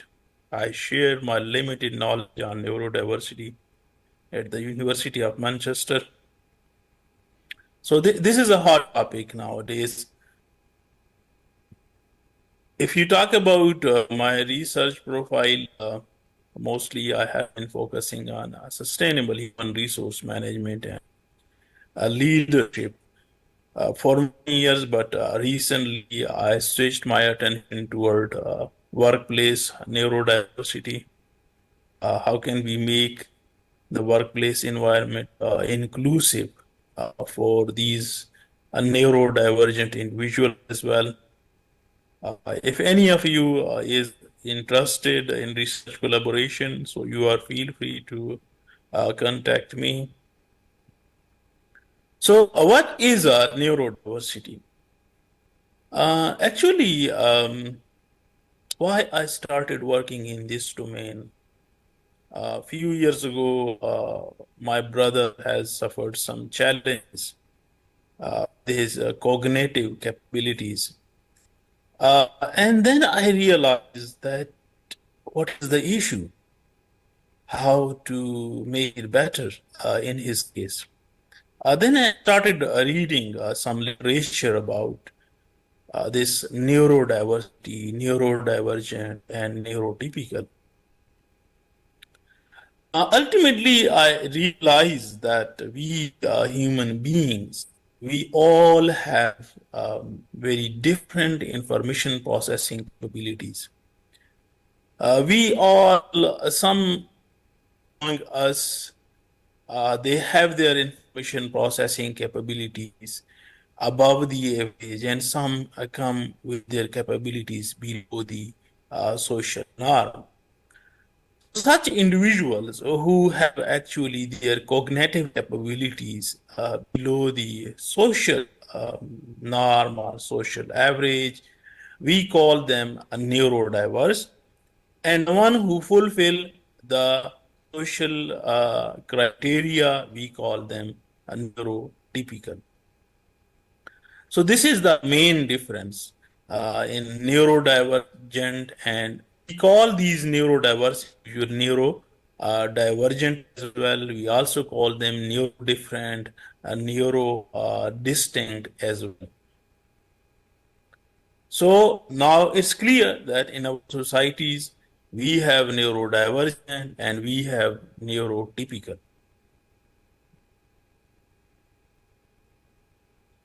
So is this something new? No. This is not something new in our society. This was first revealed in 18th century when the word dyslexia was identified. Then in 1912, they come across childhood schizophrenia, which they call them autism.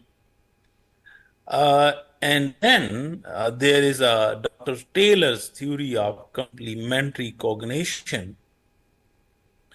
And according to his theory, there are around 5% individuals who have hyper attention, hyper deficit, hyper attention disorder. Then they also say that around 2% individuals, they have autism, means their eyes are very super sensitive, or they might have taste buds super sensitive, or the eyes. Under United Nations Charter, there are 60 different categories of neurodivergent. So it's a very big concept. Another thing is dyslexia. So these 10% individual, it's easy for them to understand the moving things. So I believe this is quite interesting. So, but previously the issue with the neurodiversity is that previously the experts and practitioners have been looking at these individuals from the framework of illness.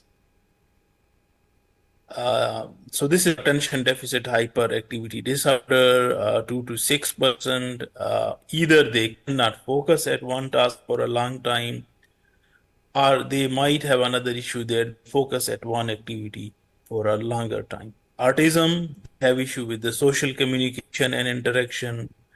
Then we have dyslexia.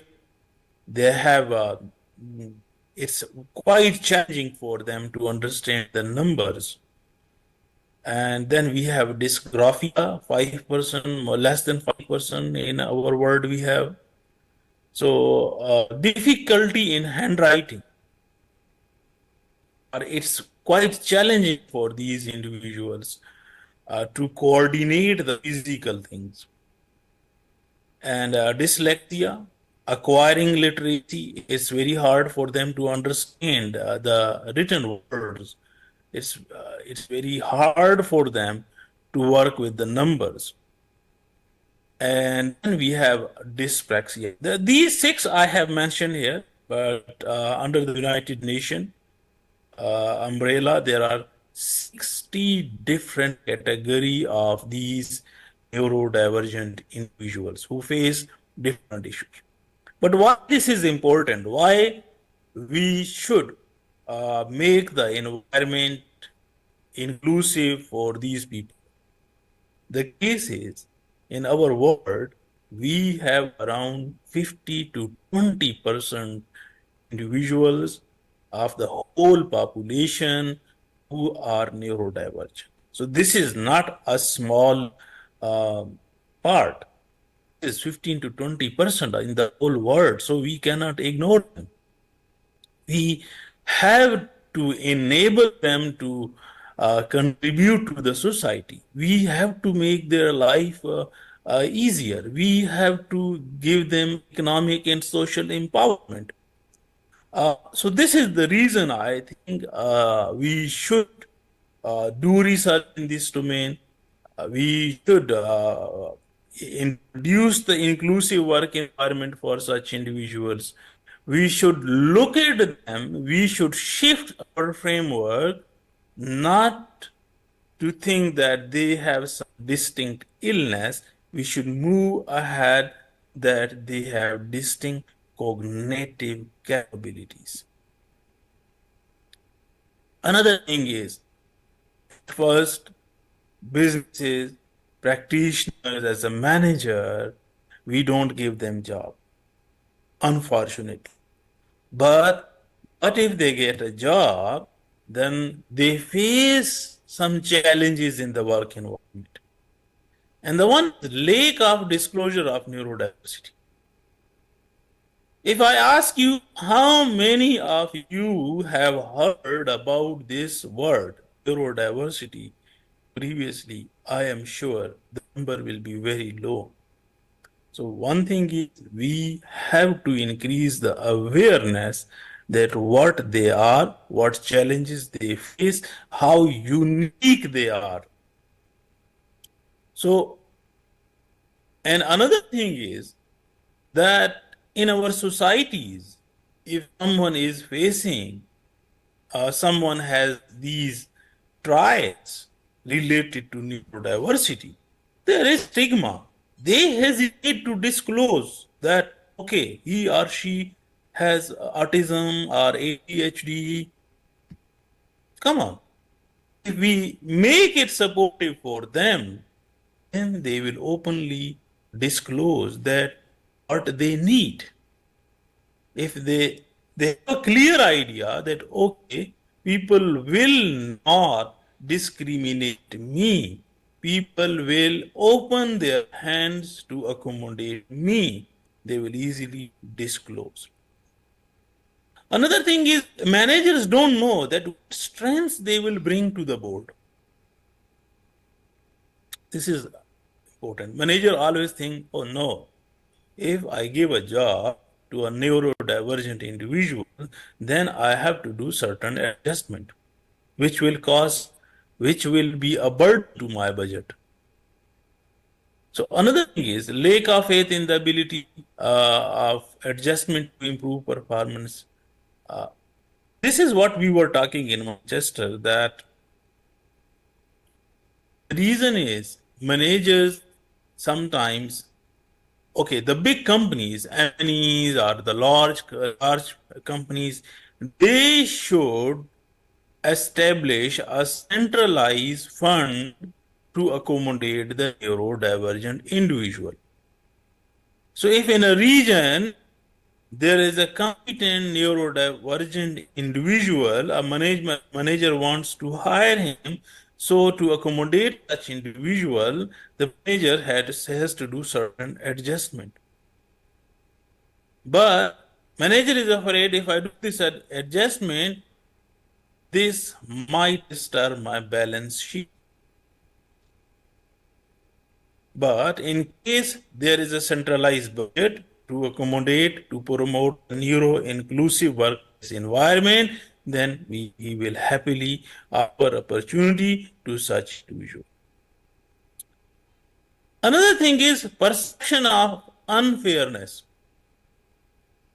See, as a manager, the reason is if you accommodate a neurodivergent employee, on the other side, neurotypical might think that this manager is doing something extraordinary for other group. But we have to change their mindset that this is not about neurotypical or neurodivergent. This is about inclusive work environment that everyone should effectively and efficiently contribute to our company. Another is manager reluctance. I have already explained this. So these are a few challenges neurodivergent employees face in the work environment. But what they bring to the table, it's not like they are just asking for accommodation and adjustment, or they are burden to your company, your business. No. They have their strength. Look at the data, creativity. They are hyper focus, detail processing, creative thinking, authenticity, and visual reasoning. So you look at, see how good they are at these things as compared to the neurotypical one. They are very good at creativity, they have hyper focus and data processing. So this all is very important for creativity and innovation management in your department. Another thing is, we know what strengths they have, we know what we should, how we should accommodate them. But why we should do this? Again, the question is why we should do this? What as the ultimate objective of in the business world is what? Why I should do this? So the reason, talent, the innovation, Sorry, the ethical, Dr. Kaisar Iqbal. the productivity. Dr. Kaisar Iqbal? Yes. You have 5 minutes remaining. Thank you. Okay, thank you. So talent imperative, see, whenever we talk about innovation and creativity, so homogeneous group can never give you a new product. To promote innovation, you should have a group with the heterogeneous employees. So in case you introduce this neurodivergence in your teams, I am sure your creativity will boost. Innovation imperative, ethically and legally. In some companies, now there are rules that you should give them equal opportunity. So if you don't give, you might face some legal consequences. And productivity imperative, as I have mentioned here, that they are hyper focused, they have detailed processing, and they stay authentic at the work. So ultimately, your productivity will increase. Now, another thing is, but because of the stigma, these neurodivergent individuals practice masking. So, and they avoid the workplace environment. So, how to handle that? We should introduce inclusive leaders. And another thing is that to ensure that in our work environment we are neuro-inclusive, we should introduce changes in these 4 domains: recruitment and hiring, onboarding and integration, daily work environment and culture, performance management and advancement. So how, if we do this, how this will change their life? What advantages this will bring to their work environment? So one is facilitate well-being. How? Sensory friendly office design. Ultimately, they will feel more positive and relaxed, and they can effectively manage their workload. So another thing is, can we increase the awareness? mentorship program. We should give skill-based training, and we should do inclusive succession planning as well. Thank you very much. This was from my side. If you have any questions, so feel free to ask me. Give applause for Dr. Kaisar Iqbal. Thank you, Dr. Hello. Kaisar Iqbal, for the presentation. Thank you. Thank you so much. Thank you. As a gentle reminder, the Q&A session will be conducted after all keynote and invited speakers have completed the presentation. Distinguished ladies and gentlemen, we have now arrived at the Q&A session. Due to time constraint, we would like to inform you that we will be able to accommodate 2 questions only during this session. For participants attending on site, please kindly raise your hand when you invited to ask your question. Thank you, Dr. Ainun. Meanwhile, participants joining online via Zoom meeting are welcome to submit their question through the Zoom chat box. For those whose question cannot be accommodated during this session, please do not worry. The organizing committee will be gladly assist by forwarding your questions to the respective speaker through online communication after the conference. Thank you. So the first question is from Dr. Ainun Jaria.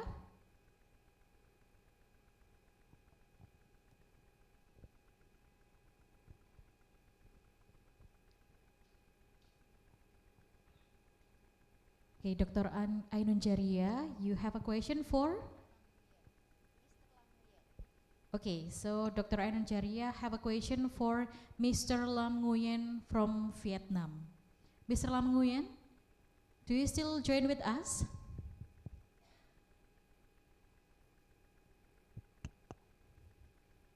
Mr. Lam Nguyen, Mr. Rian? Basically, there's nothing, Mr. Rian? Okay. But Dr. Ainun Jaria, you could ask your question, so we will provide to communicate with Mr. Rian after this conference. Thank you. Good afternoon. Good afternoon. Introduce myself. My name is Ainun. And I am a lecturer at ITB Widyagama Lumajang. In your research, I identified a variable that in my view is new: biodiversity. What form does the biodiversity data take and where was obtained? Thank you. Okay, thank you, Dr. Ainun, because Mr. Rian is not joined with us in the Zoom meeting. So your question will our provide to Mr. Nguyen by communicated in mobile phone. Thank you. Could we move to the next question, Miss Denny Julia Sari? Okay. So Miss Denny Julia Sari, do you want to ask to whom? I would like to ask a question to Prof. Yusliza. Okay, Prof. Yusliza. Yes. How can organization ensure that the application of AI in human resource management enhances decision making with reinforcing bias, reducing human judgment, or compromising fairness in employee-related outcomes? Prof. Yus, do you? Sorry? Oh, okay. Maybe she should repeat the question. Okay. Please repeat the question and slowly, please. Okay. How can organization ensure that the application of AI in human resource management enhances decision making with reinforcing bias, reducing human judgment, or compromising fairness in employee-related outcomes? Okay, Prof. Yus, do you want to answer the question? Okay, please.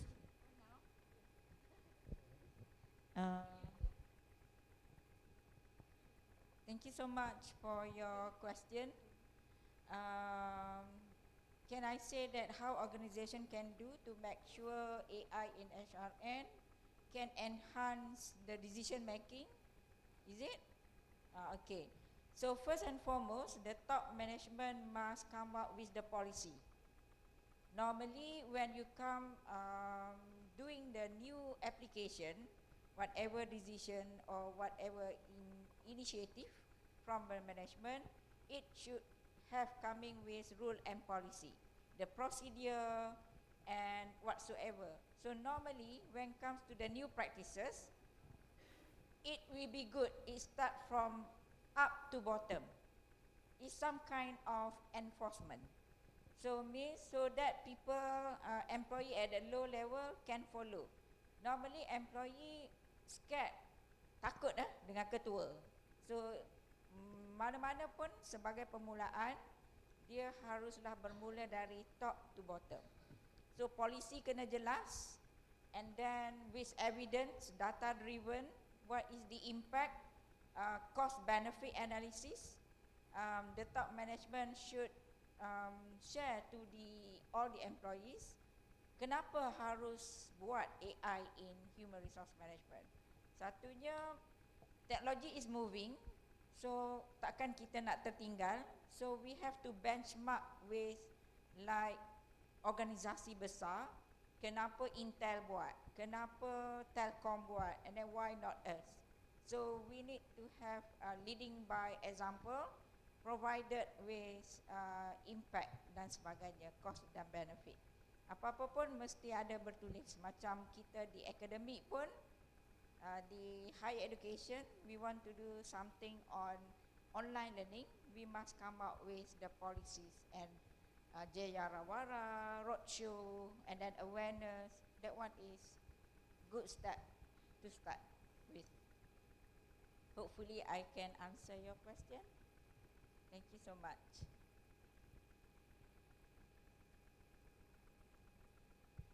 Thank you, Prof. Hughes, about the answer. Ms. Denny, it's enough? Okay, thank you. Distinguished ladies and gentlemen, for those whose question cannot be accommodated during the session, please do not worry. The organizing committee will gladly assist by forwarding your question to the respective speaker through online communication after the conference. Because due to the time constraint, we think that we should the end of this Q&A session.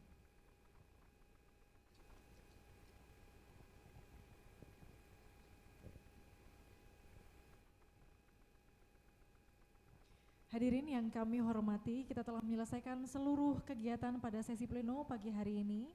Kami mengundang seluruh peserta untuk menikmati jamuan makan siang yang telah disediakan oleh panitia.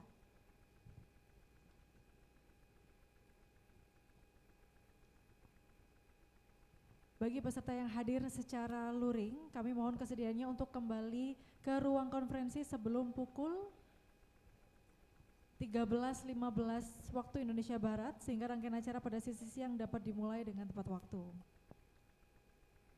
Sementara itu, bagi peserta yang mengikuti konferensi secara daring melalui Zoom meeting, kami persilahkan memanfaatkan waktu istirahat ini dan kembali bergabung dengan kami pada pukul 13.15 waktu Indonesia Barat, karena kita akan melanjutkan agenda berikutnya, yaitu parallel presentation session.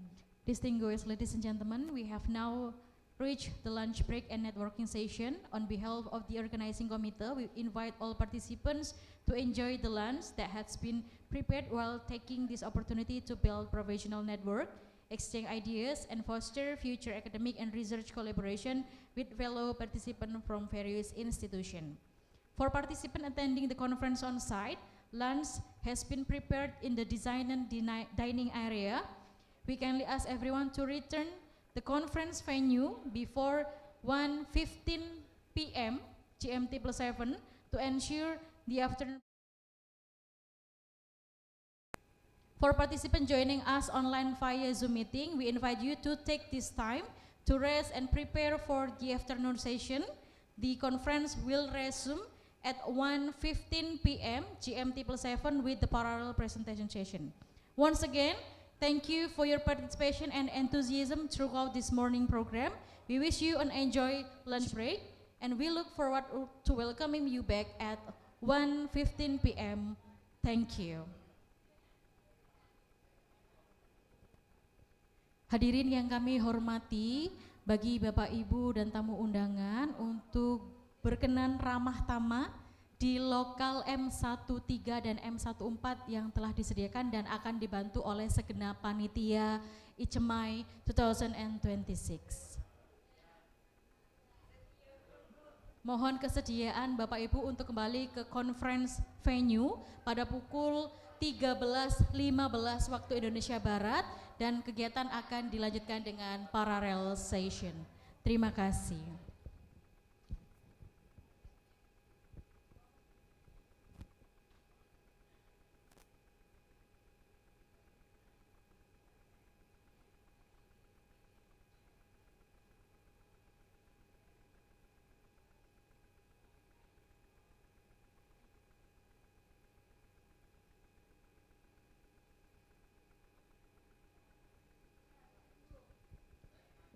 To the all invited speaker, we would like to say thank you very much to join with us via Zoom meeting. We would like to say thank you very much for your attention. Yeah, and maybe we can meet again in another event together with all our invited speakers. About all questions that cannot be accommodated during the session, do not worry, the organizing committee will gladly assist by forwarding your question to the respective speaker through online communication after the conference.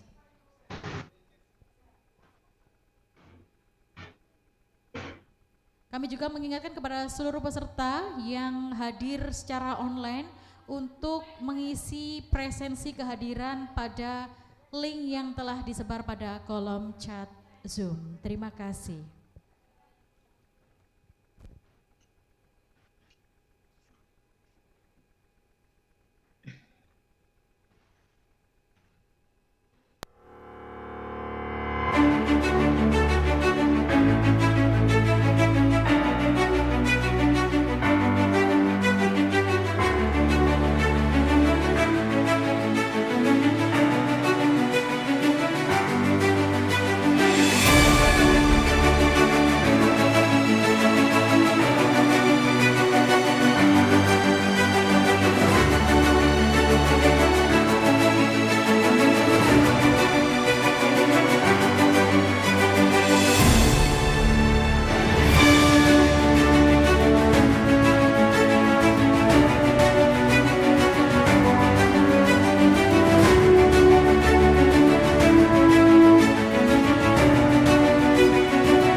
Hadirin yang kami hormati, seluruh peserta yang tergabung dalam Zoom, kami mohon untuk kembali ke main Zoom terlebih dahulu sebelum memasuki breakout room. Sekali lagi kami informasikan kepada seluruh peserta yang tergabung dalam Zoom meeting, kami persilakan untuk kembali ke main Zoom atau Zoom utama sebelum memasuki breakout room. Terima kasih.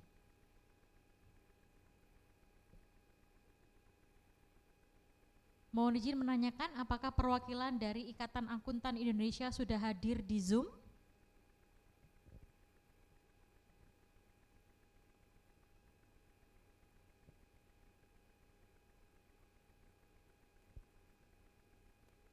Perwakilan dari Ikatan Akuntan Indonesia apakah sudah bergabung di Zoom? Cek, tidak dengar.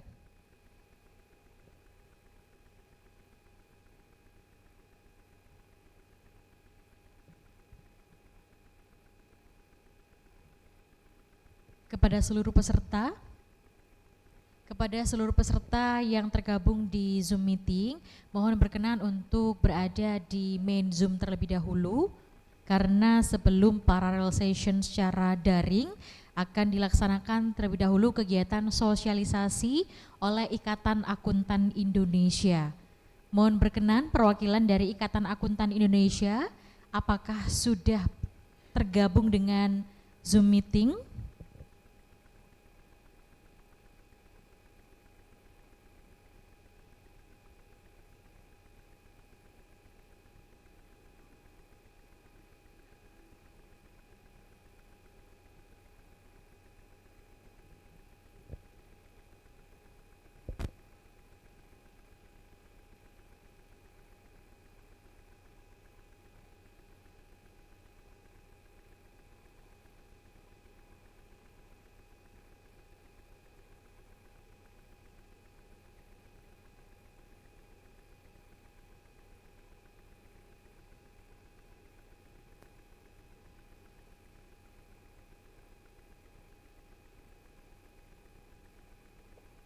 Baik, kami sudah bergabung. Perwakilan Ikatan Akuntan Indonesia sudah bergabung, nggih? Ya, sudah. Baik, mohon izin Bapak untuk share screen apakah langsung dari Bapak atau dibantu dari operator? Ya, mohon izin bisa langsung dari kami aja nggih, Ibu. Baik. Baik, bisa ini langsung kita mulai ya, Bu? Baik, bisa dimulai Bapak, kami persilahkan.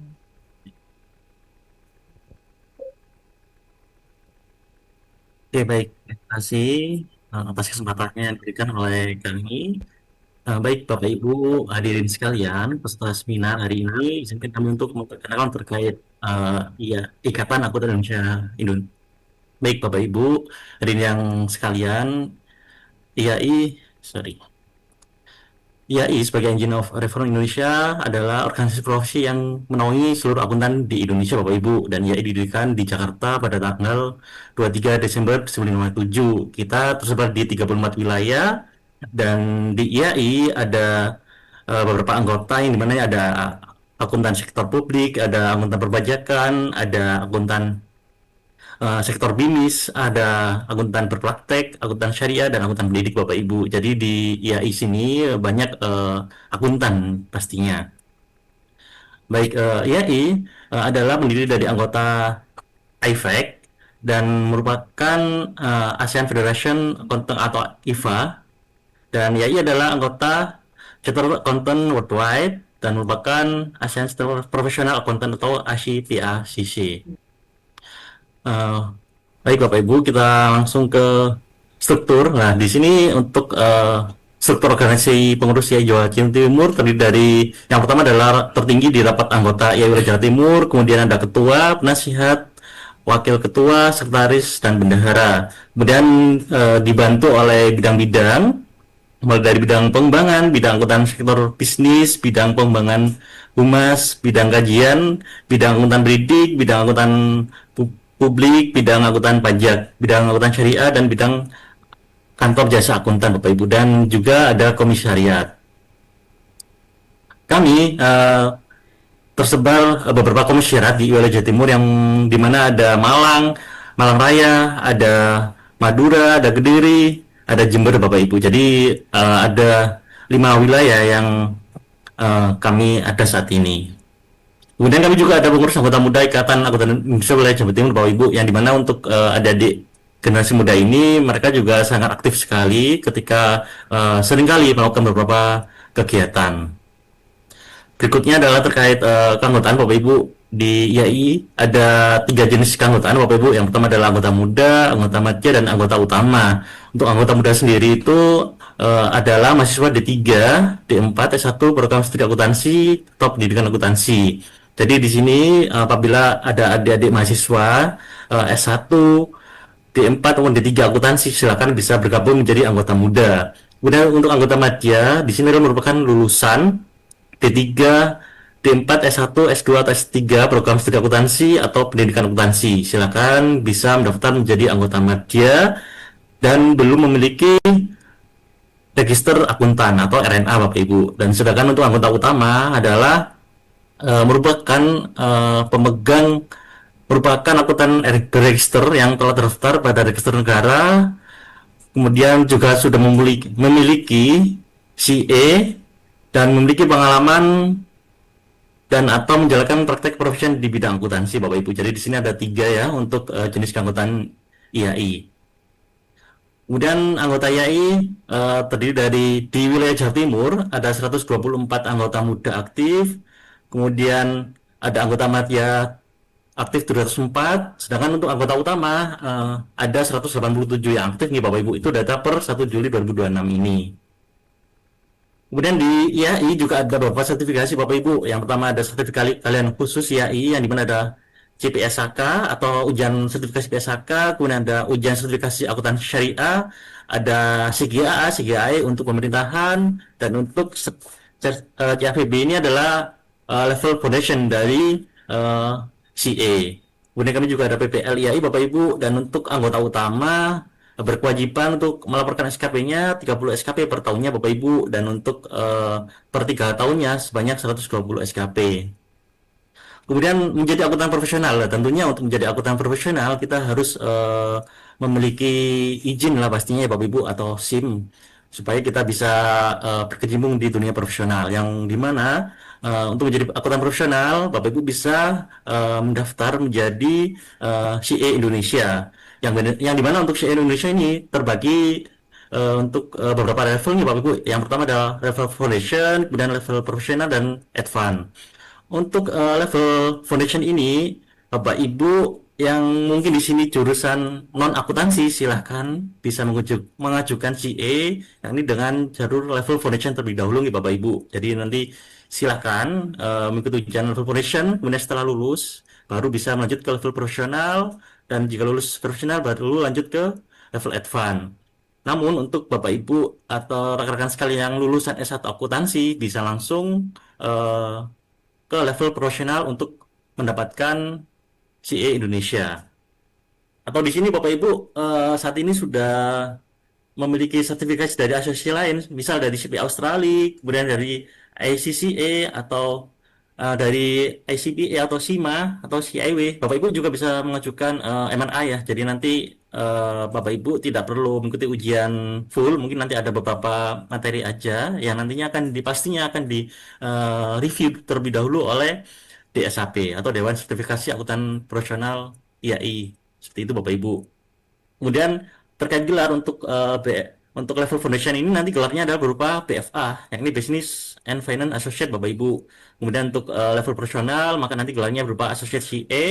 Sedangkan untuk lulusan lanjutan atau udah lulus semuanya, nanti Bapak Ibu bisa menggunakan gelar Chartered Accountant Indonesia atau CA Indonesia. Ketika Bapak Ibu sudah memiliki pengalaman kerja 3 tahun, minimal 3 tahun, maka nanti Bapak Ibu akan mendapatkan RNA juga, dan nanti akan diterbitkan oleh Kementerian Keuangan ya untuk RNA-nya Bapak Ibu.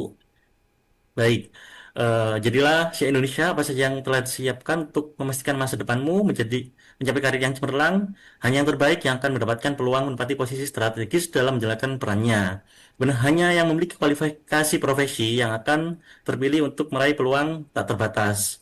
Hanya yang berani menentukan masa depannya yang akan siap diuji kompetensinya. Pemegang sertifikasi CA dapat menyebut dirinya akuntan profesional sebagai orang akuntan.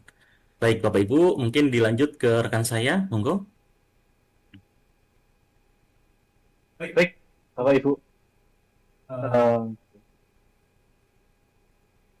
Jawa Timur sangat aktif memfasilitasi pemenuhan SKP ini melalui berbagai program yang training, workshop, dan pelatihan spesifik. Kami memiliki kurikulum yang sangat relevan dengan kebutuhan industri saat ini, mulai dari perpajakan dapat A dan B, terpadu, kemudian internal audit dan fraud detection, hingga data analitik menggunakan Power Query and Excel 365. Seluruh rangkaian paper ini dirancang agar setiap anggota selalu up to date dengan regulasi. Next, Mas Soleh. Kemudian agenda terdekat. Salah satu wujud nyata komitmen IAI dalam pengembangan riset dan kolaborasi akademis adalah penyelenggaraan konferensi bergengsi. Dalam waktu dekat, IAI Kompeten Akuntan Pendidik, KAPD, berkolaborasi dengan School of Business and Management Universitas Kristen Petra akan menyelenggarakan International Conference KRA 13 2026.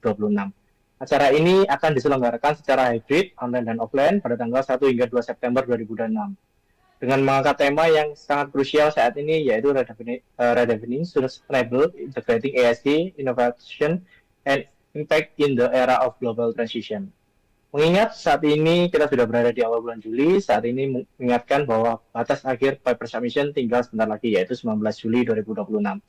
Ini adalah kesempatan emas bagi Bapak Ibu untuk mempublikasikan riset di jurnal terakreditasi Sinta maupun Scopus, membangun networking dengan akademisi global, serta mendapatkan benefit sertifikat 14 CPD. Kami sangat menantikan partisipasi aktif Bapak dan Ibu. Next. Sebagai penutup, IAI tumbuh dan menjadi kuat karena kolaborasi kita bersama. Kami di IAI Jawa Timur selalu terbuka untuk sinergi, memberikan layanan keanggotaan terbaik, dan mendengarkan aspirasi rekan-rekan sekalian. Untuk pertanyaan lebih lanjut mengenai pendaftaran anggota, kelengkapan administrasi PPL, maupun informasi acara seperti KRA 13 tadi, silakan berkunjung ke kantor sekretariat kami di Geraha Akuntan Jatim, Jalan Kuruka Utara nomor 64 Surabaya, atau juga bisa melalui WhatsApp kami di 0822 5731 7728, lalu mengunjungi website iaijawatimur.org.id atau memantau update kegiatan harian kami melalui Instagram @iaijatimofficial. Terima kasih yang sebesar-besarnya atas perhatian dan waktu Bapak Ibu sekalian. Mari terus bertumbuh, kuat, dan berkelanjutan bersama IAI. Selamat siang.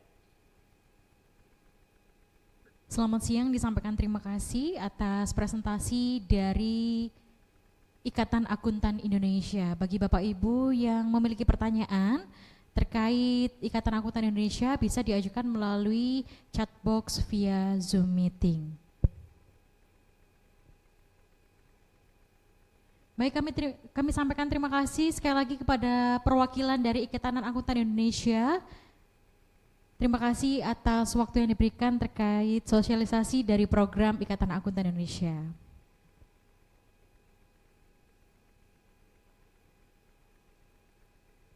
Baik hadirin yang kami hormati, kami ucapkan selamat datang kembali pada rangkaian The First International Conference on Economic, Management, Accounting, and Informatic 2026. Selanjutnya kita akan memasuki presenter parallel session, di mana para pemakalah akan mempresentasikan hasil penelitian mereka secara paralel pada ruang presentasi yang telah ditentukan. Melalui sesi ini diharapkan terjadi pertukaran gagasan, diskusi ilmiah yang konstruktif, serta penguatan jejaring kolaborasi akademik di tingkat nasional maupun internasional. Sehubungan dengan tersebut, kami juga menghimbau kepada seluruh peserta konferensi maupun peserta International Business Plan Competition untuk segera memasuki breakout room masing-masing sesuai dengan daftar pembagian ruang presentasi yang telah diumumkan oleh panitia. Kepada operator, kami persilahkan kepada operator untuk membagi breakout room. Baik, Bapak Ibu dan juga peserta kegiatan The First International Conference on Economic Management, Accounting, and Informatic 2026, breakout room telah dibuka. Kami persilakan kepada Bapak Ibu untuk memasuki breakout room sesuai dengan pembagian yang telah dibagikan.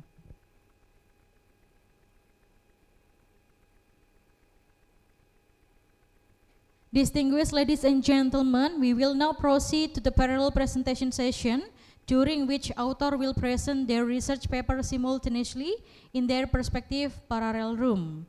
In addition, Participants of the International Business Plan Competition are also requested to join their design and presentation room according to the assigned schedule.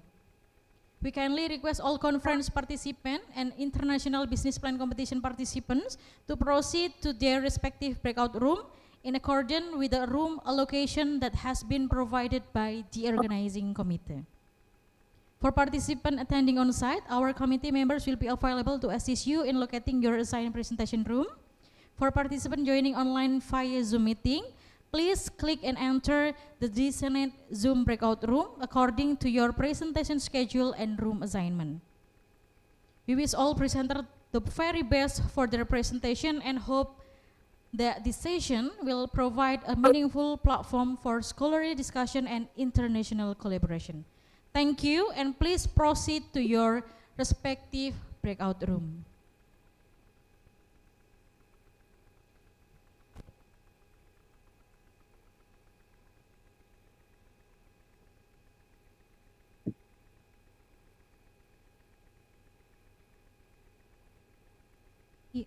Bagi Bapak Ibu yang masih mengalami kendala untuk join breakout room, kami bantu untuk tutorial join breakout room.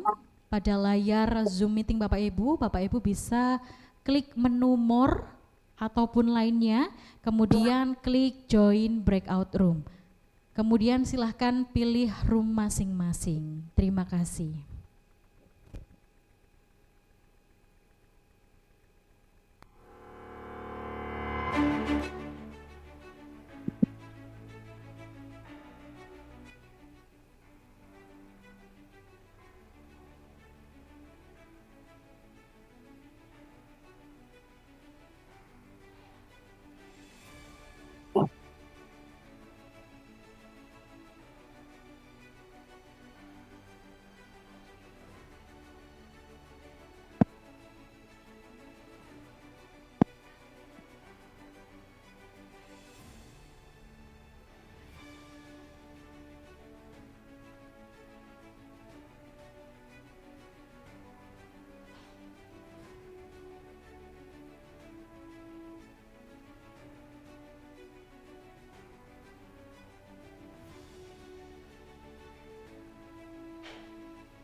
Mohon izin, Pak Ibu.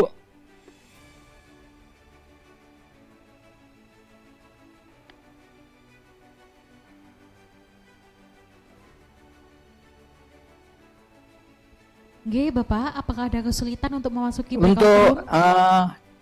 Dewan Juri itu saya di room berapa, nggih? Mohon izin Bapak Dewan Juri terkait kegiatan IBPC, nggih? Nggih, betul. Mohon berkenan untuk join room di breakout room IBPC, Bapak. Oke, siap, nggih. Nggih, terima kasih.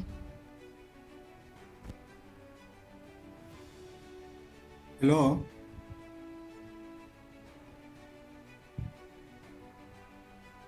Halo.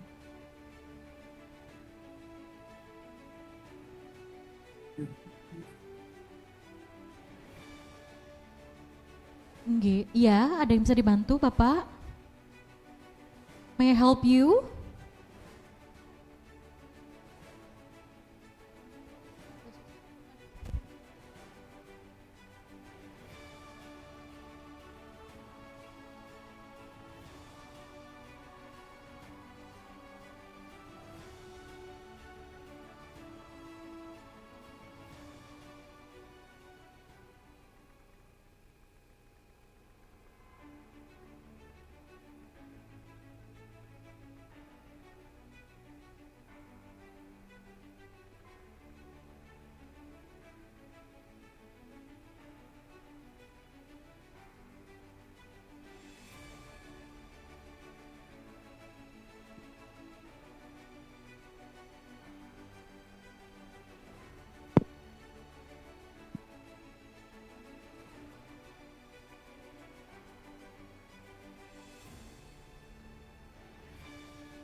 Selamat siang, boleh bantuan ke Classroom 9?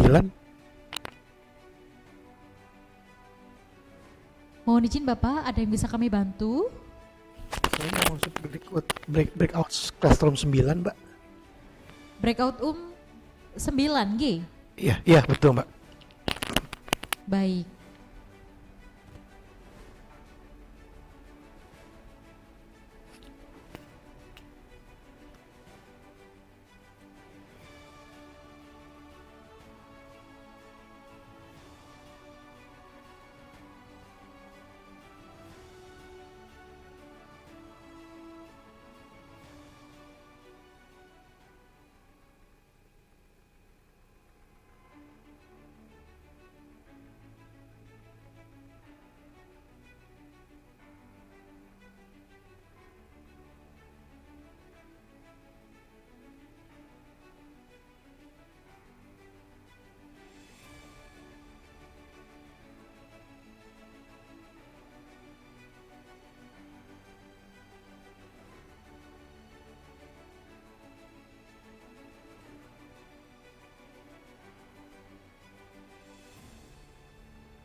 Dari sananya.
About the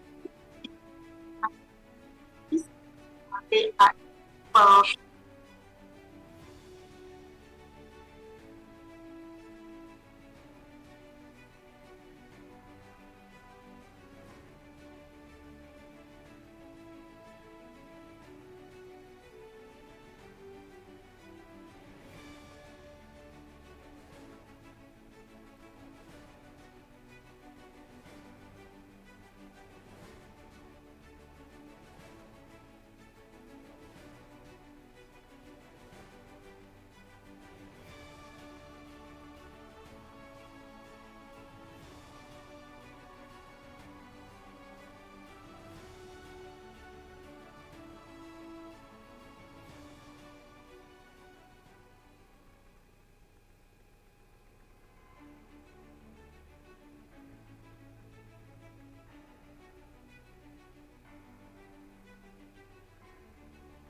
Pak Masuri ono, Pak.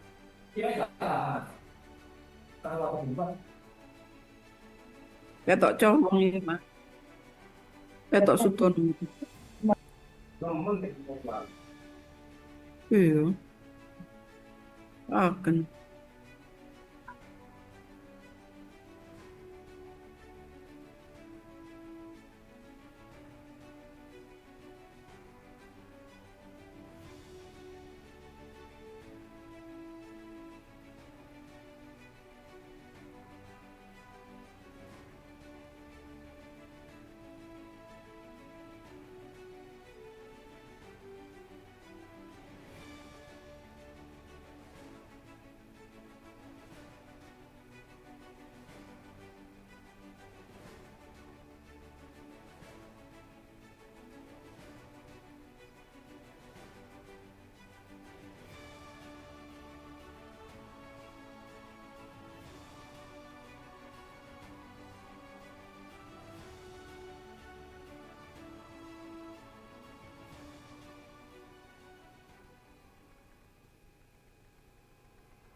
berikutnya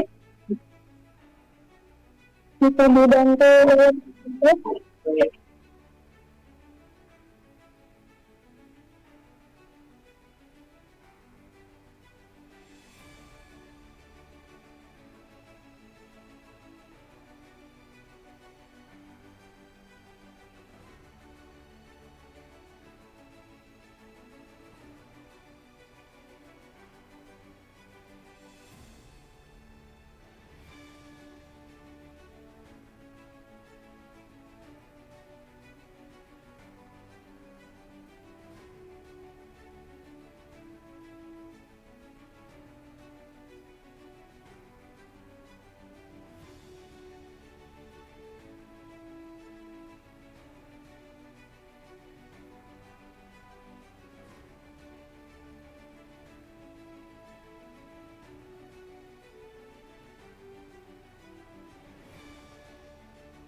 Recording stopped.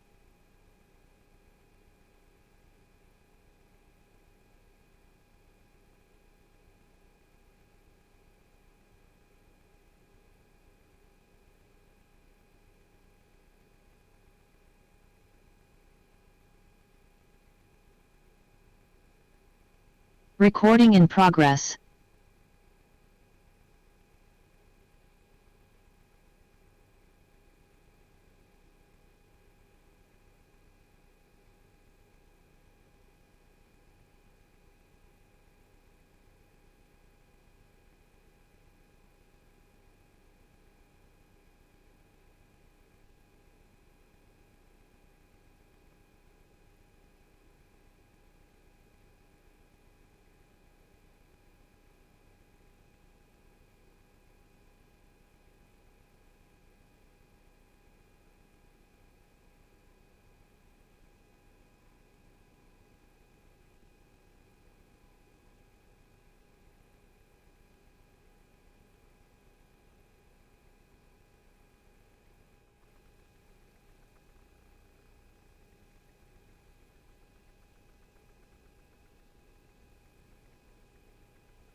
Recording is progress. Recording is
200 gitu.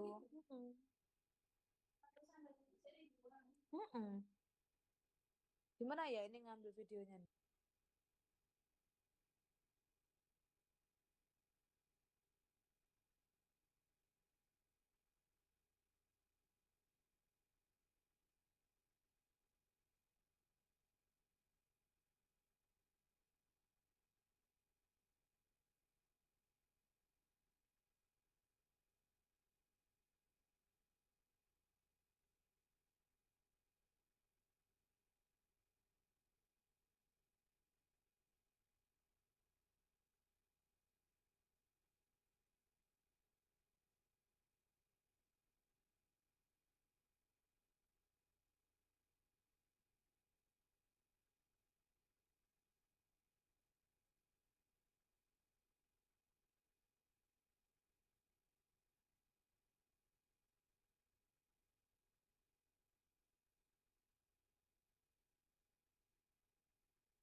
Wah, tadi nggak direkam, Bang.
Cek.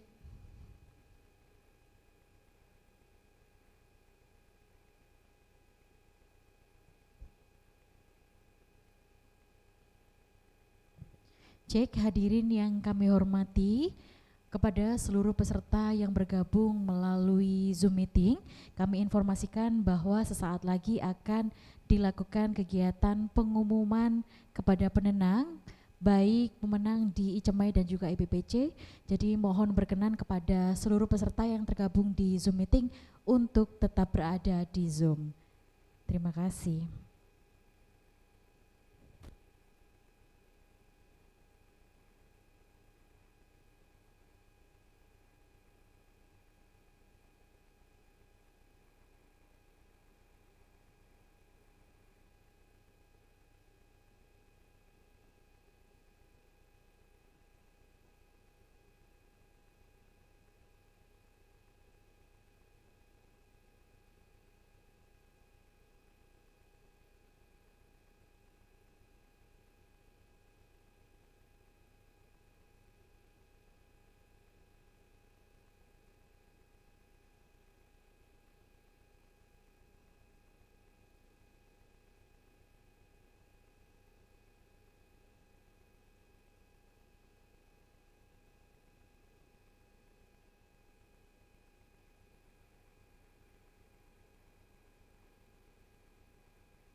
Aku mau, tapi nurun aja.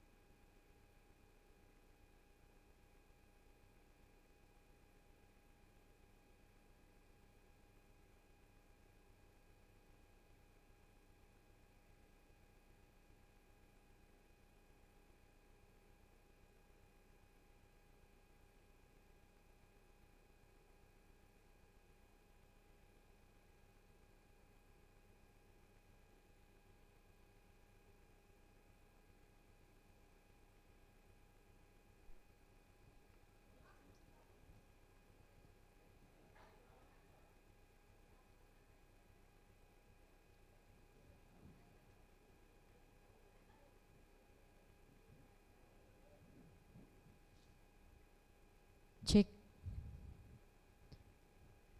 Cek 1 2.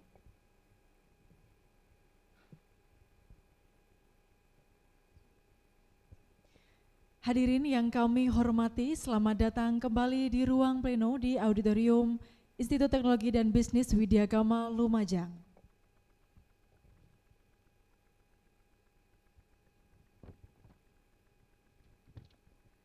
Kita kini telah sampai pada salah satu agenda yang paling dinantikan dalam rangkaian The First International Conference on Economics, Management, Accounting, and Informatics 2026, yaitu pengumuman Best Presenter dan Best Paper Award.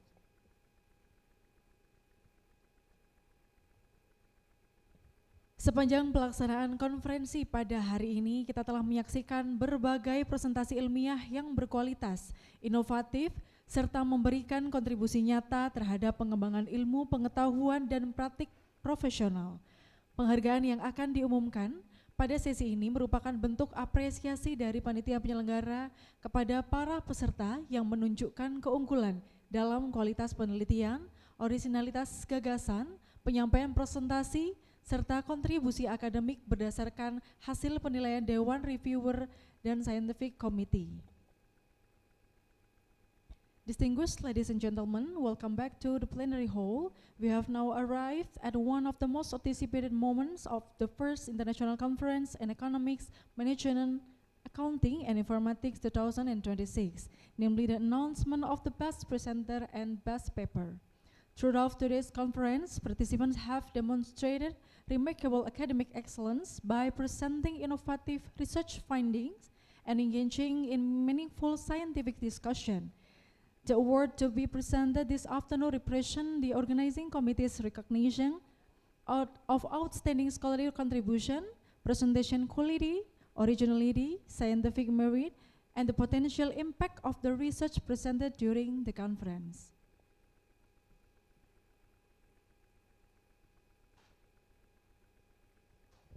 Distinguished ladies and gentlemen, we would like to announce the recipient of the best paper are Khoiru Soliha from Institut Bisnis dan Informatika Kesatuan Bogor with the title The Role of Digital Adoption and Local Community Support in Moderating the Effect of Digital Literacy and Digital Finance on the Profitability of Creative Economy and MSME in Bogor City. Please come to forward.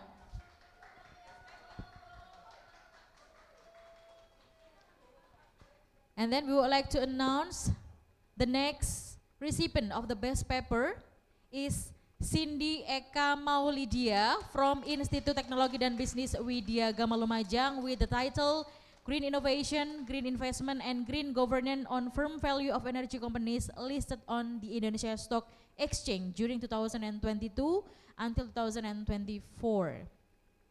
Maybe there are the representative from Cindy Eka? No? Okay. We would like to the next recipient of the best paper is Khairul Ifa from Institut Teknologi dan Bisnis Widyagama Lumajang with the title Spatial Dependence and Determinants of Poverty in Northern and Southern Coastal East Java using the Spatial Durbin Model.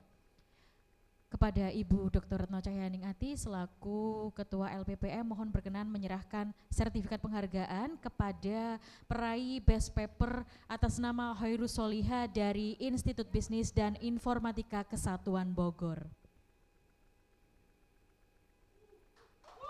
Give applause everyone.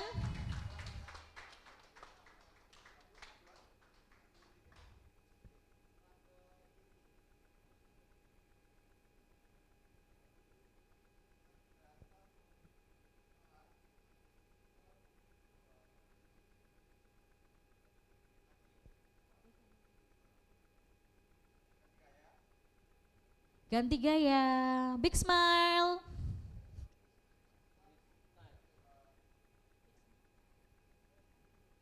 Baik, give applause again for Khairus Solihah from IB Kesatuan Bogor.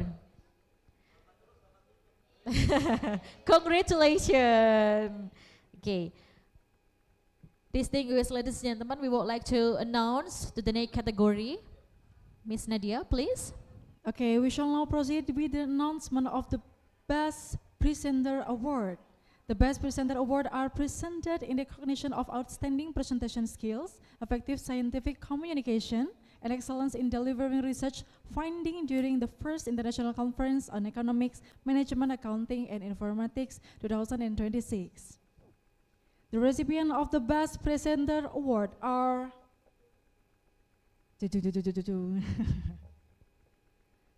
Jolanda Grace Kurniawan from IEEE University.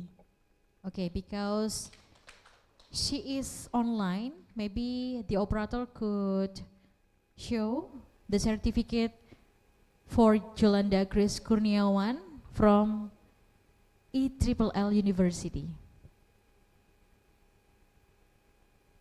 Okay, we would like to say congratulations to Jolanda Grace Kurniawan. Next. The next recipient of the Best Presenter Award are Raihan Fadila from Universitas Indonesia. Give applause for Raihan Fadila from Universitas Indonesia. Maybe operator could show the certificate.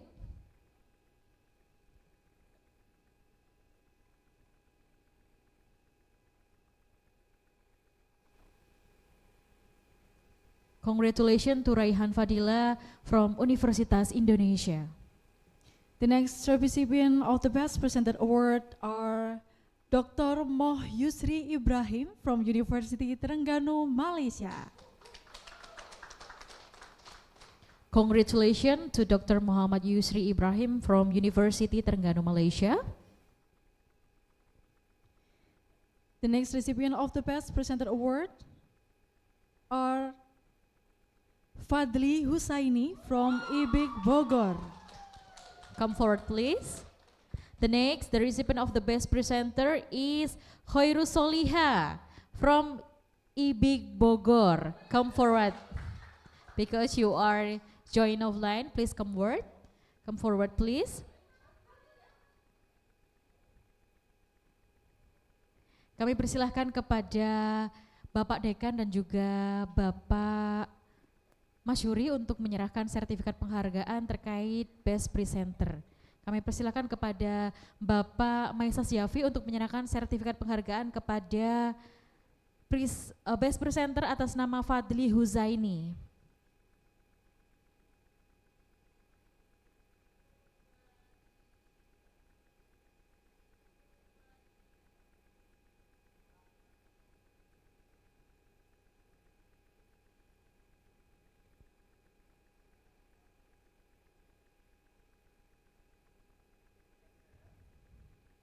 Big smile. Okay, we move to the next pemberian penghargaan kepada Khairus Solihah selaku Best Presenter dari IBIK Bogor.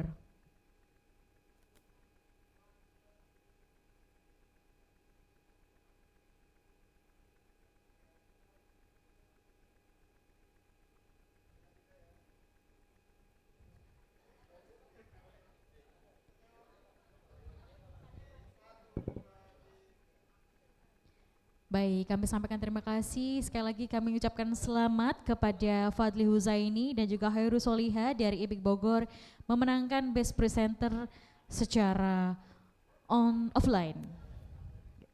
Dilanjutkan pengumuman Best Presenter selanjutnya atas nama The next recipient of the Best Presenter Award is Ratri Buddha Nugrahati from University of the Gambia. Okay, congratulations to Ratri Buddha Nugrahanti for the achievement of the Best Presenter in the Verse Conference ICEMAI 2026. And the next recipient of the Best Presenter Award is Adia Hermawati from Universitas Widyagama Malang. Okay, congratulations to Adia Hermawati as the Best Presenter from Universitas Widyagama Malang. And the next recipient of the Best Presenter Award is Dilis Titian Awali from Doperi Indonesia. Congratulations to Dilis Titian Awali as the Best Presenter of ICEMAI 2026. The next recipient of the Best Presenter Award is Febriana Indah Lestari from IBIK Bogor. Congratulations to Febriana Indah Lestari as the Best Presenter from IBIK Bogor. And the last Okay, recipient of the Best Presenter Award is Omil Ervin Santoso from Universitas Widyagama Malang. Okay. Congratulations to all recipients of the Best Presenter Award for your outstanding achievement. We will now announce the winner of the International Business Plan Competition 2026. So, the first place of International Business Plan Competition 2026 is Bokusan Abon Kulit Pisang from Institut Teknologi dan Bisnis Widyagama Lumajang. We would like to say congratulations from the team of Bokusan from Institut Teknologi dan Bisnis Widyagama Lumajang who has the first place on the International Business Plan Competition 2026. And the second place is Root 3D, rooted in Africa, growing the world from University of the Gambia. We would like to say congratulations from the team from Rooted in Africa, growing the world from University of the Gambia. Give applause, everyone. And the third place is for Green Catalyst Biopick Up Smart Waste Management System, organic waste management startup based on artificial intelligence and Internet of Things IoT from Universitas 17 Agustus 1945 Semarang. Congratulations for the third place to the team from Biopick Up Smart Waste Management System from Universitas 17 Agustus 1945 Semarang. And the next is fourth place is eProtect 30 Club, turning a waste into opportunity from Al-Bukhari International University. Congratulations for the fourth place of International Business Plan Competition from eProtect 30 Club from Al-Bukhari International University. And the last is fifth place, Coffee Ground-Based Aromatherapy Candles implementing green accounting in creative MSMEs, developing coffee ground-based aromatherapy candles to support ESG reporting, Kertanegara College of Economics. We would like to say congratulations for the fourth place of IBPC 2026 who have won at STIE Kertanegara Malang. Give applause, everyone. And then we have special category awards from International Business Plan Competition with category Sustainable Economy and Green Finance, dimenangkan oleh tim dengan judul Healthy Sourdough Cakery dari Institut Bisnis dan Informatika Kesatuan Bogor.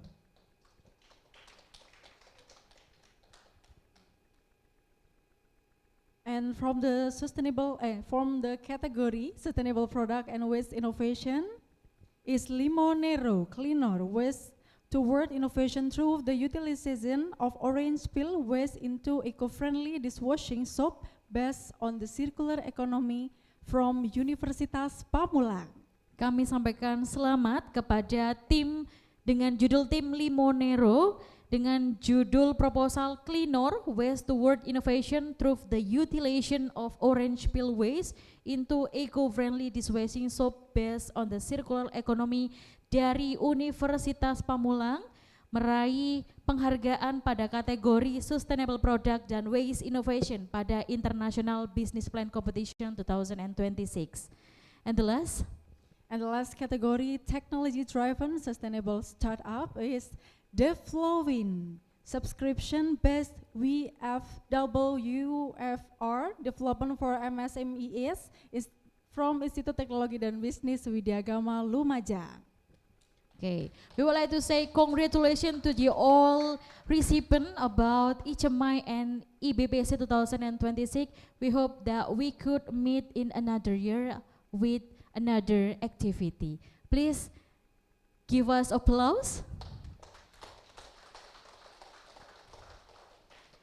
Baik hadirin yang berbahagia, sebelum acara ini diakhiri, marilah mohon berkenan kepada seluruh peserta yang hadir secara luring untuk mengambil sesi dokumentasi secara bersama-sama. Kami persilakan perwakilan dari seluruh peserta, baik presenter, mahasiswa, kemudian panitia untuk turut serta mengambil sesi dokumentasi secara bersama-sama.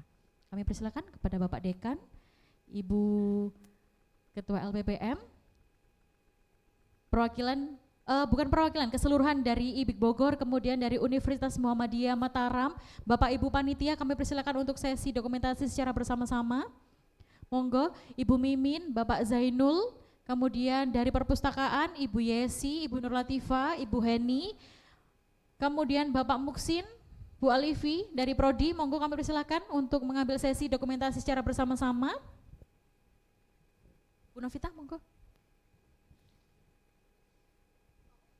Monggo Bapak Ibu dari Widyagama Lumajang untuk mempercepat waktu.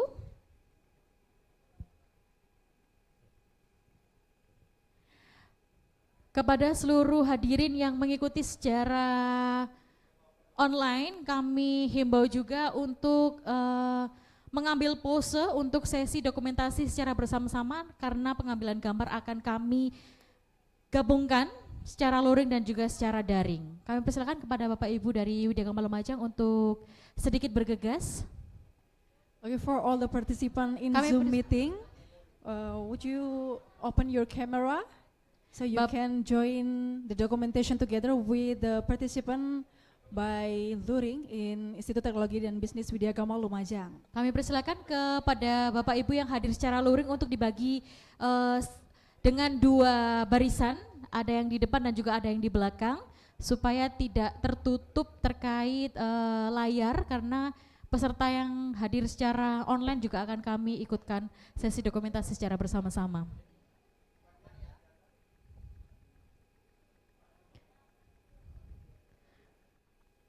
Monggo, bagaimana teman-teman blockingnya?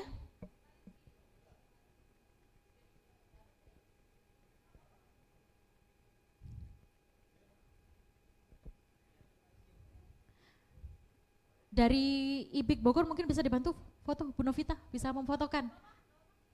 Monggo enggak apa-apa, biar ikut terfoto semua, nggih. Baik, seluruh peserta yang hadir secara online kami persilakan kepada Bapak Ibu untuk berpose. Monggo bisa raise hand dan sebagainya. Baik, dokumentasi akan diambil bagaimana? Sudah siap? Yang foto sudah siap, yang foto belum siap, nggih.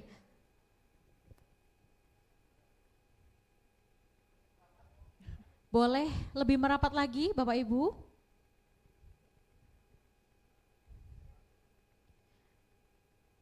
Tidak ada yang tertutup dengan layar, nggih. Mas Fariski dan Mas Yuda, tidak ada ya? Baik, dalam hitungan ketiga, peserta luring dan juga online, 1, 2, 3. Lebih ceria. 1, 2, 3. Satu kali lagi lebih ceria.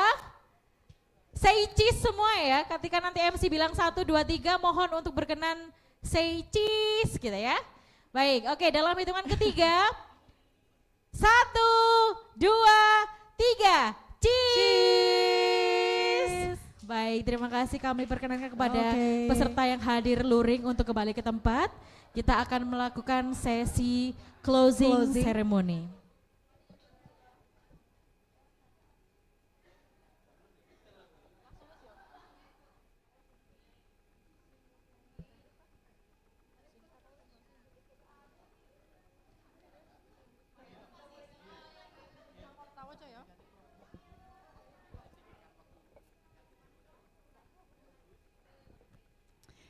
Okay, distinguished ladies and gentlemen, as we come to the end of today's program, we have now reached the final agenda of the first International Conference on Economics, Management, Accounting and Informatics 2026, namely the closing ceremony.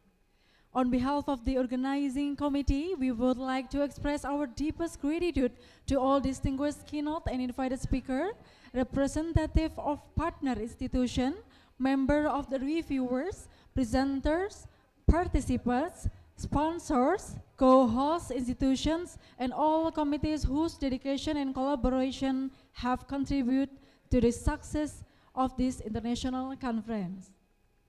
Today's conference has provided an excellent platform for exchanging ideas, disseminating research findings, strengthening international academic partnership, and fostering collaborations across disciplines and institutions. We sincerely hope the knowledge shared throughout this conference will inspire future research innovation and student sustainable collaboration that extend far beyond today's event. Thank you for your participation. Have a pleasant afternoon, safe travel, and see you again in future academic collaboration. Wassalamualaikum warahmatullahi wabarakatuh.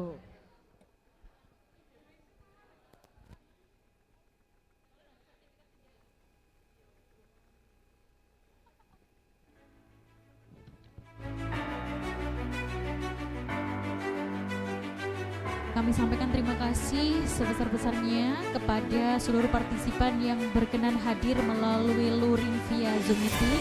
Semoga kita dapat bertemu kembali pada sesi akademik internasional di kemudian hari. Kami selaku Master of Ceremony mengucapkan terima kasih. Wabillahi taufiq wal hidayah. Wassalamualaikum warahmatullahi wabarakatuh.